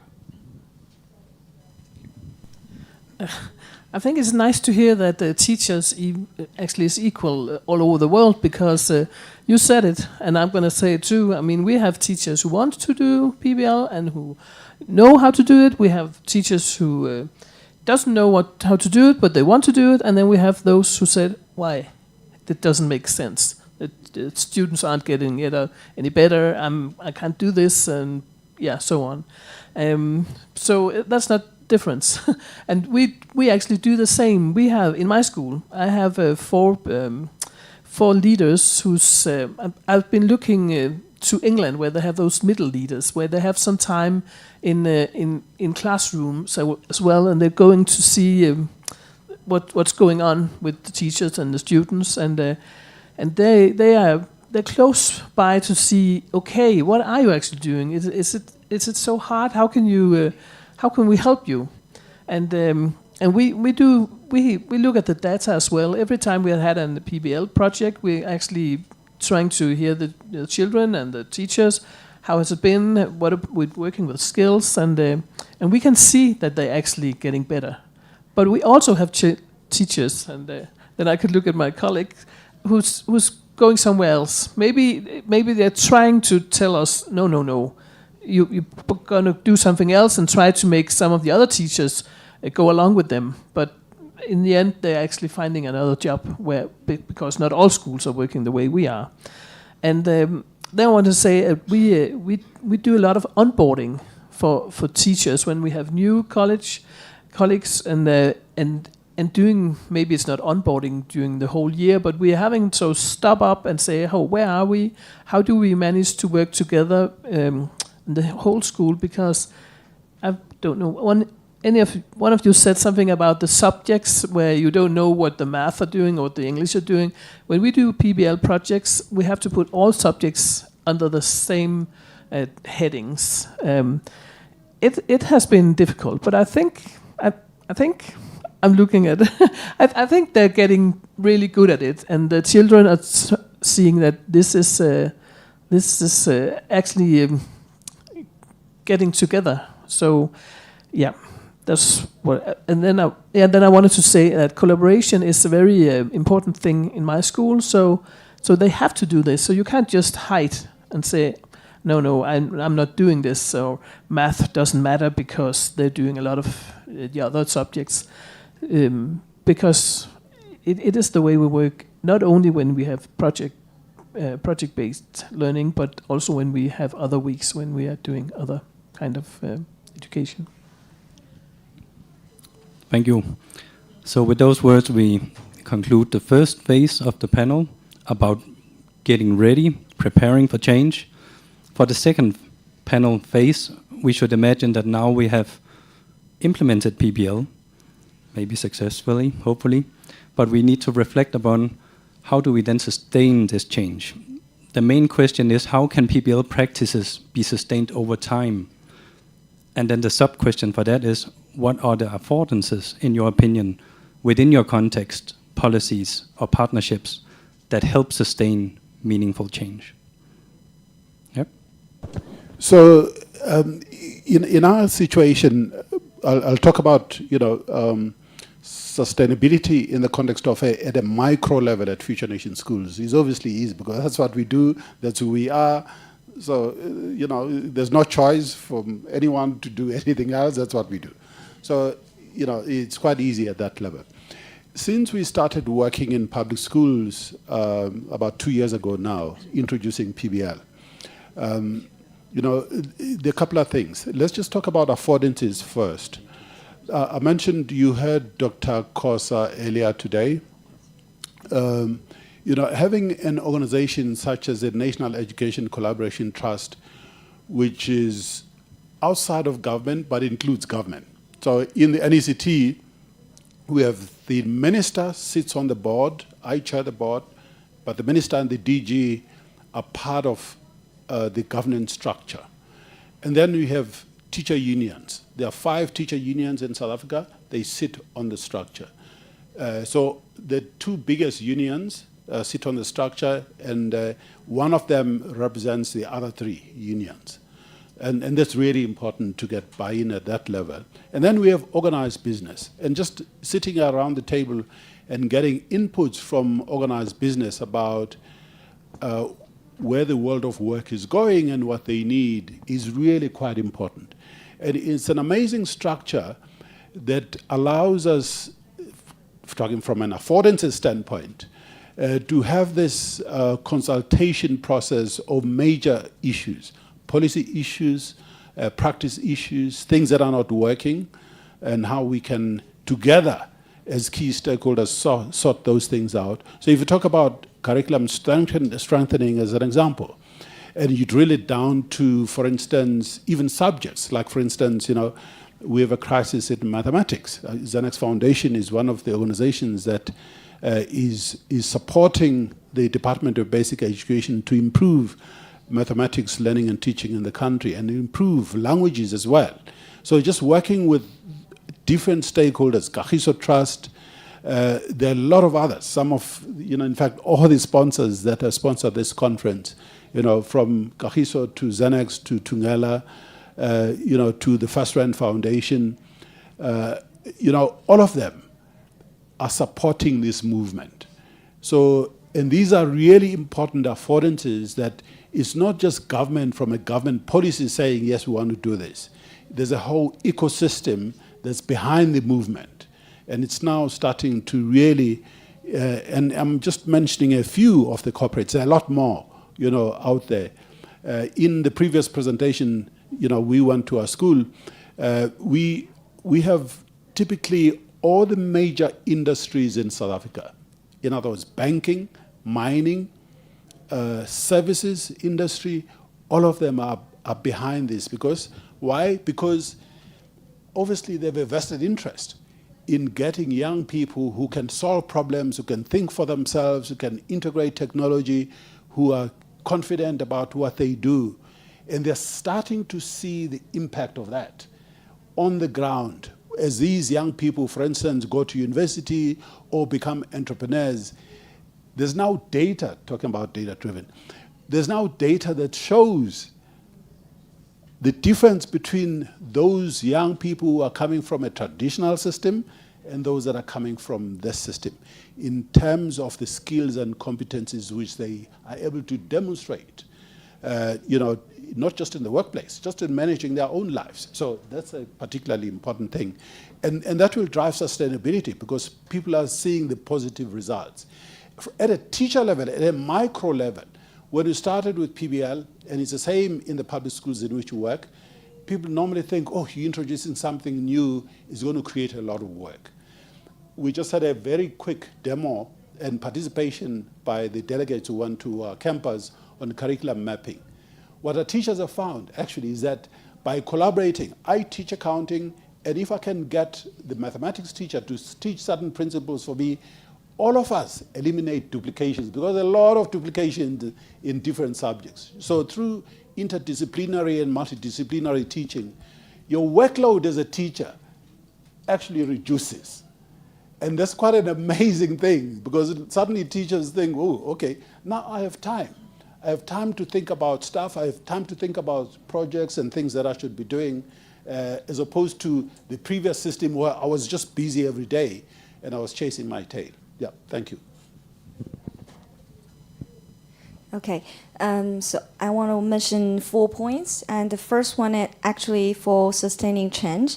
I think it's concerned about the policy continuity. Okay, I mean, like documents from government, and even in China for our English textbooks. Okay, we have one part which is called the project-based or Khalil. Okay, we have this part actually. And this is the first one. The second one, I think we need school leadership support. Okay, so like for some projects, okay, we have done, like Professor Chen and Professor Yu, we have done. I remember one video made by junior high school students, and the theme, which is concerned about population. Okay, and they share some problems actually we need to face in the world nowadays, which is concerned about population, like aging, okay, or population is decreasing, something, some issues are concerned about the population. And then those junior high school students, they invited their principal, okay, also to share his opinions concerned about this topic. Those junior high school students, they use English to share their opinions, and also they invite their principals, their teachers from other subjects also to use English to share the same topic. So then principals also, they can see their students' performances, okay, based on this kind of projects. So I think the second one, we need school leadership support. And the third one is, which is concerned about with examination, okay? Exam, this is also a very important topic, I think. So we need to design PBL tasks which can connect to exam-related skills and to improve students' core competencies. So like I've just mentioned at the very beginning, because of the new curriculum standard in China, no matter for the the elementary stage or the senior high school this stage, the main purpose is to improve students' core competencies. Based on this new curriculum standard, our examination, okay, on this part also there are a lot of changes. Let's just take writing, okay, the last one, writing task as an example.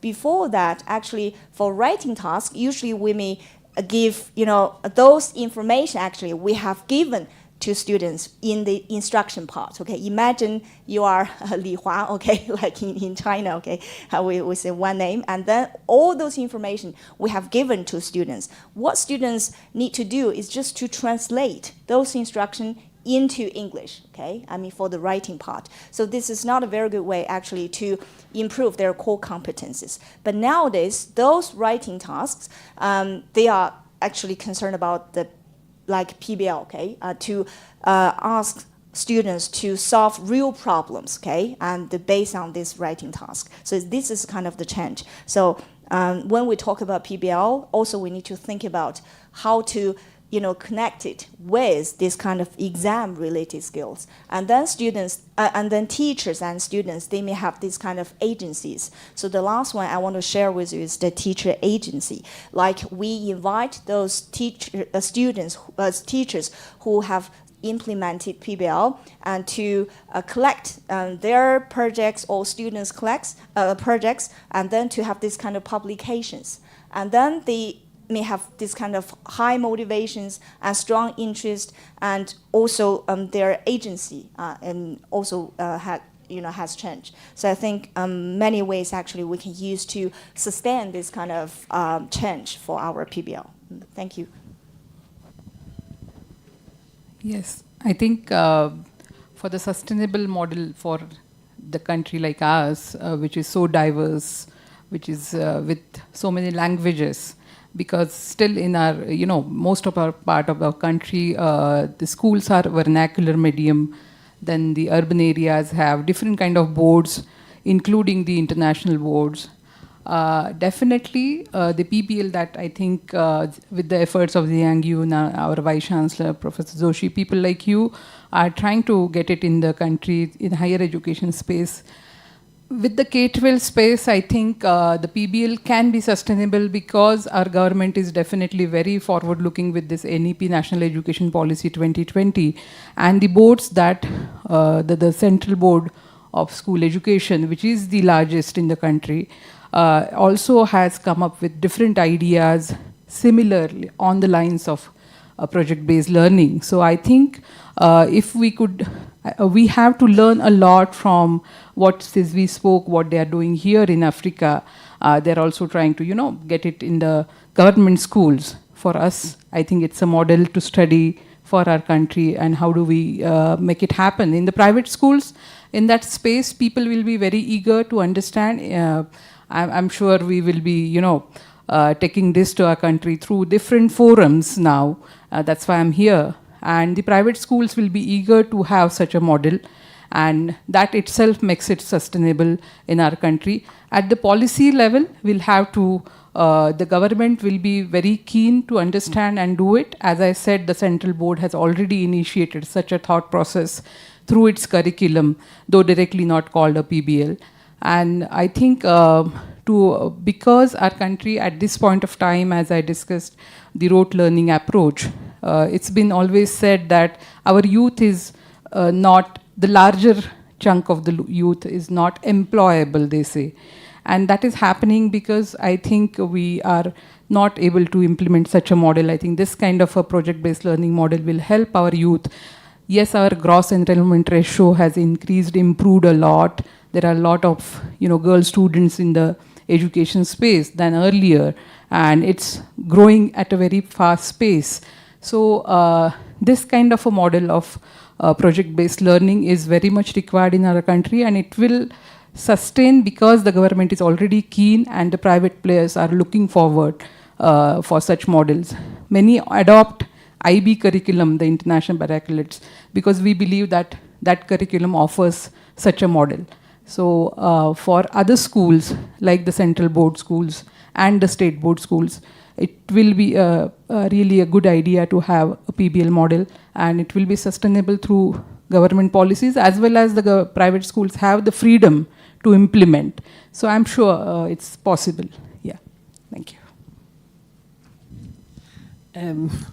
It's kind of easy to say why we can keep PBL sustained over time, because when I work at my school, I can take a walk among the kids and I can see they're smiling, they're telling me, they're doing things, and I think, yeah, of course, that's why we have the PBL.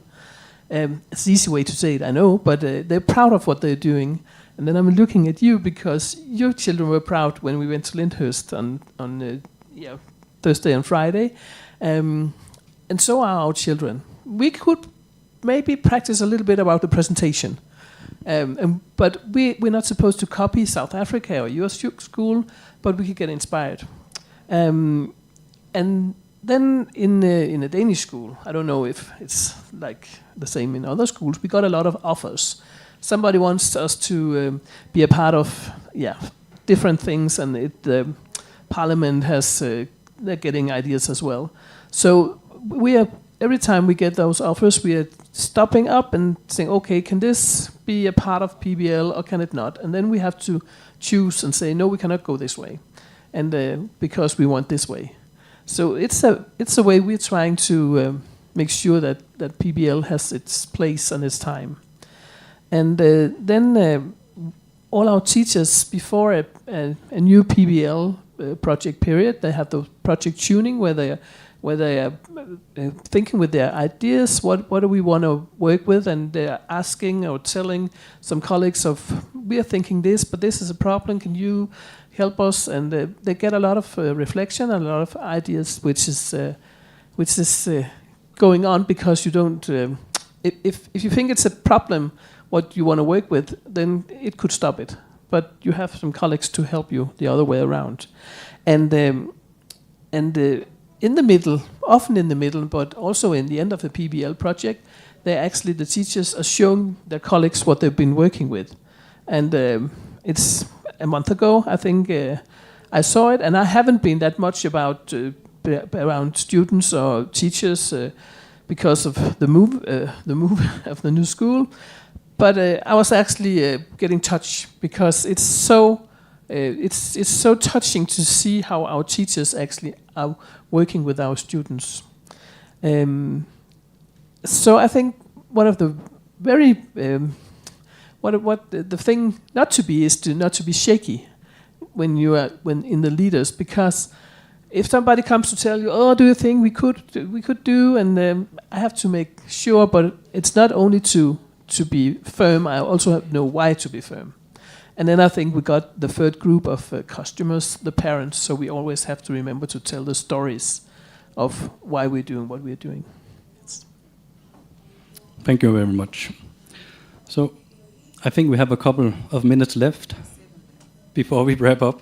So I want to take some time to give the audience a chance to ask a... Oh, yeah.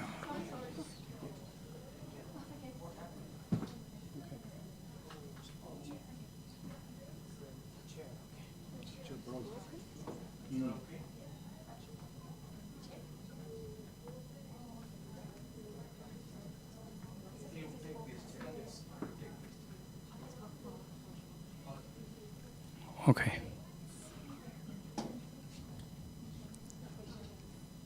Yeah, so...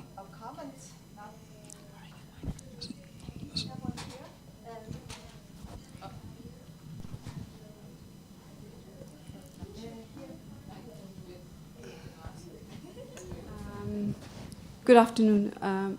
My question is to Sizwe, the first one, and it's Sizwe. I think that, and I'm so glad that you're thinking when you talk about teachers and carrying teachers. It's slow, it's systematic, it takes time, because that's something that we don't do when we work with the public school system. We kind of spray and pray, we chop, we change, and then we do a small thing and we expect the change. So I mean, that's just the comment to say that I can see that you're taking it, you're considering very carefully what it'll take to shift it.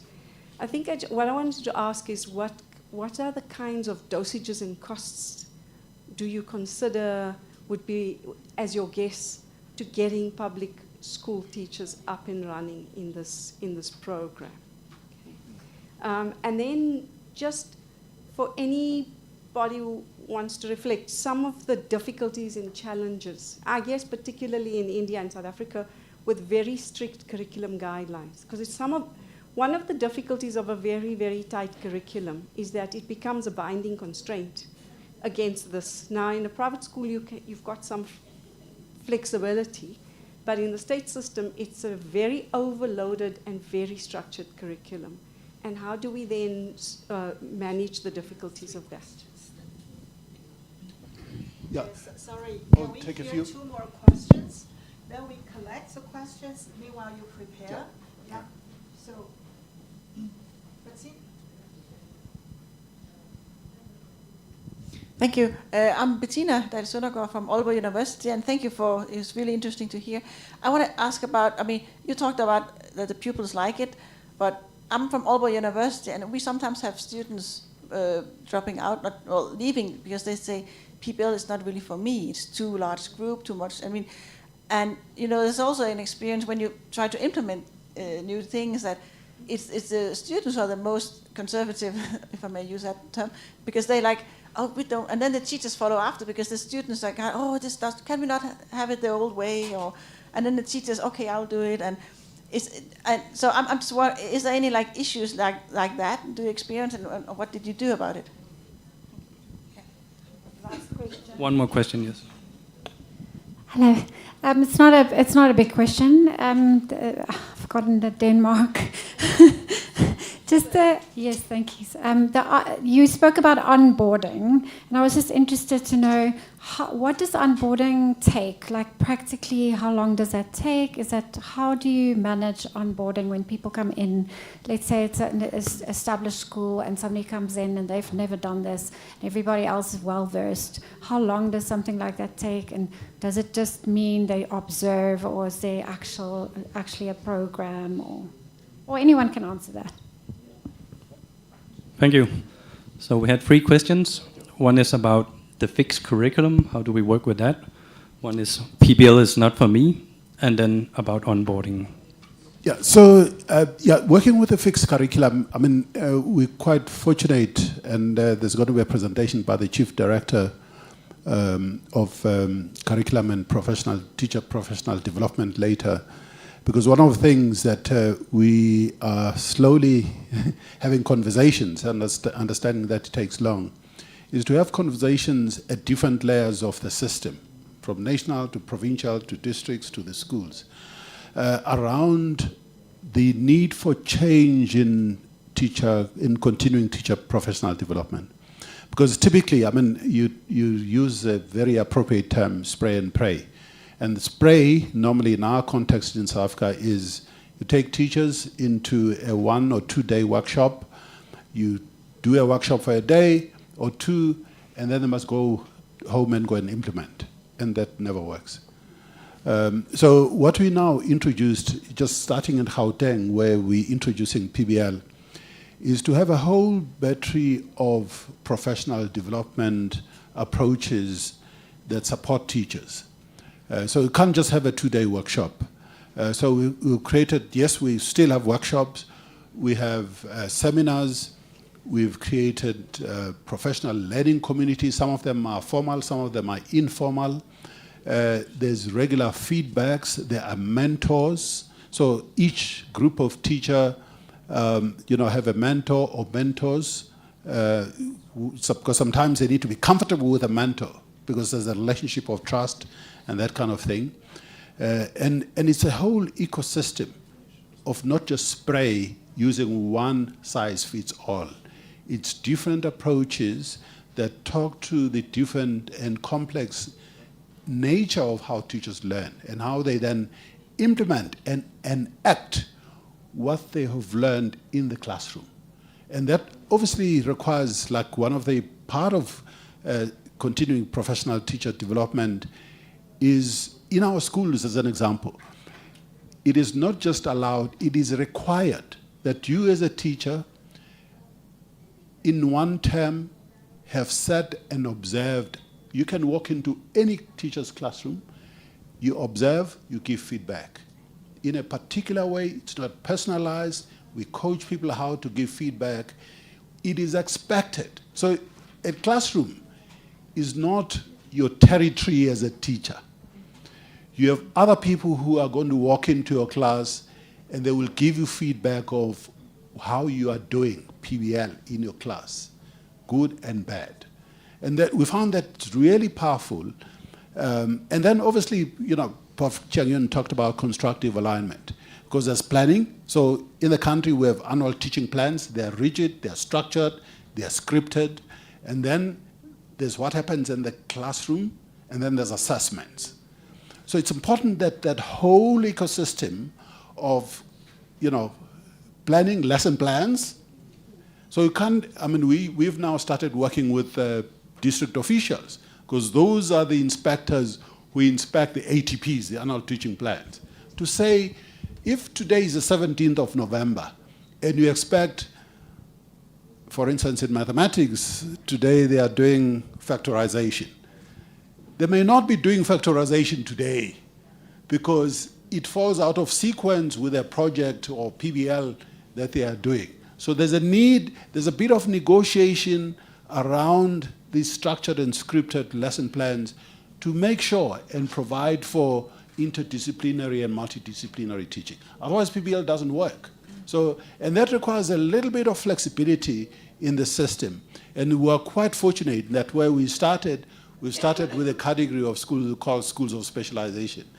I see Ma'am Rihanna Jardine who's sitting, she comes from one of those schools.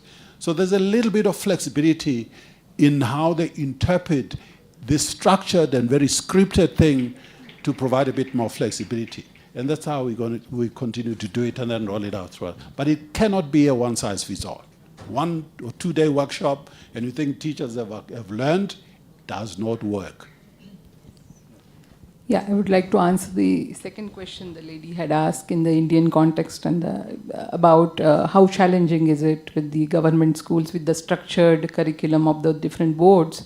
I think you had visited, Jiang Yun had visited one of our school, that was a ZP school, the Zilla Parishad school, and what we see, there are multiple government schools wherein the headmaster or the teachers are so proactive, and in spite of a very structured and very rigid curriculum that they have to follow, they are in a position to experiment with this project-based approach, and they're doing it. So though it's a little rigid, I think it is the willingness of the management, or with the government schools, it's about the teachers and the headmaster. And that's happening in our country, I think. With that rigid structure, we have been able to do that. Yeah, with a limited resources, of course. Yeah, thank you. Then I got the last two. The easiest way to answer that question is that they haven't been used to work that way in the school before they go to university.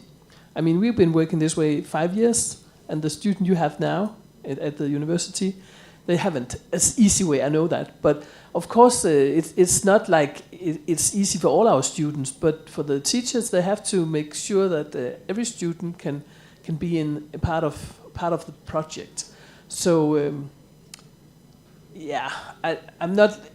I don't want to say that it's for everyone is having the best time of their life when they're working project based, but we always give them an assignment so they have something to put into the project. So I don't know, maybe if in 5 more years when they've been working up the whole way of the school, maybe it's different. And you ask about the onboarding, yes. When we have new colleagues, we could actually when we apply for colleagues, we could write in that we want them to present how they want to work with the project-based learning. But when they start, they always have half a day, a whole day. I'm looking at Charlotte because she's doing it a lot, where they're working with Charlotte and some of the experts, PBL experts we have, to introduce them. And then they're going to have the team where they're working with 2 or 3 other teachers, where they're working with their subjects with the headlights, the head of the project has a name, so they put their math that way. So if they want to do some kind of math, they can still do when they work with our city. But we're not going to let them go alone. We do have the onboarding. Thank you.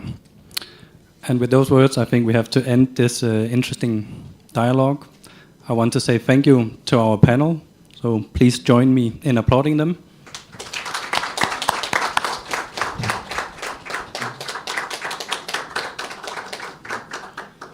And Xiangyun, do you have any concluding remarks? No. Then thank you for joining our session. Thank you so much. Thank you for the international perspectives, the shared successes, and of course the shared challenges, but doing it anyway because we see the value. We are going to go into a short comfort break. We will come back into this venue for our final stint.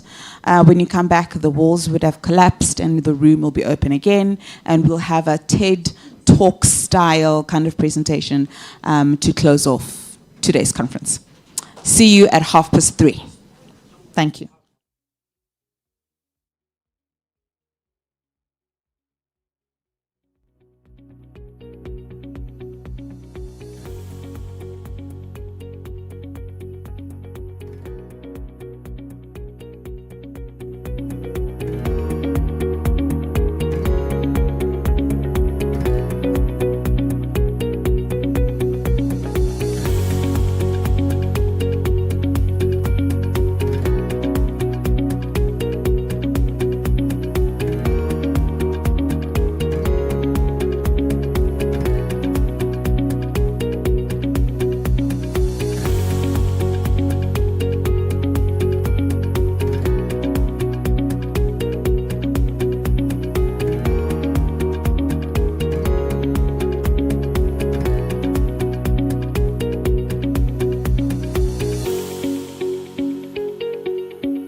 Welcome to our very last segment of the conference.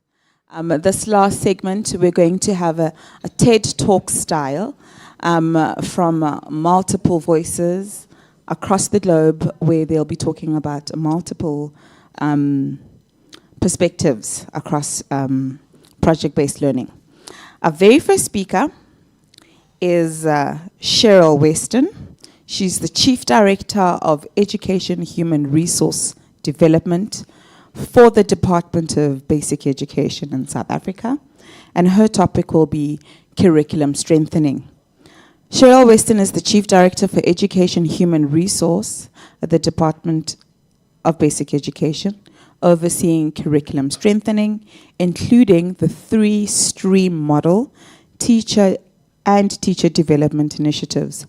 With nearly 30 years in education, she leads South Africa's curriculum strategy, both locally and internationally.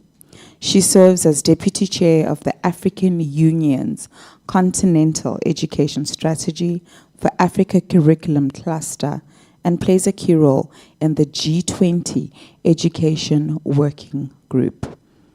To address us on curriculum strengthening, please help me welcome Cheryl Weston.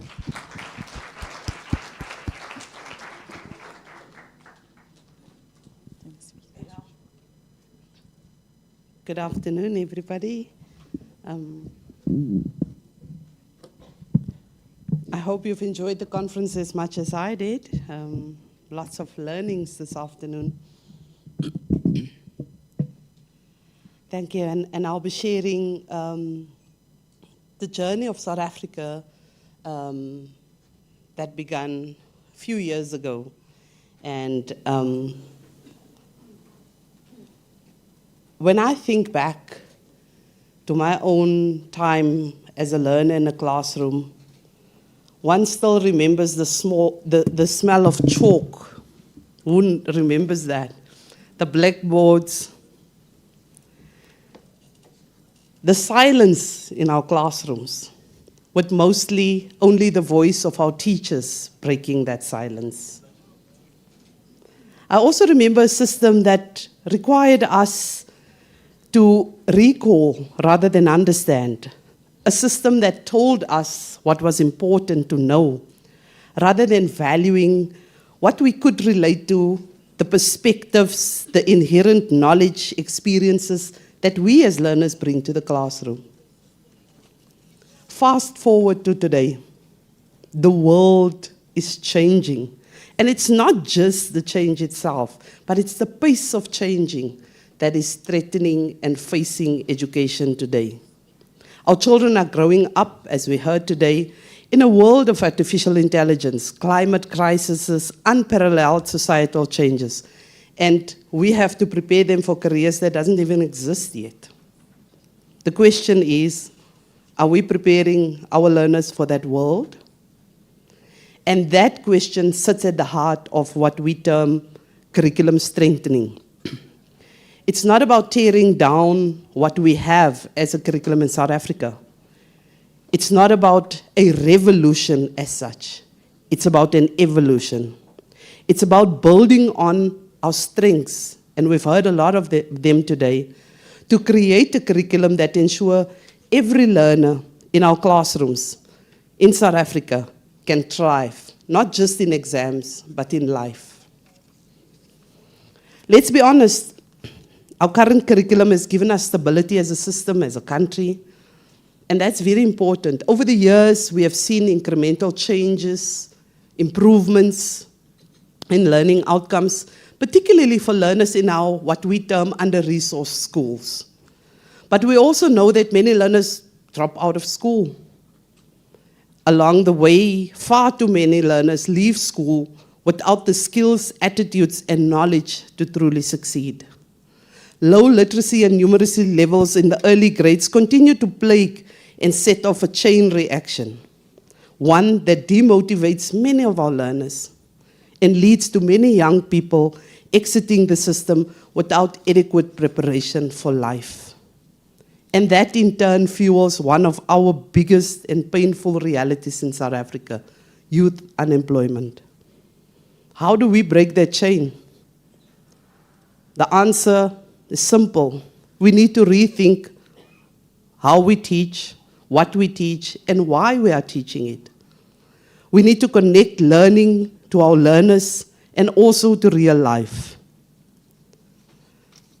From the early 2018s, the department started exploring what could this look like? What could this new change look like?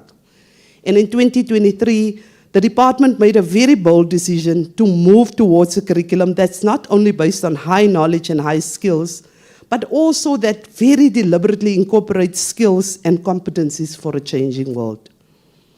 We asked ourselves, what does a young person in South Africa need to thrive in life, not in school, in life beyond school?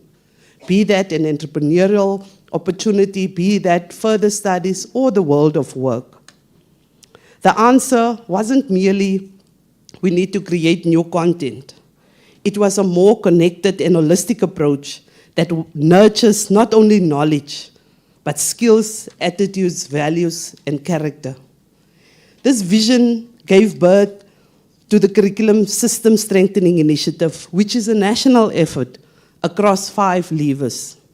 And those levers are curriculum policy.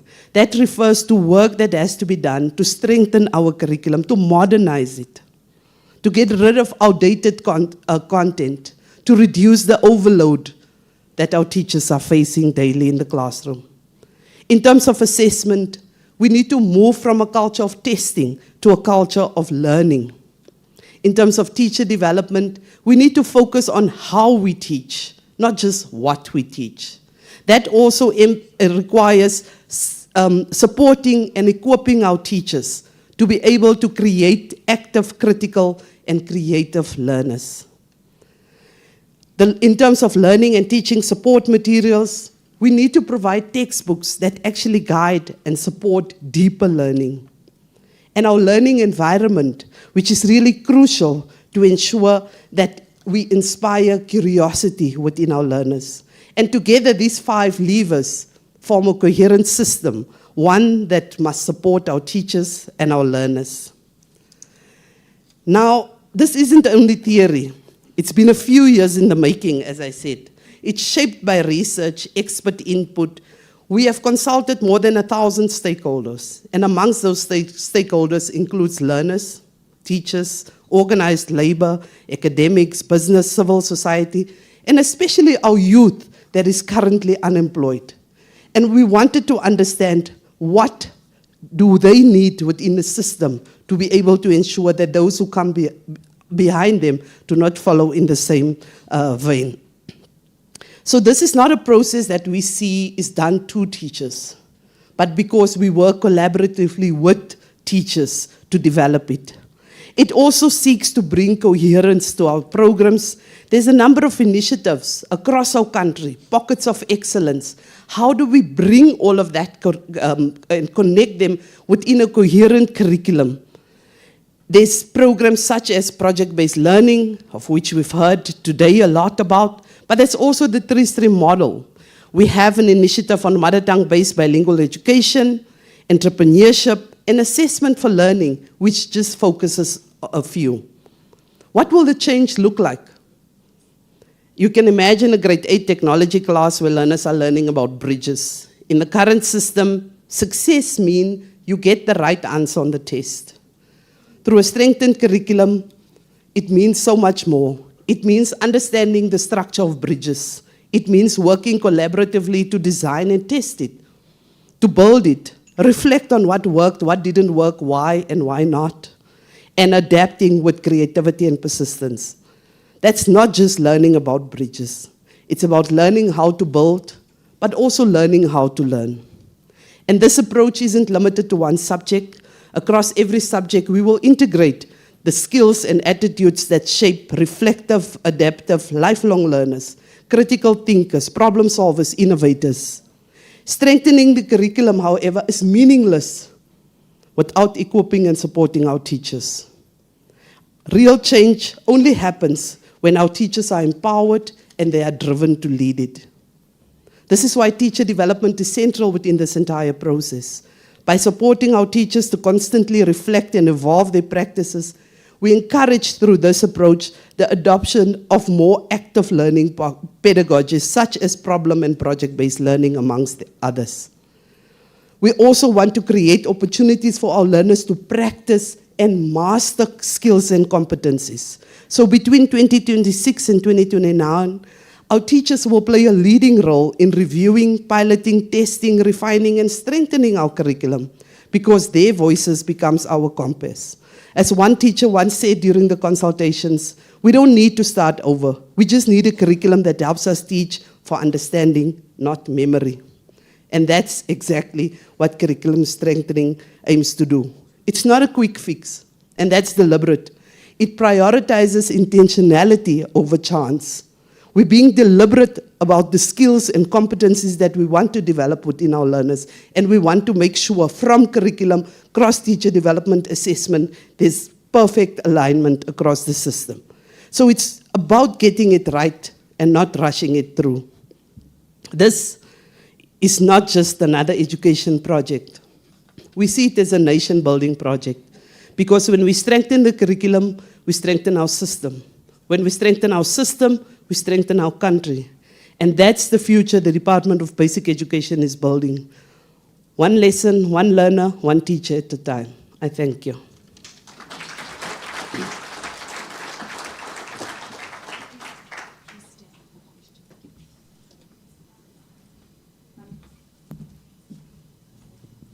Please note down your questions. You'll have an opportunity to ask them at the end of the entire session. Next up is my boss, Mampo Langa, who's the head of schools at Vision Nation School and the head of professional development and academic programs at Nation Next College. Mampo Langa holds a master's in mathematics education from the University of Witwatersrand and has over 3 decades of experience in teaching and academic leadership. Formerly head of academics at the Oprah Winfrey Leadership Academy for Girls and founding head of the African School of Excellence, she has championed curriculum innovation, teacher development, and project-based learning aligned with Afrocentric and CAPS principles. Mampo is also a published author of the Platinum Mathematics series for grades 7 to 9. Please help me welcome Mampo Langa on stage.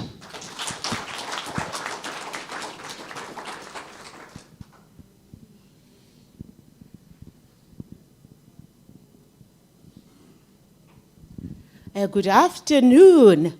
Unfortunately, I won't be able to do my presentation in form of a TED talk because I'm a teacher. We point, we discuss, we look, we review. So that's me. So I'll definitely have to rely on my PowerPoint just to talk about what I'm going to talk about. But before I talk, I want us to think as a teacher, have you ever tried to think, why are we teaching students about water cycle? We know water cycle starts with evaporation. After evaporation, there's a precipitation. After precipitation, there's a condensation. It rains. Then, so what? After teaching that, will they be able to solve the water crisis we're facing? No. We give them an exam. They write the water cycle. Let's write about photosynthesis. Sunlight turns green. We've got green leaves. But can they change what is happening in our country? No. We have a problem with water crisis.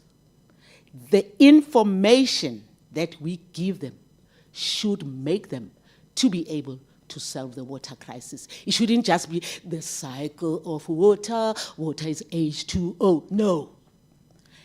Electric circuits, science people. You have a bulb, a switch. Can you draw a bulb, a switch? And they memorize a bulb. I've got grandchildren, I still remember some of these things. A bulb and a switch, draw it, we give them marks. We have a problem with load shedding. Can they solve those problems? Or do they really understand how many watts do we use for ironing? How many watts do we use for switching on the kettle? What happens when we use solar heating? Do they ever think about, with solar heating, with time, we're going to have a problem with disposing those panels? How many panels do we have in the country now? Millions and millions. When we dispose them, I'm looking at mine. Some of mine in my house, they look very old already, and they're hardly even 3 years. How am I going to dispose them? No one has ever thought about that, because we only teach for information, assimilation, write exams, then we go. You know, there was an incident in Alexander. It was infested with rats. Alexander is a township not far from our place. And they didn't know what the solution is. We still have the rats, by the way. Alexander, when you pass, there's a rat. Some of us who are scared of rats, you always know you have to keep yourself jumping like that when you go to Alexander.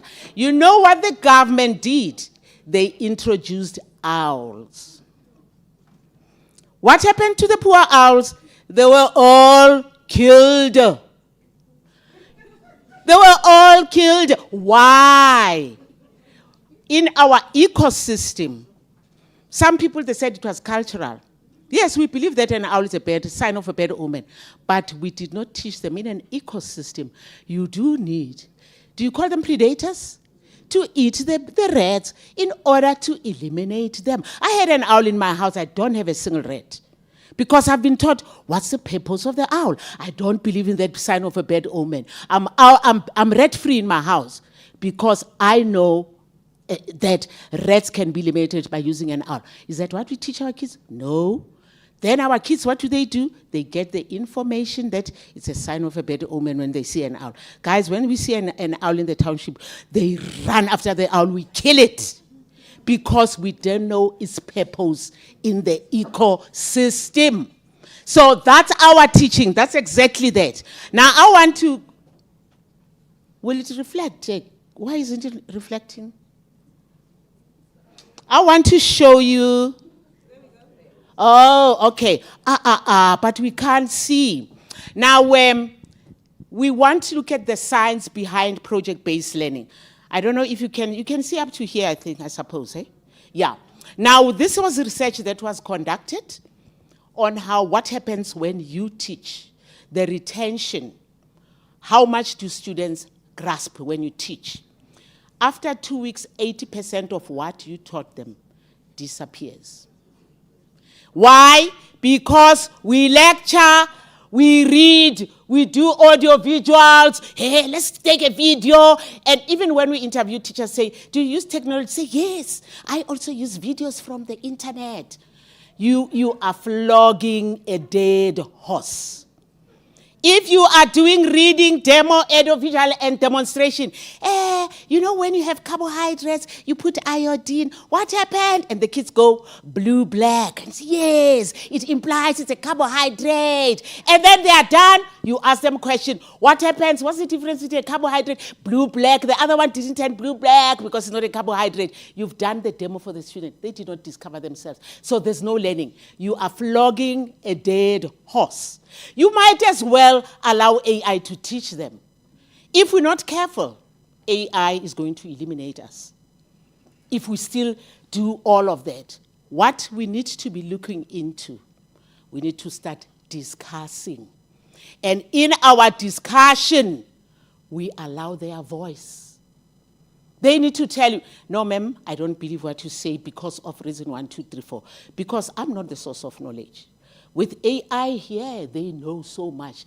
Never, ever undermine what they're doing. So when you start discussion, 50% of the time, they are going to understand what you're talking about. And they won't forget it because they are behind the discussion. They are behind the research. They will be doing. That's PBL at its best. I think you saw the little ones when they were talking about insects. They know every part about the insects. And those are the students who want to understand, why are we killing the owls? They will question their parents. Why are we killing the owls if they are there to eliminate the rats? And by teaching others, for the mere fact that with PBL, we do what we call a voice and choice. That's when they'll be able to talk to each other about it. I'll just show you, because they've already indicated that my time is almost up. These are some of the elements of project-based learning. You have a challenging problem or question. Sorry about the typo there.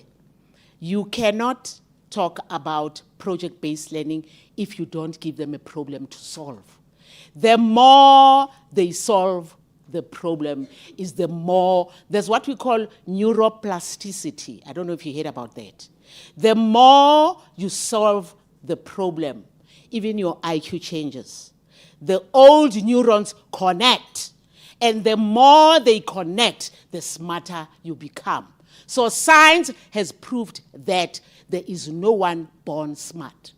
But by change of mindset, by change of asking them to ask questions, by change of making them to inquire, by change of making them to probe, to pose questions, it changes they call it neuroplasticity. It makes them smart. They have even proved, even to the worst kids who they thought were retarded, and science, through challenging them with more problems, is the more they become smart. And they don't only become smart because they are part of the doing. The skills that you're talking about come into play. They become aware of what is happening around them. They become smarter because they can solve problems. And whatever you gave them should always, why is my spelling wrong, all of it? Again, sustained inquiry. For you to give them a question there, they need to sustain, it needs to make them want to know more. Hey, how do I do this? When do I do that? So that's sustained inquiry, very important. And you have to give them a problem that's authentic. Authentic means you give them a problem that they are familiar with. They need to know, why are things the way they are? What is happening when there's a water crisis in my area? What about poverty? We talk about different economic sectors in South Africa. And so what? I know that we've got this sector, primary sector, whatever sector, and so what? But I need to know, how can I use that information to solve the problem of poverty within our area? Very, very important.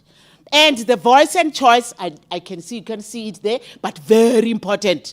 The voice and choice is very important for PBL to materialize. As students, voice and choice is very important. We should allow them to talk.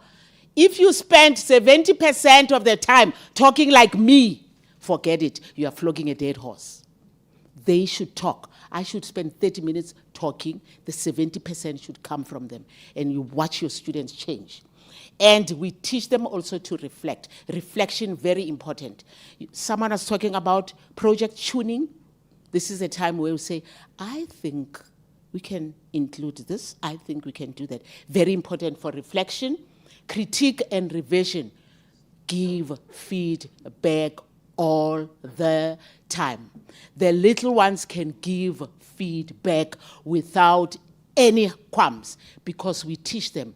And with feedback and reflection, I know it's time up, I just want to give them an example. The little ones as little as a grade R can tell you, I'm okay with it, I'm not, I'm still struggling. There's nothing wrong with that. Very, very important. Thank you. It's just that we don't have time. Thank you.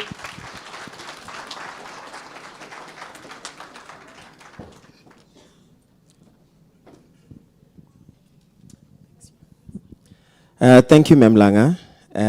I will move to our next speaker, Anne-Katrine Ronstedt. Anne-Katrine is an educational consultant based in Aalborg, Denmark, working with 48 public schools. She specializes in student engagement, co-agency, and playful learning. Through international school development projects funded by the European Commission, she connects classrooms across borders, promoting global collaboration and intercultural understanding.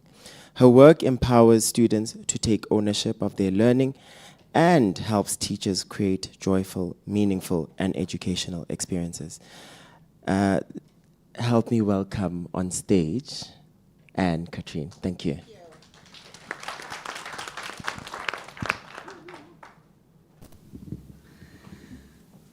We all know every day is thinking Do you like me?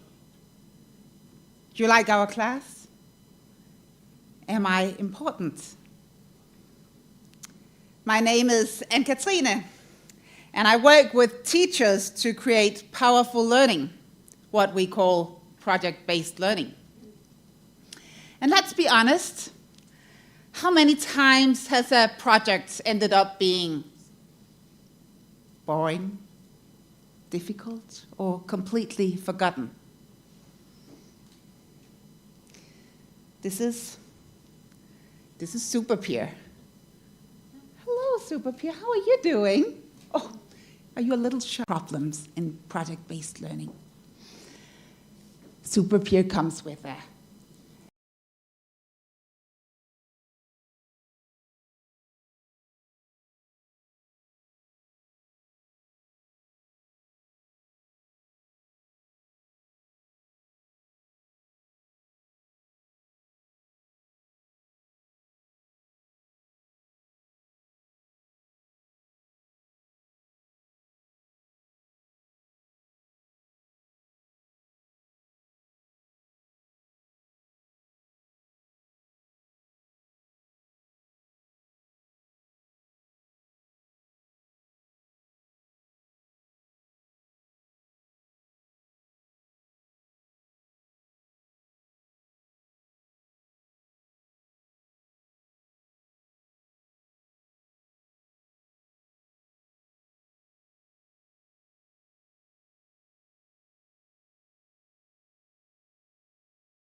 product.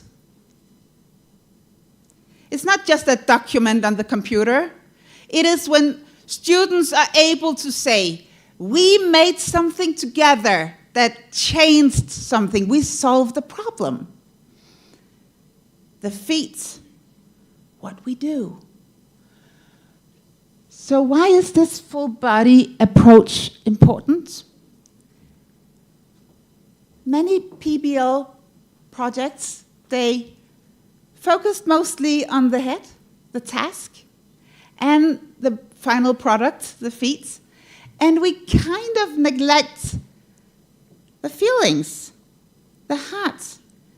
When we focus on all three, the head, the heart, and the feet, I guarantee you three things, or guarantee you the thing. Focus on the head gives us knowledge. Like I'm teaching you about Super Peer right now and giving you the words of Super Peer. Focus on the feelings gives us belonging, a relationship, and a smile on our face. It's like I'm using my voice and I transfer my scarf into a character and giving him personality. It's fun, isn't it? Don't you agree, Super Peer? Yeah, he does. Yeah. Focus on the feet gives us impact in the real world. It makes learning meaningful. We could put things into action. And afterwards, I'm going to hand out Super Peer stickers to you because I hope you will remember how to use the full body approach planning your next activity. We want learning to be joyful and last a long time. When you focus on the head, the heart, and the feet, learning will be much more sustainable, and it will be meaningful, and it will be with a high level of well-being. So Super Peer is a simple shared language to talk to students about learning. It's easy for good teachers to use because they're already familiar with this mindset. Now they have the Super Peer to put into their teaching. I use Super Peer in 2 ways. I use it for project design check. So before a project starts, I will ask, is the challenge complex enough? The head? Have I planned time for emotional connection? The heart? Will the product be meaningful? The feet? But I can also use my Super Peer in real-time coaching. So when a group of students are struggling, don't just ask them about their research. Ask them, your head seems strong, but your heart seems weak. You're frustrated. Go fix that collaboration before you focus on the product. So the head, heart, and feet approach gives the students the words to say. Is this a knowledge problem? Are we stuck due to an emotional problem? Or are we stuck because it's an action problem? The real magic is in the word peer. Because Super Peer is a shared, simple language, it's the perfect tool to use with students. When the students can say how they want to learn, who they want to be with, and what they want to create, you have achieved true ownership for your students. They own the process. And ownership is very powerful. Super Peer is much more than a figure. It can be a drawing, it can be a sticker, or it can be my scarf. It's a mindset that ensures you consider the crucial questions on every student's mind. Do you like me? Am I important? What is the purpose of learning this? Invite Super Peer's head, heart, and feet into your teaching and watch your students and your project-based learning grow into something truly extraordinary. And it's all right. We're done now.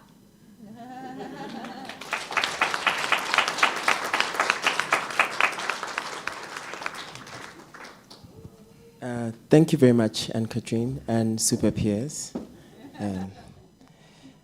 Our next speaker is Chen Zhegang, is a professor at the School of Foreign Languages and Literature, Beijing Normal University. She serves as a core member of the National Compulsory Education English Curriculum Standards, Secretary General of the Foreign Language Teaching Guidance Expert Committee for Basic Education under the Ministry of Education. Her primary teaching and research interests include English language, teaching, and teacher education, with a particular emphasis on reading literacy and critical thinking. Ladies and gentlemen, please help me welcome Professor Chan. Thank you. Okay. Good afternoon, everyone. Thank you for inviting me to be here to do this talk, but I can't do the TED talk. I prepared the PPT. But first of all, I'd like to thank you, Professor Du and Professor Nian, for inviting us to be here to share our experience with all of you.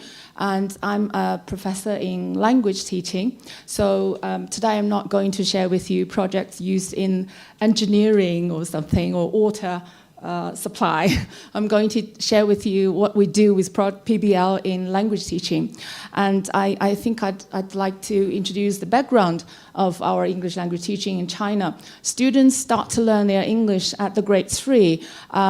So at age about like 9 or 10 years old, and then they started to learn English through primary school, and then when they go to the secondary school, they continue to learn that. So that is the background. So today I'm going to talk about project-based learning, bridging modern Chinese education and traditional wisdom. This is assigned homework, so hopefully I can do it well. Okay, so right, so first of all, I think when I get this topic, I think about the modern Chinese education. I think some of you might know that Chinese education are famous for this rote memorization because of our national college entrance examination. So our students prepare really hard to pass the examination to get the opportunities to be admitted into university. So we actually prepare them by using a lot of tests. So we are good at preparing test takers. Of course, this will be at the expense of creativity, critical thinking, and deep understanding. So that's the problem. So a group of scholars, we also realized the problem, and then we wanted to solve the problems. And then we think about our ancient Chinese educational wisdom. And I'm sure most of you will know that when I say the sentence. First sentence is, I hear and I forget, I see and I remember, and I do and I understand. This is one saying. The other saying is, tell me, I forget. Show me, I might remember. But involve me, I learn. So these are two sayings actually related with our Chinese wisdom. And perhaps Xunzi was the person who produced this sentence, and the other sentence was related to Confucius' saying.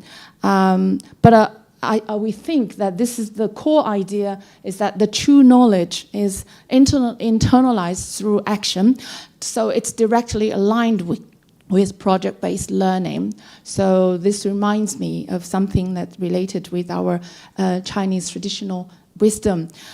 Because of these, and we go over the PBL, the core ideas of PBL. I guess that's driven by real inquiry, and students need to be able to solve problems using their abilities, and also it's a goal-oriented application, and it requires students to try to transform abstract knowledge into concrete understanding. So based on these concepts, and as the I don't know your name, sorry about that. When he introduced me, you might know that I was one of the members who designed the national curriculum of English in China. So when we try to write that curriculum, we also involve this into our curriculum. So PBL is aligned with our national curriculum, because in our national curriculum for English, we try to encourage students to learn by doing and using the language. Secondly, we want them to develop both language skills and problem-solving ability. And we enhance interdisciplinary knowledge and application ability, because English is a course where I don't think we have content. All the content is related to other disciplines. That's why I encourage interdisciplinary knowledge and their application ability. So we also want students to collaborate very well.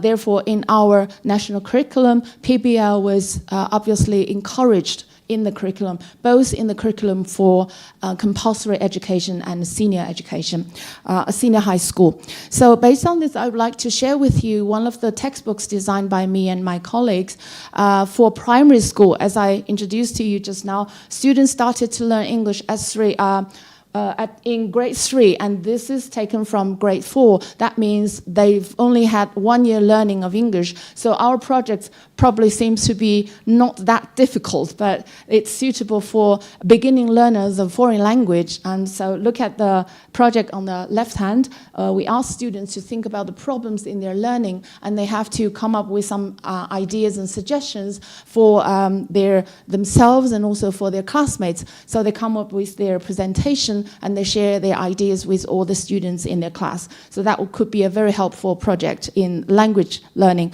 classroom. And project in the right, we ask them to prepare an introduction about the fun game they like. So again, it's another kind of a language project. And this one, we ask them to make a ICANN book. It's related to reading and writing. And on the right, we connect projects with our Chinese culture. We ask students to make the lantern, and they also have to compose a riddle using the language. So by doing that, they are learning language through doing. Okay, so that's the idea. And I'd like to share with you one of the examples for grade 6. And this is in a space, the unit about space. And one of the lessons is about the moon. As you can see, we use poems to introduce the moon.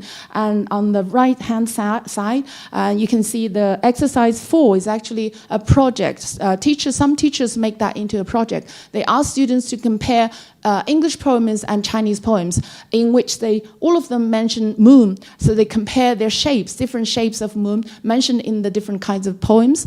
And also after class, the teachers ask students to observe the moon and come up with their own poems. So that's also another kind of project I'd like to share with you in our ELT textbooks.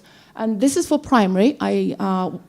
I don't have time to share with you the textbooks for senior high school. When their language proficiency is much higher, they're going to use English to do more complicated projects, like a real-life project, right? So that's what I want to share with you, the material design. And of course, through doing that, through the encouragement in the curriculum and also the textbooks and classroom implementation, we can see a shift in student engagement. They're not no longer a test taker. They learn by doing, they enjoy the learning, and their language proficiency is actually increasing as well. So that's a very good outcome of using PBL in language teaching.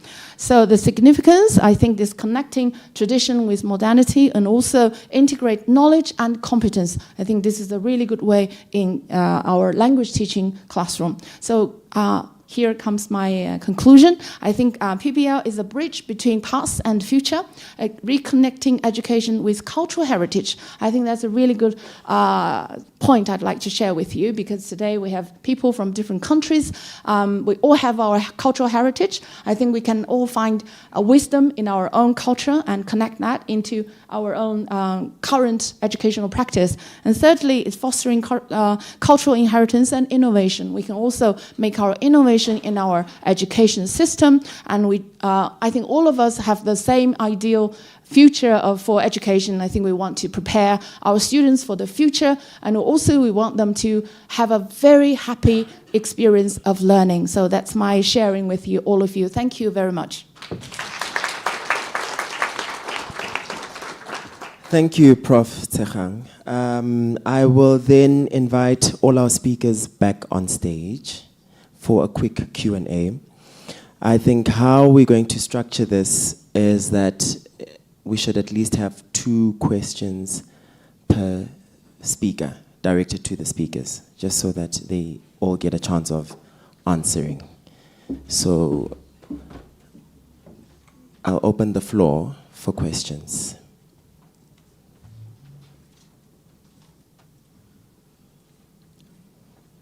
Oh, it means there's a huge retention here of this information. There are no questions.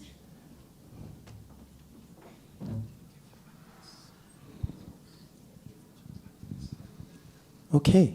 Oh. No, there was one. I will quickly get there. There you go. Well, I got a question for little Pierre, or the super Pierre. Yes. And Katrina, you mentioned about the head, the heart, and the feet, which is keeping the balance for a holistic view of learning.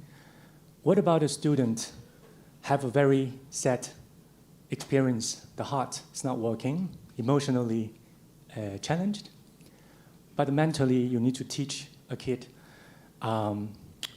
because he has to learn something. And when there's imbalance in the heart and the mind and the feet, how can we make sure that a student are balanced in the classroom? The teacher is the professional. The teacher needs to know every single student. And the teacher knows how to treat the students individually in order to treat them at the same level. So it's all about, some children, they like hugging or they like a hand on their shoulders, others don't. Some children would like you to remember their birthday. How was your morning? You have a birthday today. This is all about the heart, You can make them feel good. It's like when you teach the children about green leaves. It's not just a green leaf. It can be an oak or a pine, or we have different words for trees, green trees, right? But the hard part, that is the head, right? We teach them about. The hard part comes into the second that you actually bring the branches into the classroom and you talk to the children and you say, anybody who would like to give their mother these branches as a little gift after today? And then you can reach the kid you're talking about. The kid who is imbalanced and needs to do something. And I'm pretty sure it will happen what just happened to you now. There will be a smile on the kid's face. Yeah? Being the most happy country in the world, Denmark, is very happy country. But also, we find studies shows that our young people in Denmark, we have more and more young people have well-being problems. Yeah. They're not so well mentally. And being as a teacher, high school teacher, that's also part of my experience. I found out, of course, I want to make a good day for my students, but a lot of factors is happening outside of the classroom. They're using social medias, they're reflecting, they become insecure, and a lot of things I like to help. I have limited time in my classroom. A lot of factors happening outside the classroom. So what we can control, what we can influence is limited. And I just found that the tendency of this having young people having more and more curious problems is really a serious tendency, unfortunately. I think being a teenager, I'm a mother of 2 teenagers, it's always a tough time in life. But I think the secret is to do international work. Being or representing the most happy people in the world. I mean, we need to work in a international forum like this, because when there's something more important out there, I mean, you cannot focus on yourself. There's something bigger. And we need to find out how diversity in unity really is. So I'll always encourage teachers to do international work, because then you take the focus from yourself into the bigger world. And if there's something bigger than yourself, I mean, there's something more important. I would love to respond to that, because here what you are raising is what we're facing in South Africa. And our classes are not as small as yours. And we are not a happy country for the mere fact that we are not in the statistics. But if you train the students or the learners as early as grade 1, there's what we call self-regulation. Because project-based learning exposes them to a lot of problem. It heightens them awareness of what is happening around them. They learn the skill to self-regulate, even if they don't have anyone to tell them that you can. So self-regulation goes a long way. Actually, if all kids can be taught that, they can regulate their emotions, they can regulate what they need to do at any time. So that is something that we need to be working on as a country or as globally. How can we make our kids to regulate themselves? Then that way we will have minimal issues socially. That's my take. Okay, okay. Hello. Oh, sorry. So my question is to Mamlanga. So it's in two parts, right? So the one question that I'm curious about from a technical perspective is, what does assessment, or what do assessments look like in a PBL context? Because in as much as when you look at CAPS, there's tests. Basically, you test children's memory and what they know. And so I'm curious to know what assessments then look like within a PBL context. But also the second part that I'm curious about is, what role do parents play? Because I think earlier you brought up the example of the owl, and I started laughing because I was like, yo, bed like buloi. As soon as you said owl, right? We associate owls with, very bad things. But then how do you then, because I think you're building this culture of questioning and also being able to question the norms that we grow up with, and those children go to homes that have parents and grandparents that have certain beliefs. How do you then bring in parents to understand what is going on with the classroom and how it translates into the home? And how do you get parents then to support that learning process? Yeah, let's start with the assessment. What we need to know is that with project-based learning, project-based learning is different from the projects that we give our students, where you teach, after teaching, give them a project, go home, and it's done by mom and dad, and they come back, yele, that's my project, to give a mark. Project-based learning is an ongoing process. If you pose a question to them that, how can we deal with crime in our community? We can say, let's start with mathematics. Mathematics will start looking into the data of crime in a community. They are collecting data, they're using information from mathematics. That's the beginning of your assessment. You've already started marking. What are they doing? And it's not only that marking, they have what? They've also acquired what's happening around their community. They start becoming aware, and they start having that empathy that, I wasn't aware that in so many days, there's so many people dying of this, so many people suffering from that. Very important. So it's an ongoing process. You'll have a rubric, and it's something when you plan because we meet at the end of the year. At the end of the year, we plan for the following year. So we already have assessments, we already have rubrics, we already have what is it that is expected. We even have what we call integrated question paper. In an integrated question paper, you'll find we will have, if we talk about crime, we'll have a comprehension entailing crime. And then in mathematics, they could be interpreting a graph that could be there. What do you think would happen? What do you think the mean of this graph mean to you, and all of that? So that integrated paper, it's something that assesses those skills. So these are the things we didn't acquire within a year. But as we move on, we keep on learning and progressing. So PBL is not something that you learn at a go. That's assessment. Now, on the issue of parents, it is very key to talk to the parents. It is very key to involve the parents in project-based learning. Let them do it with you. Tell them this is PBL, and your child is going to be different. Your child is going to start questioning things, and they would need the truth. They would need to know, why do we say when I go to the river, with an X, there will be lightning. The children will question that, or what makes Buloi to be what it is. So the parents should tell them, because they will start believing in scientific facts rather than Buloi, which is witchcraft or whatever. So those are the things that we need to make our parents of, that we are going to have a different caliber of students. I don't know if I've answered the question. Mr. Gachu, you want to add? Thank you.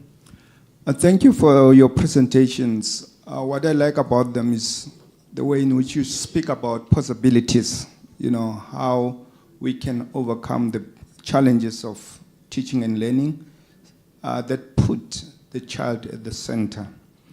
And for me, I really like that. What would you say to someone who would then start asking, giving the challenges of constraints in terms of, lack of resources, or lack of resources, but also the challenges Overcrowded teachers, classes. exactly, large classes and so Yeah, on. yeah, yeah. What message would you send to that kind of teacher who would cite that as an excuse or as a reason for not doing some of the things which you have spoken about?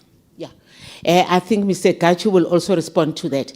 But when it comes to resources, project-based learning doesn't need special resources.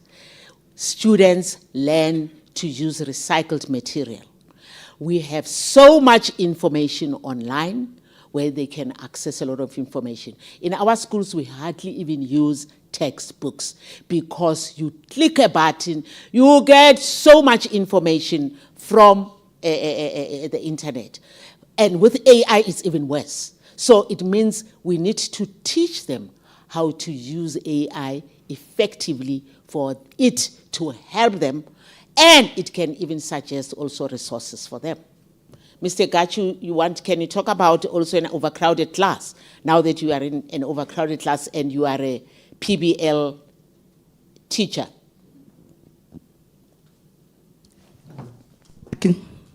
All right, no, it's fine, ma'am. Okay. It's fine, ma'am. Ma'am, quickly, I just want to touch on the question of assessment. One of the things when we have discussions, someone said something about PBL promoting discussions where the teacher is not superior than learners. It's worse in my school, in my case. I have, when they say sometimes it's good to fool the fool who thinks he's fooling you. When you work with kids, sometimes they like it when you act dumb so that they feel elevated. So there is what we call thinking outside the box. I always give outdated information deliberately. And one would say, oh my gosh, this old man, you are so boxed, sir. And the other one would say, it's worse, sir, does not even know he's inside the box. That's how comfortable he is inside the box. So when we talk assessment, we always think about assessment inside the classroom. I started with them to say, let's go home. Charity begins at home. Question why at your home you prioritize flowers than vegetables. Why do you prioritize to have a lawn and yet you have a problem of land? Why do you prioritize having 20 forks and knives, and if you Sotho or Zulu, you use your hands to eat? Why do you have so many fluffy blankets waiting for a visitor that will come once in 2 years?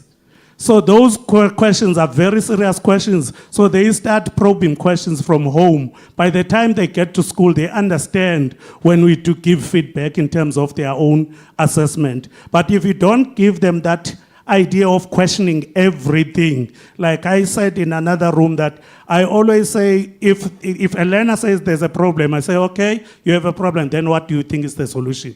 Let me help you with the solution that you already have, because every problem has a solution.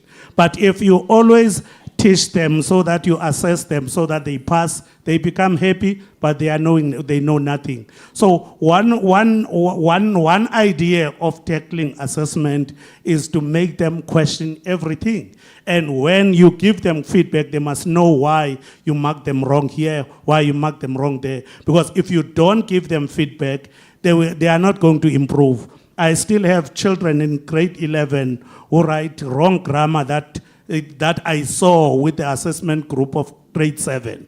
Some of them are not correcting these mistakes because they look at the marks, oh, I passed, and then they are happy. But if you say, let's forget about marks, Let's look at where I marked you red. Let's look at why this is wrong. Let's look at how best can you improve next time we assess you. So assessment should be seen as not something to progress the learner, but something to progress the mind, so that they focus on knowledge and not on passing. Thank you. What about overcrowded classrooms? In terms of teaching PBL or in terms of assessment? PBL. For me, bigger classes are more vibrant. I have a class of 54 learners. When they get into groups, it is the type of question that would make them engage. Like, for example, if a learner, how I teach collaboration, when a learner says, I have a problem, I say, so do you have a solution? I say, no. So go ask a friend. Because if you have asked a friend and they both say no, they don't know the question, then you need to find more friends until you have a team of people who are able to solve problems. So in a big, they need to understand that no one knows everything and they can't solve all the problems. And for them to solve problems quicker, they need to be in a team. Some you would come and say, I want to work alone, and say, no, you're not going to solve well problems if you work alone. It's not going to work. So go find people. And when you think you have a solution to this problem, there may be an area that you did not think about. For example, someone said, I think it was the CEO, who said project-based learning is dynamic in that the problems in this place where we're in now are different from the problems in Katlehong. We have a problem called brain drain in Katlehong. Everyone who graduates comes here. So these guys we are the feeder of this place so that they get all the best brains. And what are we left with there? So what do we do to solve that problem? Let's get the learners at a schooling level to solve problems of their communities so that they don't leave them when they become educated. We want knowledgeable people. We want learned people, not educated people. Because you can educate someone without having knowledge. Thank you. Okay. Can I add something to that question regarding lack of resources? I think if we want our teachers to do PBL, I think we can use PBL as the teacher training or teacher education method, as Professor Du mentioned that on our way back to that school. I think we can ask teachers to work in groups and ask them to design projects in relation with teaching so that they experience the PBL process and then they see the advantage of PBL. So they are convinced that's a really good method. That's one thing. The second thing is I think teachers can do action research. If they want to make sure they are doing the right thing, they can use action research to research the whole process so that they can change their behavior, their action, so that they can do better. This is the second suggestion. Third one, I think as teacher educators, as I am, we need to work side by side with the teachers. We need to provide our guidance. We need to work with them rather than just saying, oh, you have to do this and this is how you do that. I think they need guidance, they need help, they need our understanding and support. That's what I want to say. Thank you. Okay. So thank you so much for the discussion so far. There have been a couple of questions throughout the day about the assessment of 21st century skills or the assessment within PBL. And I think just a quick note on our end from our perspective as ThinkShift in terms of the work we do, which is about the deployment of technology to measure these skills at scale within the public education system. What we've learned, and it's incredibly challenging, is that it's the design of the PBL itself has to allow for competencies to be mapped on, which have observable behaviors, and then you can map that onto rubrics. But that's an ongoing process, and you also have to think about who is assessing at what points and to what end, because it's not an academic report card, but maybe it's a skills passport or digital portfolio of evidence. And I think importantly, we have to realize that PBL gives us an incredible opportunity not only to assess 21st century skills, which are called, most people call transferable skills, but it also allows us to measure academic content, and it allows us to also measure a learner's inclinations. For instance, if someone has to do a test on metal properties in welding, and I turn that into a project where there's a client that wants them to propose a solution as to how they could weld aluminum and steel. That project requires them to show the technical knowledge of metal properties, which then gives me my program of assessment scores as a teacher, but it moves beyond that to then give me my transferable skills, and it can show me their inclinations. And so I'd be keen to talk more about that for the people interested in assessment. But then my actual question is about entrepreneurship and there. Because yeah, the mere fact yes, that they are solving a problem, it means they could they're think becoming about how they could entrepreneurial. sell that. Yeah, Entrepreneur and skills. absolutely. Thank you so much for that addition. I think, yeah, it should all be called entrepreneurial competencies. And it's not about being an entrepreneur, it's about being entrepreneurial. But my actual question is about neurodivergency. 1 in 13 of our kids are in classrooms are ADHD or autistic or having some kind of learning impediment. And I'm just wondering if you have seen any approaches or adaptations that can be particularly useful for deploying PBL in that context. Because what we're seeing is PBL is not being designed with them in mind, and yet many of them have this maker profile. So how do we leverage PBL to bring them into the system and help them flourish?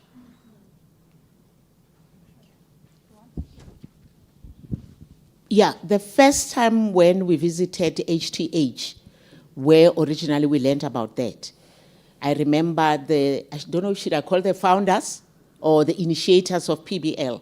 The first thing he mentioned was equity, that PBL brings equity. And we were all going, I wonder what he meant. He meant that with PBL, because students are given an opportunity to solve a problem, present, and come with a solution, we do not assess them about your solution is better than the other. As long as they can justify why they think this is a solution to that problem, it brings in the issue of equity. So we haven't been exposed much to that, but I liked what he said. He was emphasizing it. I remember he was even in tears that this is one part of the curriculum that will accommodate students, and they feel good that they can. I think you just missed some of our presentation. We had our students presenting, and our visitors were going, even the smallest one can present. Yes, it is their project. They feel good. It is their solution. Sometimes the solution doesn't make sense, and you go, da, but it is their thinking that is key. So that's what we're trying to encourage as much as we can. So it doesn't matter if it makes sense to you, as long as it makes sense to us. When you give feedback, they'll be going, okay, I didn't think it's that way. It doesn't matter, they are growing. That's when neuroplasticity comes in. Thank you. Okay. So working with children who have a diagnosis somehow, I think we should have high expectations. We shouldn't put them in a box, and that is your job, that is your PBL task as a teacher, to find out how can we include them. And I've seen children, students with like mental diagnosis presenting PBL, and I was like, what is that in front of you? And the teacher told me, okay, that was a square meter with the duct tape in front of that student when he was presenting, and the teacher said, I just warn you, don't go into that square meter, because then he'll get violent. But that was what it took to adapt to that child for him to present. He wanted like a safe space for him to present. And I mean, we have to be curious. How can we like dig out the good things in the students, because PBL is for everybody. Yeah. And sometimes you have to be curious, finding out what are the resources. We had another child.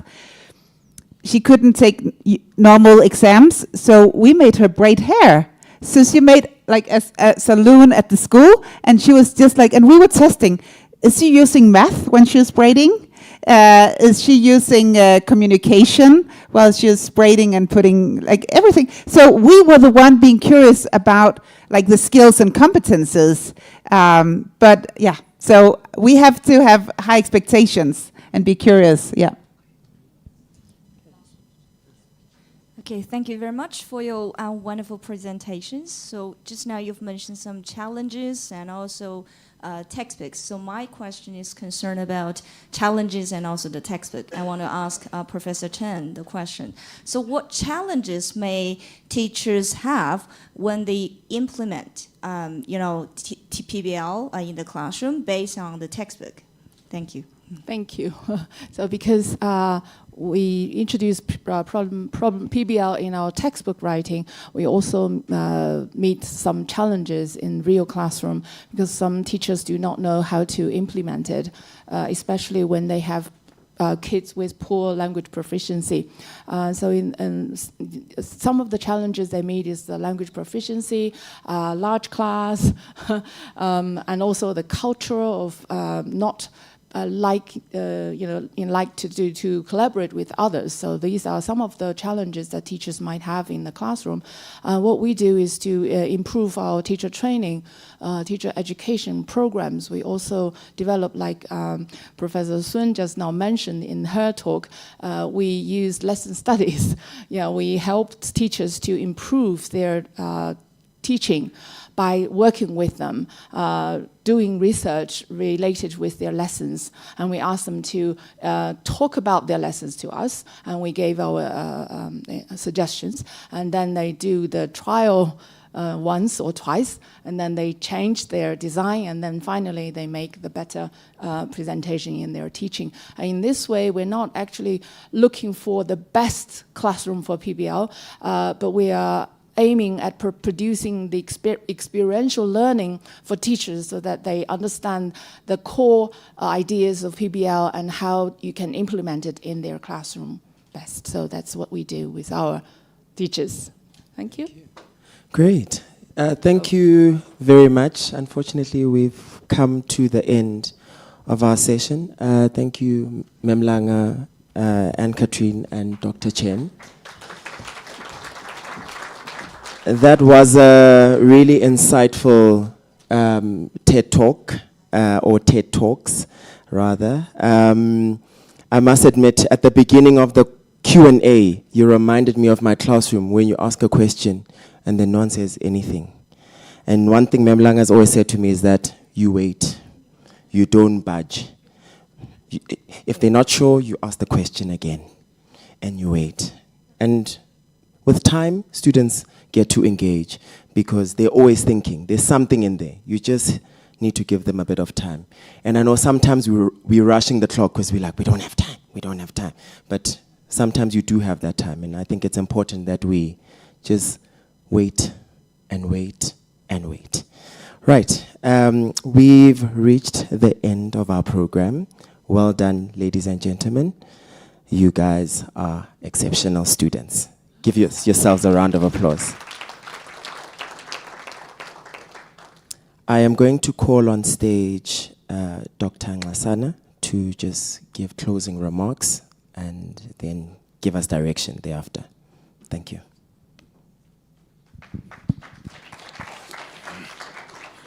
No, thank you very much to our amazing program directors, Mem Keta, Ngobo and Mr. Tsepo Tsilang. Let's give them a big round of applause. You know, I know Mr. Tsilang, so he's wearing this Xhosa regalia, but he's not Xhosa. So this is about multiculturalism. So in our country, we have 11 official languages, but actually we are multicultural. And one of the important things is to embrace different cultures. So it's been amazing just to watch you, and amazing job that you've done today. Right, I see a lot of heavy eyes when I look around the room. It's been a long day, but a really amazing day. It's an amazing day of sharing information, of questioning, of learning from one another, of really understanding that when we are in South Africa, because often in South Africa, you know, there are a lot of issues. We have a country of many possibilities, but also a country with a lot of issues. Mr. Gaj was just talking about a classroom or classrooms that he teaches with 55 children, in a class. And I'm sure people from Denmark, you never seen a class with 55 children, let alone a class with 30 children. So we have a lot of those issues. But guess what?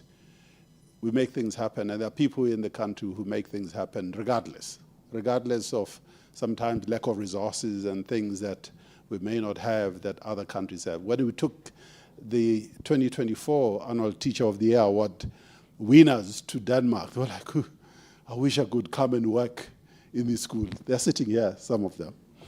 But we come back and we learn and we implement things and we start to make things happen. But also what's been hopefully educational today is to learn also that actually, we're even ahead of some countries, right? And we can learn from one another. We can learn from one another in terms of, improving what we do. At the end of the day, it's about our children. It's about our children. It's not about us sitting here. It's about our children and how can we make things better for our children. So it's been an amazing learning experience for everyone. And this would not have been possible had it not been for our sponsors. I know, obviously, there are sponsors who allowed people from India, China, Malaysia, and Denmark to come here. But I really have to single out Alan and Jill Gray Philanthropies, Kagiso Trust, the Xenex Foundation, Tungela, and the First Rand Foundation for making this possible for us. So thank you. Big round of applause. And again, it's just a spirit of partnership. It's a spirit of partnership that we have that recognizes that education is a societal issue. We can't expect government alone to solve the problem. We all have to work together to solve the problem. But what's important also today is that we've built relationships. I saw a lot of people who've never met before, during tea or even during the sessions, having conversations. And that's important because these connections connect us to the globe and what is happening in the globe. And this is not just an event. It's not just an event today. It's going to be a continuation. We know that the next International Research Symposium on PBL is going to be in Singapore. So that's our next host, is in Singapore. And we hope to see some of you there in 2027. So yes, because this is a movement and it is growing. So we have North America, South America, Europe. We now are in Africa, and Africa is going to grow. And we have Asia, different parts of Asia. Asia is big, including Australia, China, India, Southeast Asia, and so on. So it's a movement that's growing. So, and again, let me take this opportunity to thank the CEO of Future Nation Schools. So, because she's the host of this event, and in fact, we're all here on the invitation of Future Nation Schools. So we thank you. But Professor Chiang Yun, right there, for really making it possible, because this was the first time that the schools, the K-12, was part of this, was part of the International Research Symposium on PBL. And guess what? It's now going to continue. So we just thank you. I know, some of us are going to be at the University of Pretoria tomorrow. So there are a lot of other universities that are going to be part of the conversations there. So hopefully, some of us, it won't be going over our heads what the, academics will be talking about there. But the important thing is, it is a journey. And I mean, to see delegates from Malaysia has just been amazing, from China and from India, from Denmark, it's really just been amazing. Thank you. It's been a long day, so I'm not going to keep you any much longer. We have a dinner starting at 18:30 at Inanda Club. Inanda Club is not far from here. It's literally like a 5 to 10 minute drive from here. And we look forward there. We're not going to buy you speeches. It's entertainment. So it'll be entertained, you're fed, and you can just chillax or relax, right? You can just relax, and I know there are people who want to take off their high-heeled shoes, if you have those, or just relax, or your jackets and ties, So that will be a moment of just relaxing and celebrating. So thank you, thank you, thank you. Thanks to amazing speakers from the Deputy Minister this morning, each and every of the speakers that spoke today. I won't really, try and paraphrase and summarize what everybody said, but thank you. Sitisia Bong.